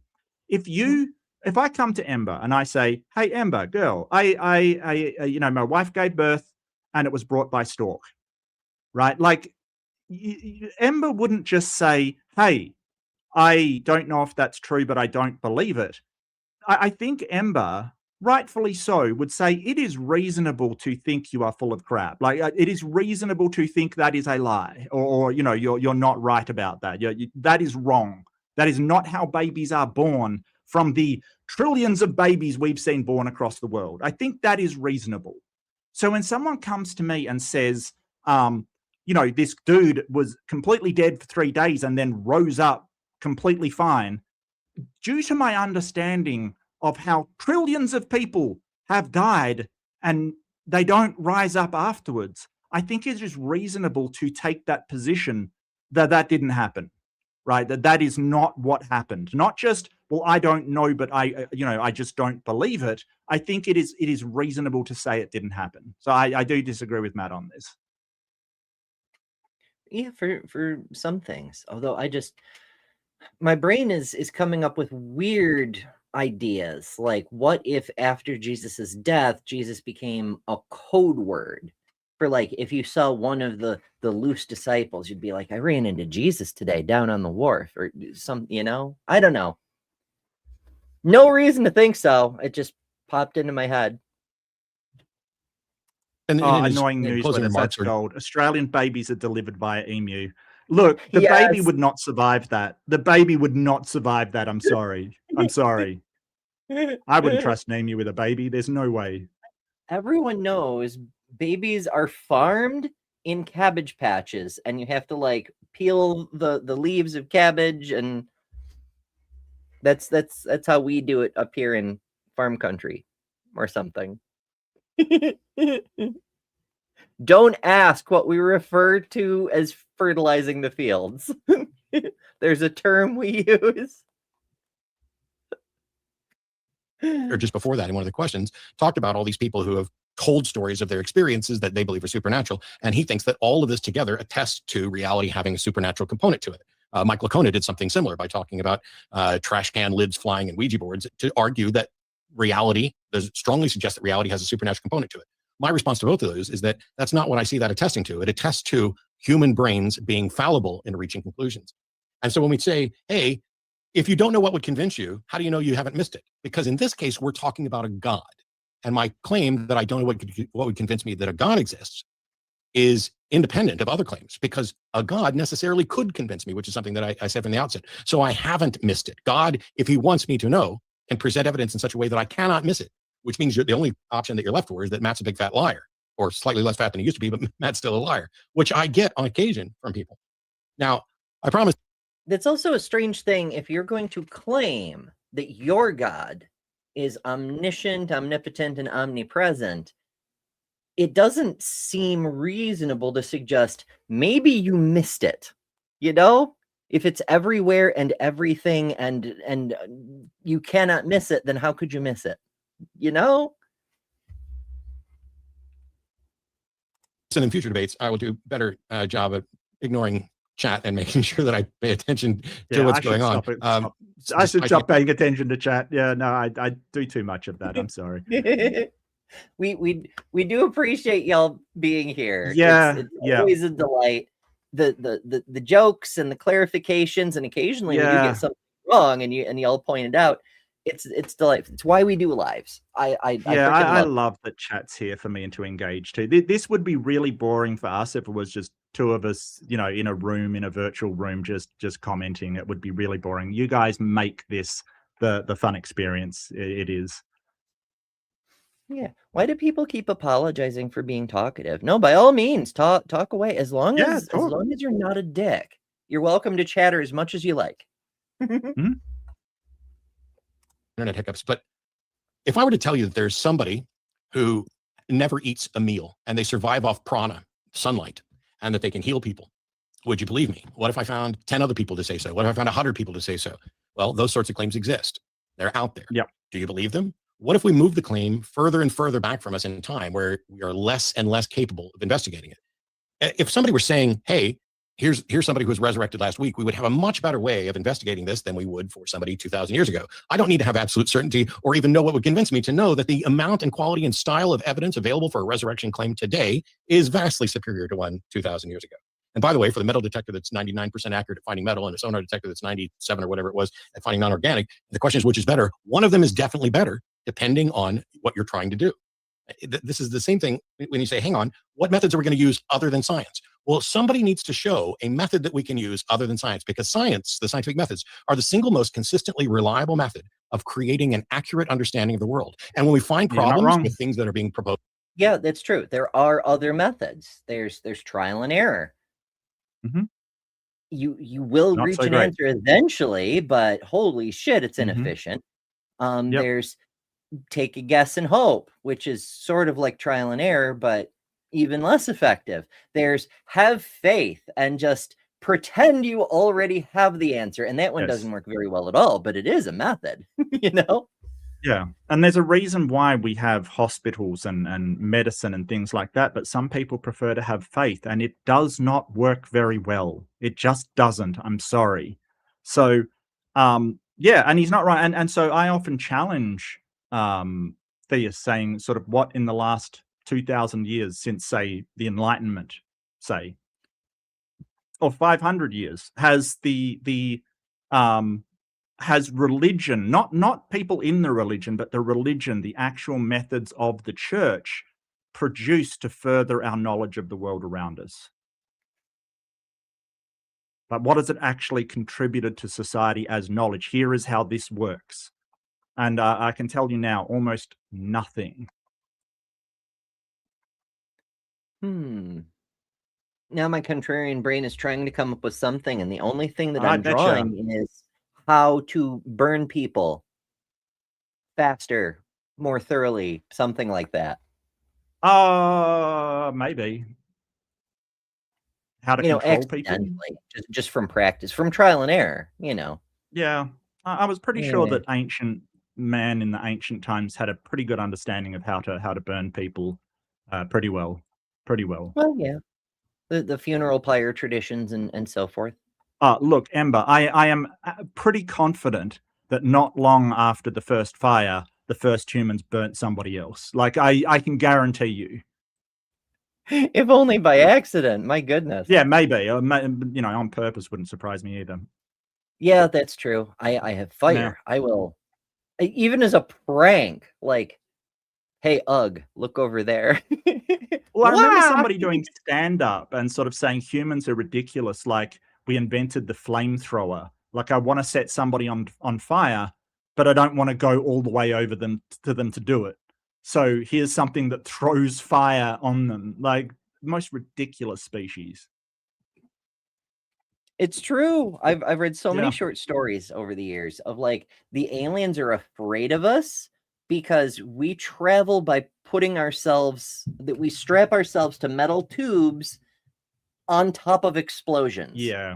Yeah. They're like those primates are crazy. Don't talk to them. With all the parts supplied by the lowest bidder. Yes. Within the scientific realm, things like phrenology. What corrects that? Science, more and better science, the evidence and the methods that lead to the discovery of how we can better understand the world. At no point in history has a supernatural claim or a religious claim shown that science was wrong about something. That has not happened. And Trent's already acknowledged that he can't prove the resurrection with science or in a courtroom, so he wants some other standard of evidence, and that's the historical argument. That is the trend of people accepting things because we start with this notion that this book is reliable, and I don't accept that. I'm sorry that I don't accept it, but moreover, I don't see how it's reasonable to conclude that it's likely a resurrection occurred at this particular point in time with this individual without physical evidence to support it. Almost time. Matt and Trent, thank you so much. I thought this was an excellent back and forth. Yay. Yay. And that was a pretty good debate. I enjoyed that one. Yeah. Thought it was good. Yeah. Good. It was pretty enjoyable. They covered some very interesting stuff. We were more interesting, of course, but there was a lot to talk about. And best of all, we did it in only 2 parts, which isn't always the case. True. That's true. Yeah. Actually, and I will say we had better hats, but you really carried me on that one. So thank you, Ember. Thank you. You are quite welcome, my friend. Now, everybody, there's a bunch of new people here. We're here every other weekend. On the opposite weekend, we're over at Mark's Place, which is linked in the description. Mark Reed Atheism. We'll be back there next week with a brand new debate, yet to be determined. It'll be a surprise for all of us. So make sure you're subscribed over at Mark's for the next exciting debate review. Before we go, any thoughts and things? Well, I thought that, Trent Horn, he's not that bad. Like, I know a lot more worse guys than him. I thought it was a reasonable discussion. It was very intellectual. It was very civil. I like that. Matt gets heated. Trent got a little heated. Yeah, it happens. It's okay. We don't have to worry about it. I think that Matt did a fantastic job at laying out sort of what the standard of evidence should be. I like the way he tied it. I always like the way that Matt ties it in with real world analogies, so we can say, hey, this is how it would apply. I think that Trent really got tripped up in his analogies because he's sort of trying to make it so, but you would accept this in a God of life. No, it absolutely would not be. It absolutely would not be. So I think that Trent got a little tripped up also in sort of an ad populum thing. Just because everybody says this is so, that alone is not a reason to believe it, right? Like, and I'm not saying that all theists or all Christians are doing ad populum, that, hey, Christians is the majority religion, so that's how, what you should believe. I'm not saying that. I'm saying that fact by itself isn't evidence. It really is irrelevant to the discussion, right? Like, you need your own evidence for that. Even if that is, hey, I know this person, they're reliable, they wouldn't lie and stuff. I get that can be evidence, but, just sort of saying, hey, the majority says this, that's not evidence. It's just not. It's not anything. Because a majority of people at one point thought humans could never fly. It would never work. It just would not work. It is impossible. We're too heavy. And we're too heavy.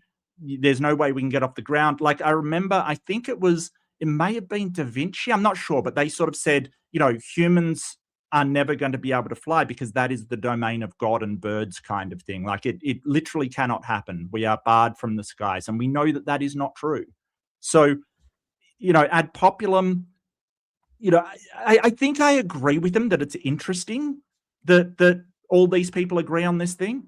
I think that, like, when he said, well, it's a flag, but it's not a neon sign. I'm like, yeah, it is interesting. It provokes further investigation, sure. But then he went on to make, oh, well, that should give you credence to belief. He sort of contradicted himself right away and said, oh, that's very strong. No, you've just said it's not. Like, if you investigated that flag, as he sort of said it, and found extra stuff, then yeah, that would lead to belief. But if the flag's just there by itself and you find nothing else, that is not a reason to believe. No, absolutely not.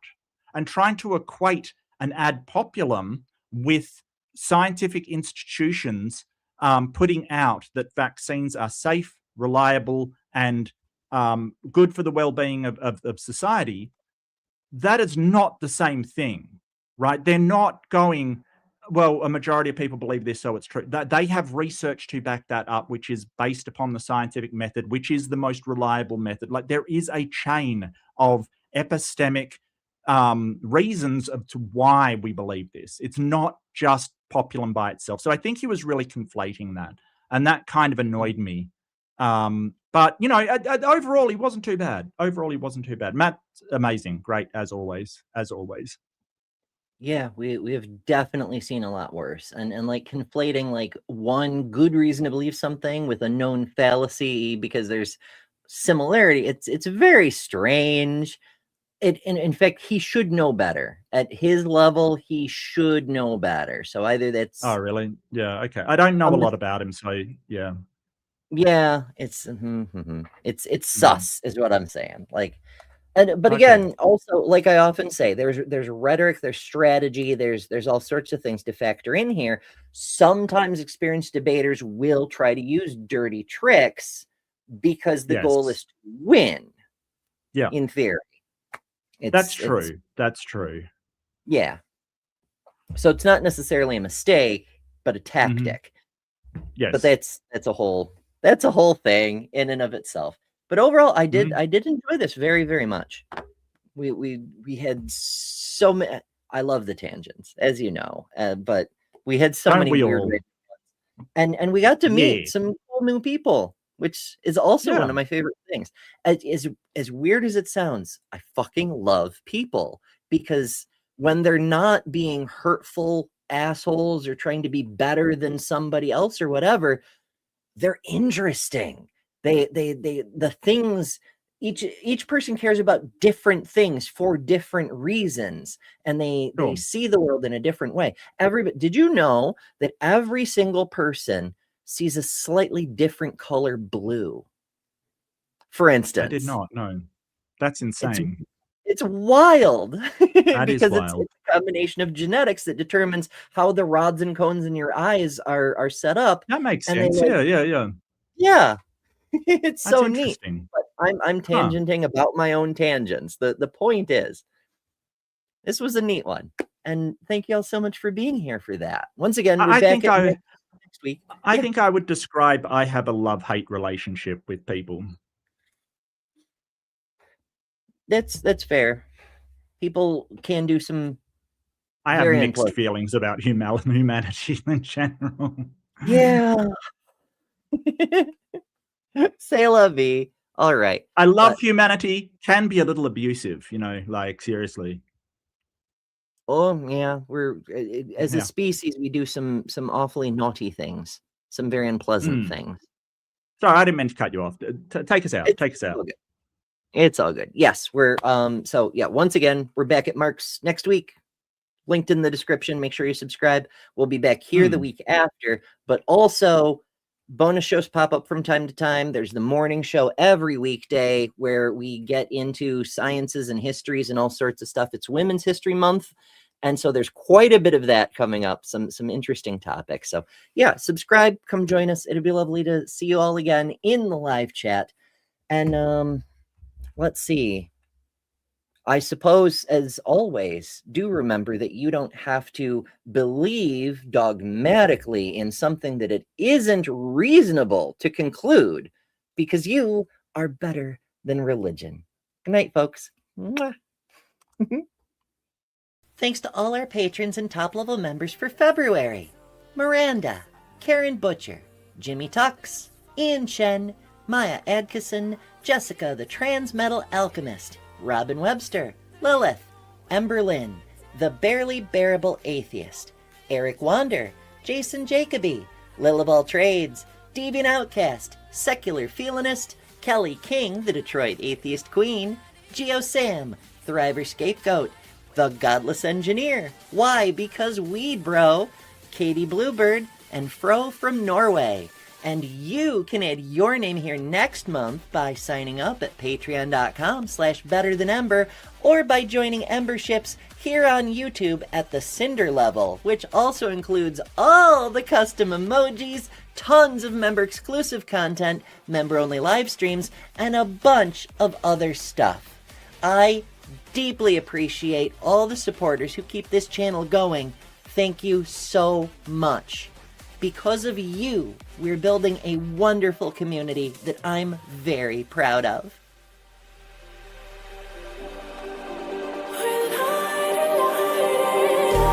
Just like a spark that's breaking out, can't make a stop.